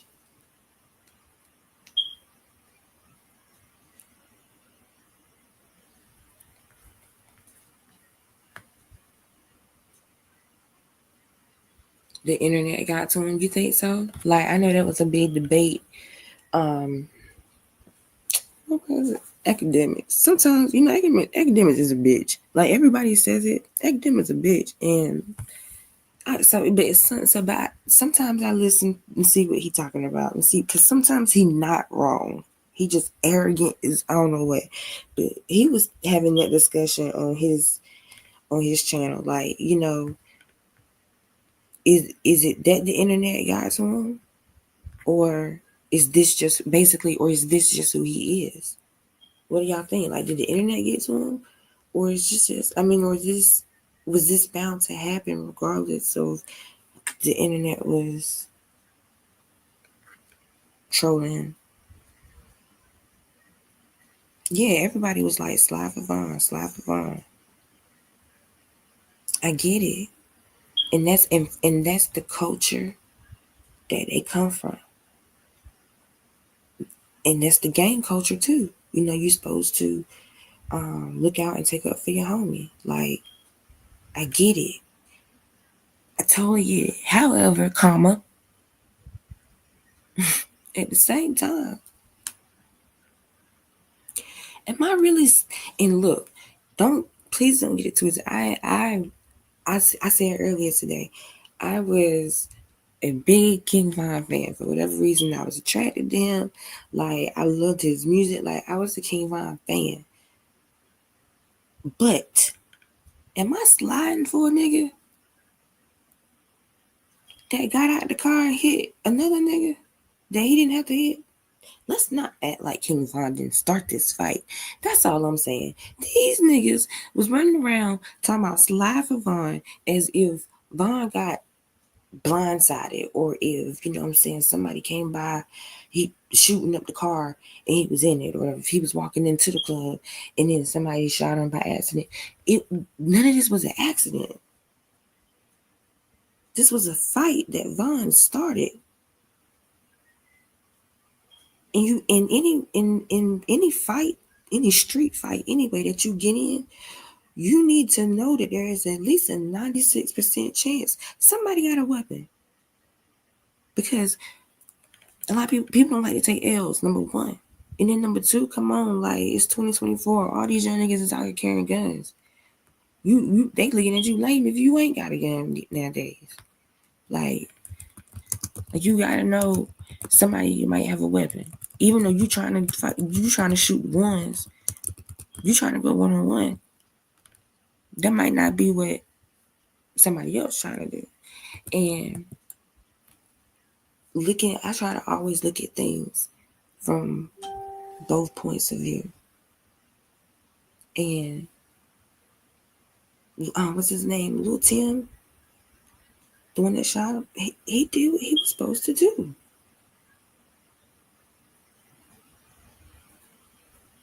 As your homie or whatever, security friend, that's what you're supposed to do. They did not know that it was King Von. They saw a nigga walk up to Quando Rondo and steal him in the face. That's it. It was dark out there. It was a bunch of people. That's all they saw, was that somebody came and hit the money. Quando Rondo is the money to these other niggas. He ain't meal ticket. We not gonna let nobody fuck with the money. That's their job, to protect him. Hell, the only reason y'all at this club is because of him. So, if it was the other way around, y'all know for sure one of them Chicago niggas would have pulled out a gun and shot. You know what I'm saying? That's all I was saying is people were acting like Lil Tim was so wrong for what he did, and it's like if the situation was reversed, King Von and his homies would have did the same thing. If somebody walked up and sneaked King Von in the face, you think somebody ain't finna pull out a gun and shoot it? So, and then so as I got deeper into the story, I think somebody I watched did an interview with King Von's manager, and they told a story of what happened that night. And they had left they was at his album release party at one club. They left that club. They was all supposed to be going home. The manager was in a separate car from him going to the house. Like everybody was tired. It was like 2 a.m. They was all supposed to be going home. On the way home, King Von was like, hey, I want to go to another party. I want to go somewhere else. So they turned around and they went to this hookah lounge, this club or whatever. I don't know. Apparently he didn't even, I don't know. It's weird. It's kind of like, and if I get too deep, let me know. Because this is how I thought of it, and I get deep sometimes. It's really like, it was destined. It was fate. That entire night was fate.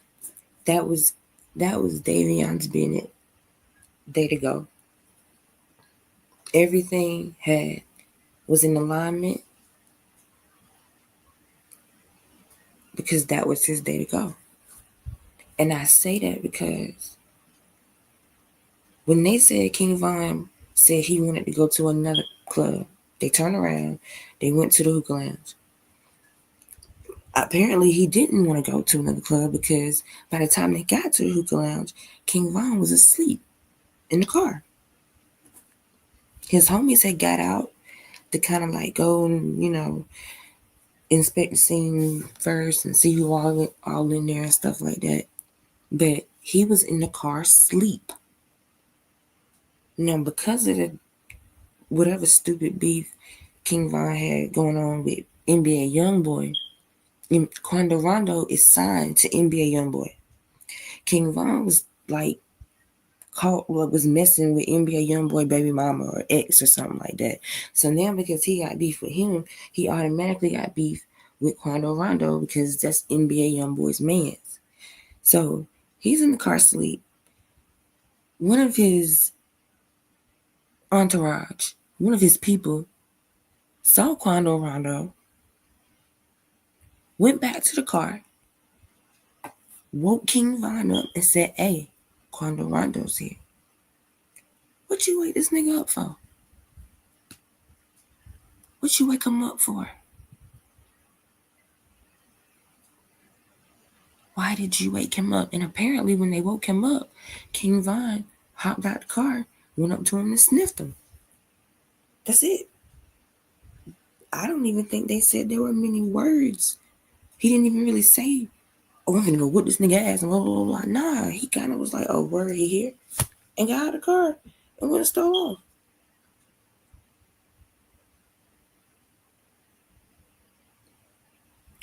What you wake him up for, though? If I'm asleep, don't wake me up to look at my op outside. Like, I don't give a fuck. I'm in the car asleep. They out there. I didn't even have to know this motherfucker was here. Why did you tell me this? Why did you wait for me up to give me this information? To let me know that if we go into this club, Quando Rondo is here too. Okay, cool. Let me know that when I wake up. And if or take me to the house. Like, why didn't somebody make an executive decision that this nigga's knocked out, let's go home? But anyway, they woke him up. He did what he did. Shots were fired. What a lot of people don't know is that them shots didn't kill King Von. King Von was alive and talking and alert and all of the things. He had to go into surgery. I forget what a bullet was, but he had to get rushed into surgery. He died in surgery. Anybody can die in surgery. Anytime you go under, that is a risk in any surgery. But he died in surgery. So he wasn't like he got shot, he was unconscious, and like, nah, he was conscious. He was telling his boys, like, don't worry about me. I'll be good, blah, blah, blah. And they saw him go into surgery and he come back out. That's why I say it was destined. It was fate. Because please believe 100%, if King Von didn't pass away, he would be in prison right now. He would be in, probably jail, awaiting more charges. He would be locked up, incarcerated right now. If King Von was still alive, Fannie Willis said she was gonna keep pursuing the charges against him for the shooting that happened in Atlanta. He was supposed to be the money man for the FBG Duck thing. So had he not passed away, he'd be in jail right now. So I'm not saying it was a good thing he passed away. I'm just saying that was what awaited him. And the same thing with him. You made it out, bro. You made it out. Why did you fuck it up like that? Like, I believe King Von was almost gonna be bigger than dirt.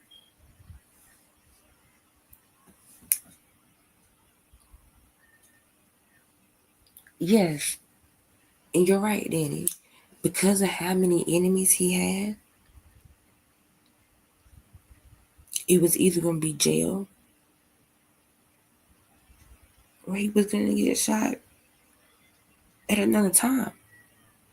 And a lot of people thought it would be when he was actually in Chicago, because most of his beef was in Chicago. That's where he did all of his his deeds or whatever. And I ain't even say all of them because the word on the street is he got a couple bodies, actual bodies in the A. Like they moved, him and Dirk moved to Atlanta from Chicago when they like really made it or whatever. And apparently they came to Atlanta just doing the same shit they do in Chicago. So, but a lot of people thought they would be in Chicago, and had he not passed away, it probably would have been. Because he had a lot of hate on these. He did have a lot of hate. And he was a Leo, so he was very arrogant. And he moved that way. So he moved like, ain't nobody gonna touch me. King Von.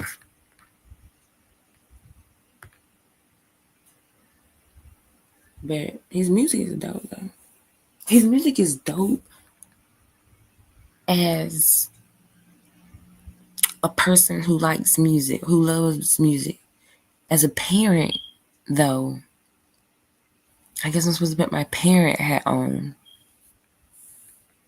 No, it's not for kids. It's not. It's not. And when you listen to the lyrics, it's like, oh my gosh, the song has been on 3 minutes. We've already killed 15 people. Jesus Christ.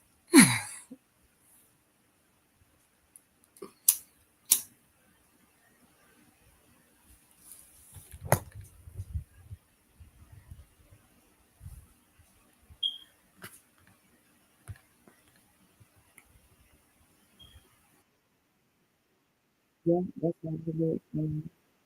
Oh, they let Lil Tim go because. Okay, so did you know they let him go? Because once they did King Von's autopsy and they got all the testing and ballistics and stuff back, it turns out, well, this is what I heard. I heard 2 theories. Well, from what I heard was they found out that it was an APD bullet in King Von. The bullet that came, at least one of the bullets that was pulled from King Von came from an APD gun. Is what we heard because APD was out there. They were doing security. They were already there. So when they came out of the class and shooting, the police also started shooting because the other didn't like the shooter. So that's what they came to do. The people there after shooting, and they're kind of pressing, they didn't. I mean, he got caught in the crossfire. They didn't really know what was going on, or whatever. And then they said that Lil Tim was in self-defense because King Von hopped out the car and stole off from his name. But even still though, I have seen cases like that and people still get charged with something very much something. No, they get charged with something like that. Because homicide, involuntary manslaughter, or something like that. I think that law enforcement as a whole, whether it be APD or Chicago PD, because they are absolutely working together, I think they would have like let's consider this young man go. He did us a service. He took this King Von, this menace that we've been trying to keep in jail for ever. He took the trash out for us. Obviously, the police didn't let us give man a medal. He took the trash out. Let him go. He tell you. He didn't do anything wrong. I believe the police is sleeping with him. Because he said they were definitely making it to try what he did.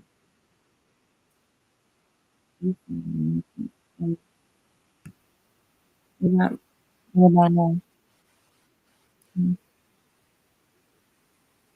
That's how we put into private. So I got a microphone that I never use. That's pretty easy. I got a camera that I never use.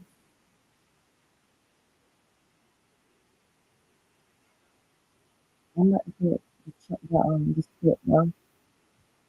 This page.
Sorry about that.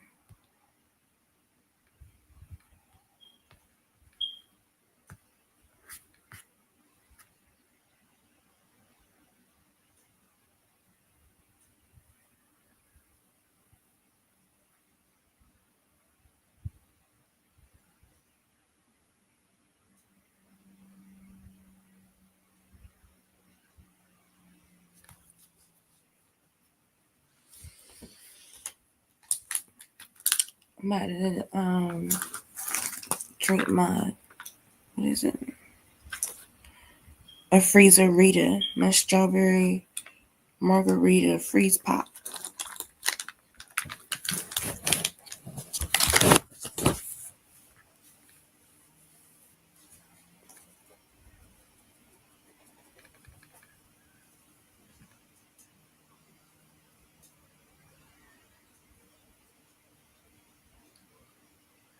Oh my gosh, it just must not be meant to be. This little clip, because it will not load for nothing. I scared you. Everybody say that. Like anytime I come back on from being gone and I say something, everybody say I scared them. So that's why I be trying to ease into it. I'll be like, hello, hello, hello. Everybody say I scared them. My bad.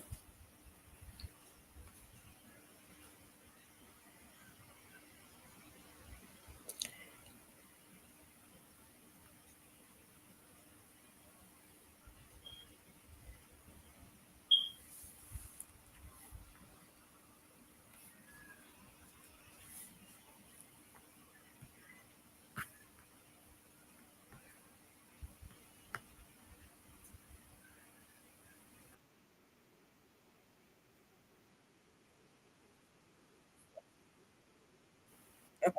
Here we go.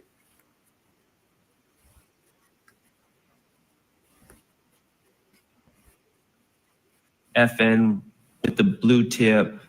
And we are back, and we're back. Go ahead and hit that like button, y'all. It helps us out, and it helps you because it helps us keep bringing you this content. Now, what we're going to see in this video today, y'all, Judge Whitaker is going to apologize for having used the N-word. Yes, she read off some social media posts. One, it was certainly not meant. Don't make y'all wait any longer. Don't forget to comment, like, subscribe to some lyrics. Y'all, as you can see from the coming up, they're going to talk about a lot of lyrics. So if you're interested in whether or not lyrics should be able to be used in a court case, watch this whole thing because that's what they're going to be talking about today. It's really interesting stuff. Other than that, y'all, if you're interested in becoming a paralegal, working with lawyers, helping to fight the injustice, Paper, and I read out the word NIGGAS, which I hope that was not offensive to anyone. It was certainly not meant to be offensive to anyone. I do not use that word. Did you read it? And it was merely, I should have been looking first before I said it, whatever I said out loud, to edit if there were, any offensive words. So I want to apologize on the record for that. Now, with regard to the songs, I was, well, thank you. I appreciate that. I did not mean any. I was not able to listen to the songs because nobody sent me the songs we might be litigating. I think it was 1:35, and I'm still waiting for it to come over the ether wherever it goes before it gets from one email to another of what the songs are and what the objections might be. And if y'all were working on it the whole lunch and that's why it didn't get to me until now, that's fine. Of course, all this is also under my client's First Amendment rights and his artistic license. Certainly, yes. As I think has been litigated before, and as I think I have noted before, everybody has got a right to say pretty much whatever they please as long as Wrong video, Veronica.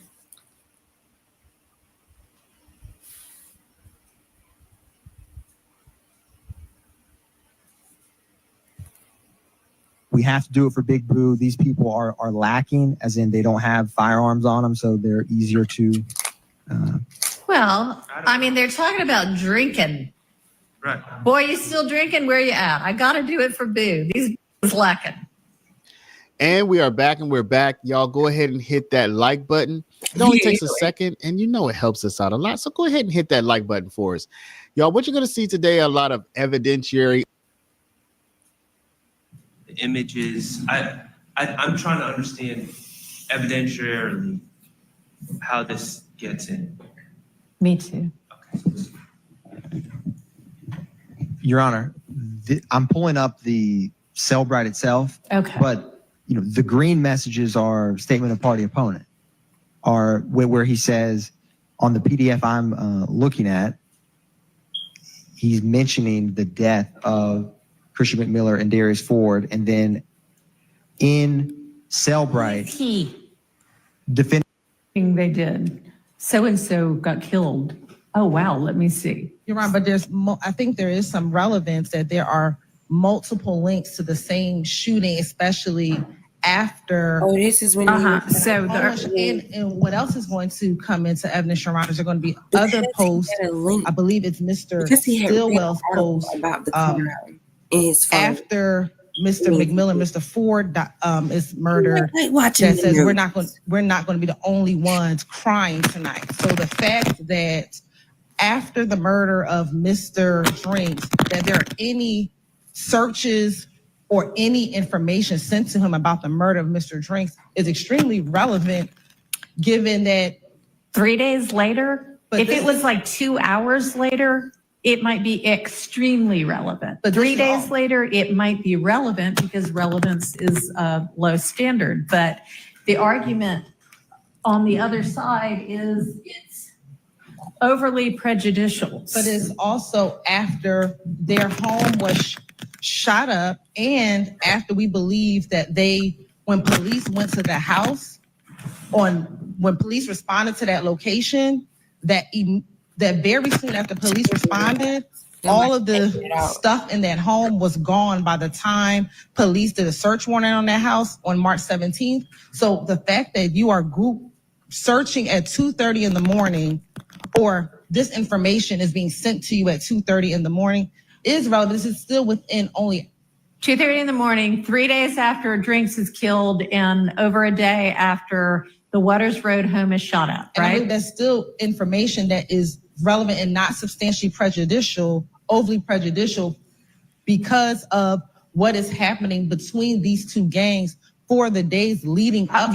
Between these two gangs, except that you have yet to establish that Mr. Drinks was in a rival gang. You're saying you're going to be able to do that? We're going to be able to show that he was at least associating with individuals. The individual Barter, who he was with the day that he was murdered, is a member of YFN. We have other pictures that are going to come out very soon, that will come out through Investigator Vivarito, we believe, that show that after this murder, they did not know who he was initially on day one. However, very soon, they saw other YFN members reposting him saying, "Rest in peace." That is when they learned of his association with YFN. And again, specifically, the individual who is known as Barter is also Christian Johnson. That is the person who was in the car with him. So the state will establish that there was an association, at least with a number of YFN members, given what was posted. All right, in the and hours you're afterwards. not necessarily going to be able, I don't even hear you saying you're going to be able to establish that Mr. Stillwell knew that Mr. Drinks was an associate of YFN. They're just, and it's an inference to be made. Is that right? It is an inference because there's a picture that was posted on at least March 12th in which Mr. Shell Keller, Kelvin Watts, reposted a picture with Mr. Drinks, an individual by the name of Jasper Walters, who is a known YFN member, and Shell Kell, that has two shell emojis and two black zipper emojis. And we believe those emojis subliminally. You're using the word wrong again, but okay. Like a hidden message. A hidden which is not the same message. thing as subliminal, but okay. Oh, okay. So that we believe that those two messages were a message that they may have been the ones responsible for the death of McMiller and Ford. So those Instagram posts, which are relevant, we believe will come in. So to establish that it is relevant that he would be even concerned about this. Okay. Or that accessing a news article does not in any way indicate you are concerned about anything. You have accessed a news article. So when you access the news article and it appears multiple times. Okay, and you do not know whether he searched it or whether somebody sent him the link. Is that right? That is true, Your Honor. Okay. But the fact that people are sending the link of that particular murder, and we have calls on the wiretap in which they talk about, I think there's a call with Demekion Garlington in which people ask, why did they shoot up the house? And Demekion Garlington says, because their homeboy got killed in Mechanicsville last night. This is what. And in that is that the day after Drinks is killed? This is a few days later after Drinks is killed. No, when Garlington says, because homeboy got killed last night. Oh, excuse me. Yes, that one. But there's some other ones as well. So I think that this is relevant and not substantially prejudicial given the timeline of what has occurred between really March. The yet to be established timeline. Okay. Yes, Your Honor, but that's because we're still putting. I know you're still putting evidence up. I know. And my 403 objection isn't just prejudice, it's also confusion to the jury because, and I think this is kind of proving my point or my argument in some ways because what I'm trying to avoid is we are on a 2-yard line of getting to the end of this case. And it seems to me that there is a potential that the state is just going to try to throw a bunch of stuff out there. I think that's what the state's been doing this whole trial. Well, I think I'm concerned about this with Viverito. Like, for instance, when they just talked about the post by Shell Cal, there is no evidence that I know of that Shannon has ever seen that post. And with this, we have no idea as we sit here, and this is why I'm concerned about these Viverito files where it's just kind of a bunch of things thrown in there. We have no idea if it was a link sent, if it was a search. We have no idea of any of that. Right. And the jury will have no idea. And you will have to point that out to them. So it's relevant, again, because of the low threshold for relevance. And it is, I mean, in terms of confusion, I don't think that they're going to be able to establish more than that this was accessed. These were accessed, these were searched for by the defendant. There's no messages where he received them. I've gone through the phone extracting. He went on to Safari and we either went to Fox 5 and clicked on the Windsor, whatever the title is, Windsor Homicide in Atlanta, or he typed in Windsor Homicide in Atlanta and that's what was accessed with the Fox 5. All right, and this is coming in through his phone now. I know. Which witness is going to be explaining, here's how we get these things and here's what we can tell from them? It'll be a combination of Kevin Landpacker and Marissa Viverito. Well, let's hope it's mainly Leon Packer, who seems to actually have expertise in cell phone search dump things. I don't know about Viverito's ability to say any of this. And this may change after this conversation. My understanding going into today that the state's plan was just to admit the dump through Leon Packer and then have Viverito explain everything. And that's my concern. And does she have the expertise to be able to explain any of this? So, Your Honor, Viverito has probably gone through 500 phones. She is in the gang unit, has actively phone dumps and Cellbrite when I personally am taking in preps Detective Landpacker, who's currently with the FBI. Okay, and I know that he has expertise in it because he's testified about it in other of my own cases. Correct, Your Honor. So what the state intends to do with Detective Landpacker he was asked, Detective Vito goes to Landpacker as she's done hundreds of times. Can you help me extract this phone? I have a search warrant for it. Yes. Okay. Boom.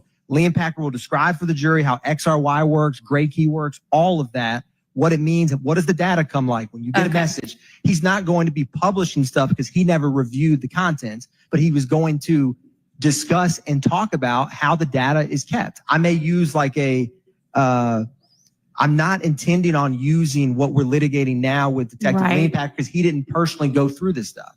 I may show like the central XRY, home screen that shows messages in Safari, but he's obviously. All right. Well, I don't think messages, I think most people grasp that messages can be extracted from phones, but something like this that's showing web access.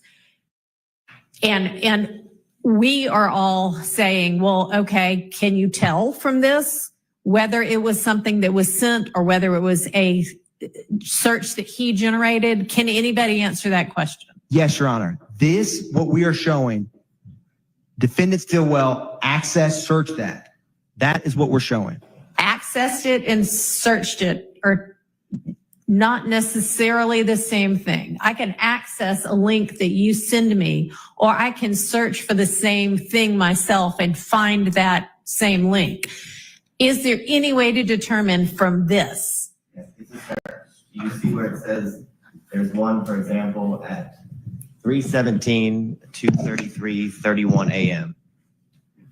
where it says web address is fox5atlanta.com/search. Where it says search there, that means he has searched for that web address. Where does it say search?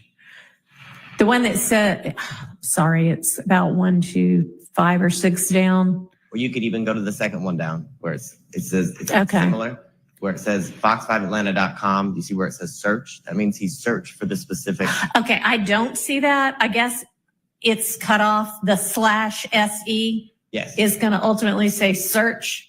Yes. And is some witness going to be able to explain when you see /search, that means that it was a search? Detective Leanpacker will be able to adequately explain that to a Okay. level that few people can. Okay. All right then. So we do know that some of these were searches. That's correct. Well, and Your Honor, while we're saying some of these, I'm looking at. I mean, I don't think we can see everything because it doesn't show the entirety of it. Are we going to be able to see the entirety of it? Yes, Your Honor. If there's a Zoom link I can share. So like another one down there's like that one that has the red arrow, the one below that. You can't, both of those, you can't even see the end of, and I'm sorry, I don't know what the term is, but whatever that long string of slashes and dots and things are, you can't even see the end of it to see whether it says search. And then the next one down, you can't either. It's fox5atlanta.com/in. So do we know what those are?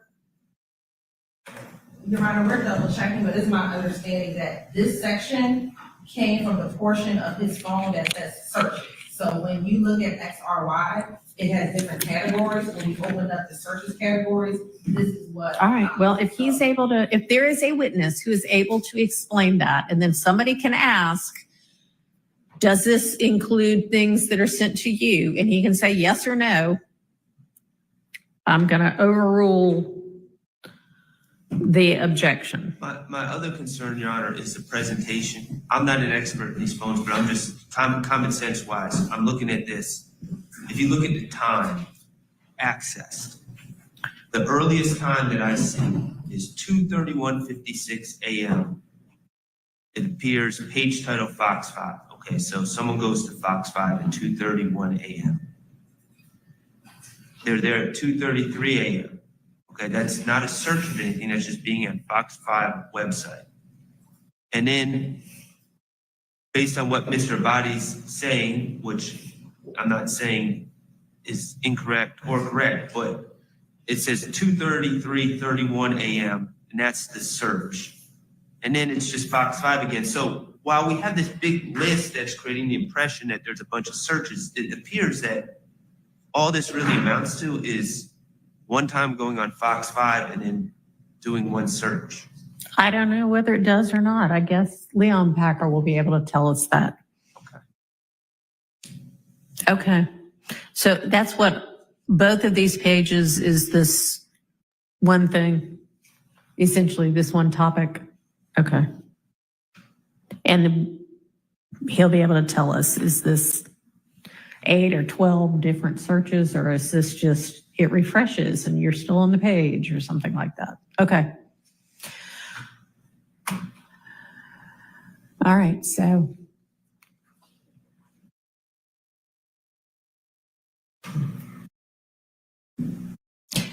Is he going, I know he didn't look at it.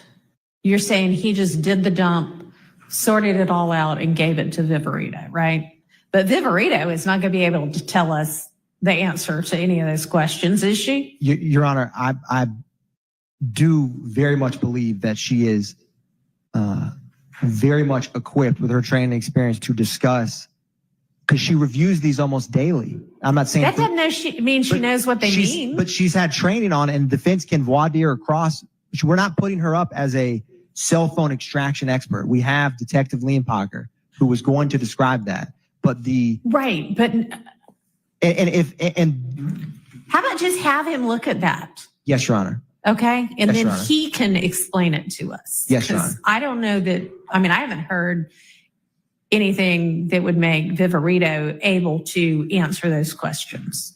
So as long as you, I mean, it's not much for him to look at. It's less than 2 pages. Yes, Have Your him Honor. look at that, and then he can explain it. Yes, Your Honor. And All right. Okay, and maybe she can say, oh, here's why it was significant in my estimation, because she's the investigator. But all right, let's move on to the next topic. So, Your Honor, the next one is a saved video. Okay. And it's a man. I do not know who it is. Maybe the state knows who it is. This is a 12 March one. Yes, he seems to. Yes, Your Honor, and he seems to be playing like DJ at home from his home and broadcasting on Instagram. And once in a while, he'll rap along with the lyrics.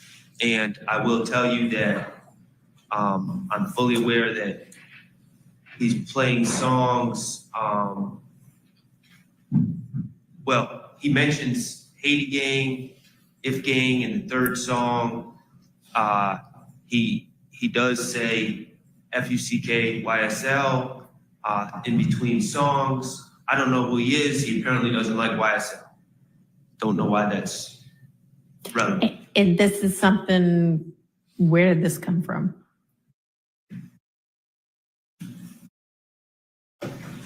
so, Your Honor, this was saved in defendant Stillwell's phone. Okay. And when the crime scene photographs get introduced of the March 11th double murder of Christian McMiller and Darius Ford, the vehicle that they were driving, he pulls up that video because it hit the news.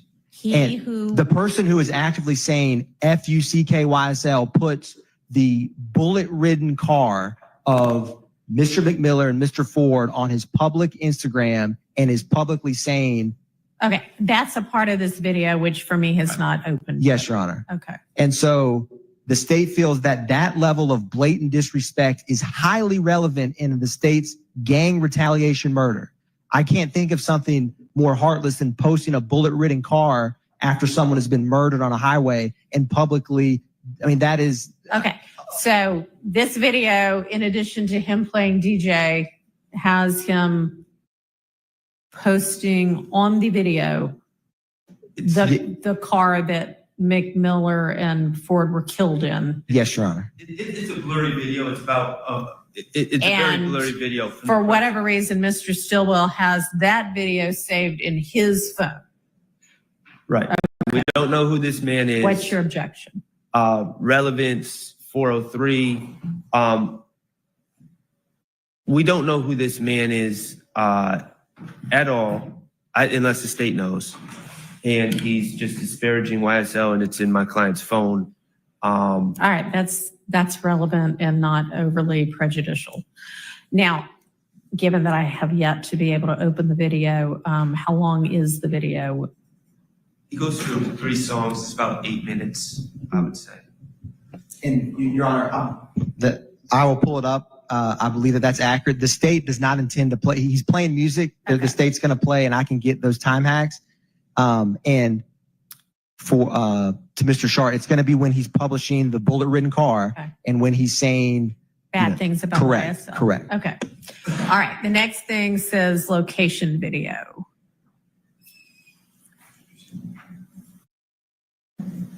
What is this?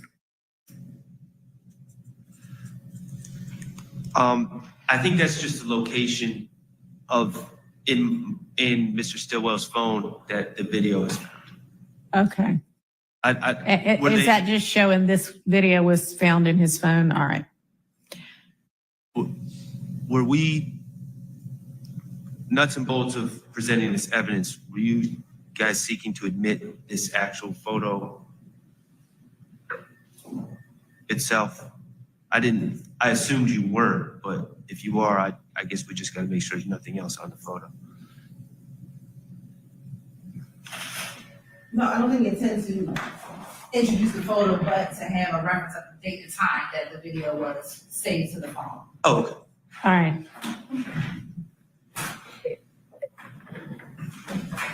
Okay. All right, moving on to the next subfolder. That would be the first of several iPhone mini subfolders. There's a PDF within that.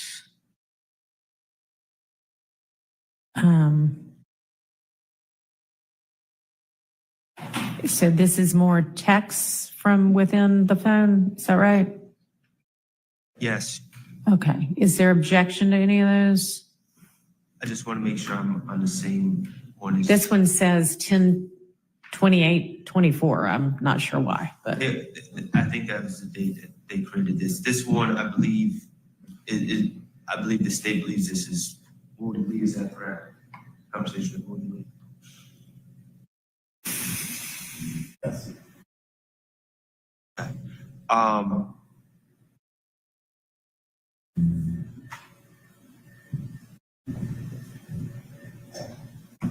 don't have any objection to this conversation. Can I just ask to state one thing? When these are compiled, this is the entire conversation over a certain time frame between the two individuals? That's correct. Okay, so nothing's been redacted or deleted or anything like that? That's correct. Okay. Yeah, I don't have all right, with any of it, it's several pages long. Okay, all right. And we will move on to the next iPhone mini subfolder.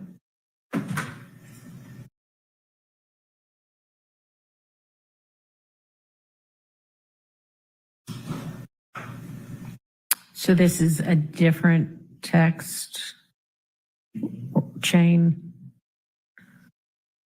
Yes, Your Honor, this is. Is there objection to this one?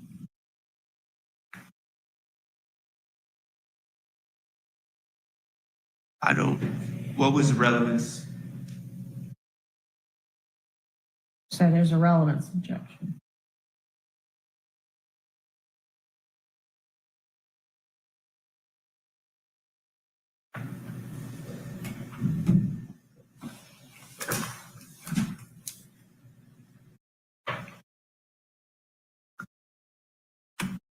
Do we know who he's talking to?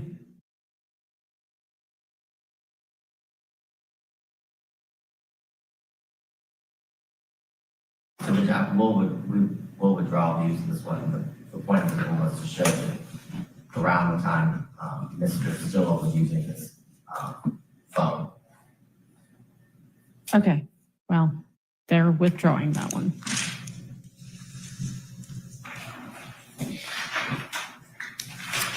All right, so then we're in the third iPhone mini folder.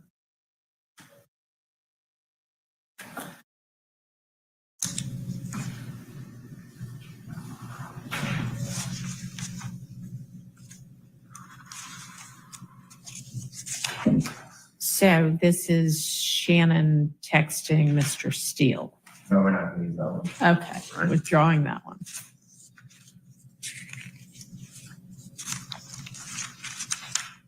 So the fourth folder has a file and a PDF and an export. What should we look at first? Judge, I'll withdraw this one too. All right. Established there's a shooting on the expressway. Okay. So I'm sorry. they're withdrawing it. Is this the one with 224-391-9924? Okay, I'm sorry.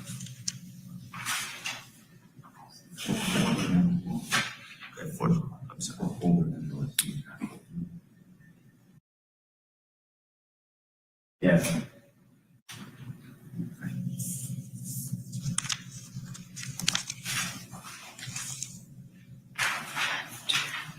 Okay, so we are going to, what is the fifth of the Stillwell iPhone mini folders?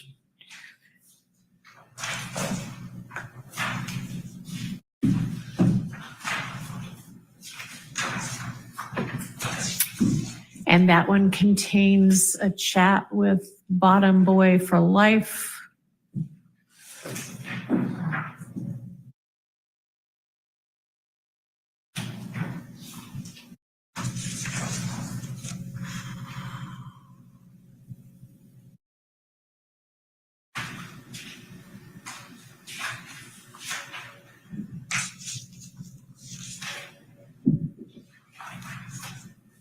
And I guess you read up from the bottom? Yes, Your Honor. Okay.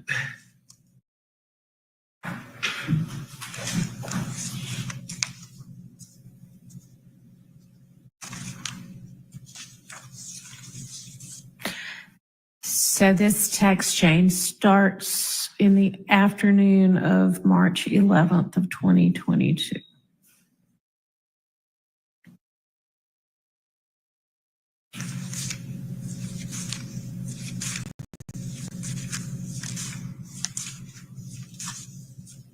On the 12th, they're booking sessions, presumably in a studio.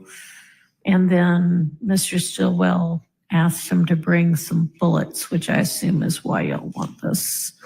And then they're talking sessions again on the 14th.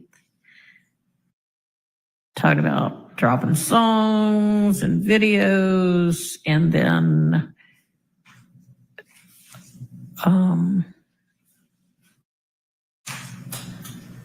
that's it, right? And the very first page is like a summary of the things that are significant, or a sampling of the chat, or what is that? Because that's where it's got the. So I knew Mr. Sharp would want the entire conversation, so I obviously printed or was able to take the entire conversation, but the very first page is what's relevant. That's why it's highlighted. Okay. Okay. Okay, but that isn't all of that you're going to show. You're going to show the whole conversation, or what's your intent? My intent would be to show the first page. Okay. Show that we can admit it with the full conversation, but it's in order. At first.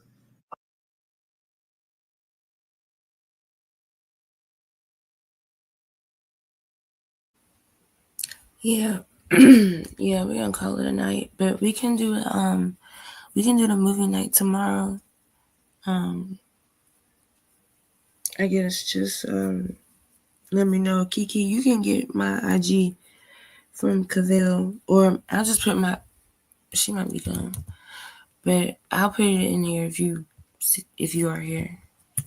But just let me know what time. But y'all, everybody be safe. Be good, be safe. Have a good night.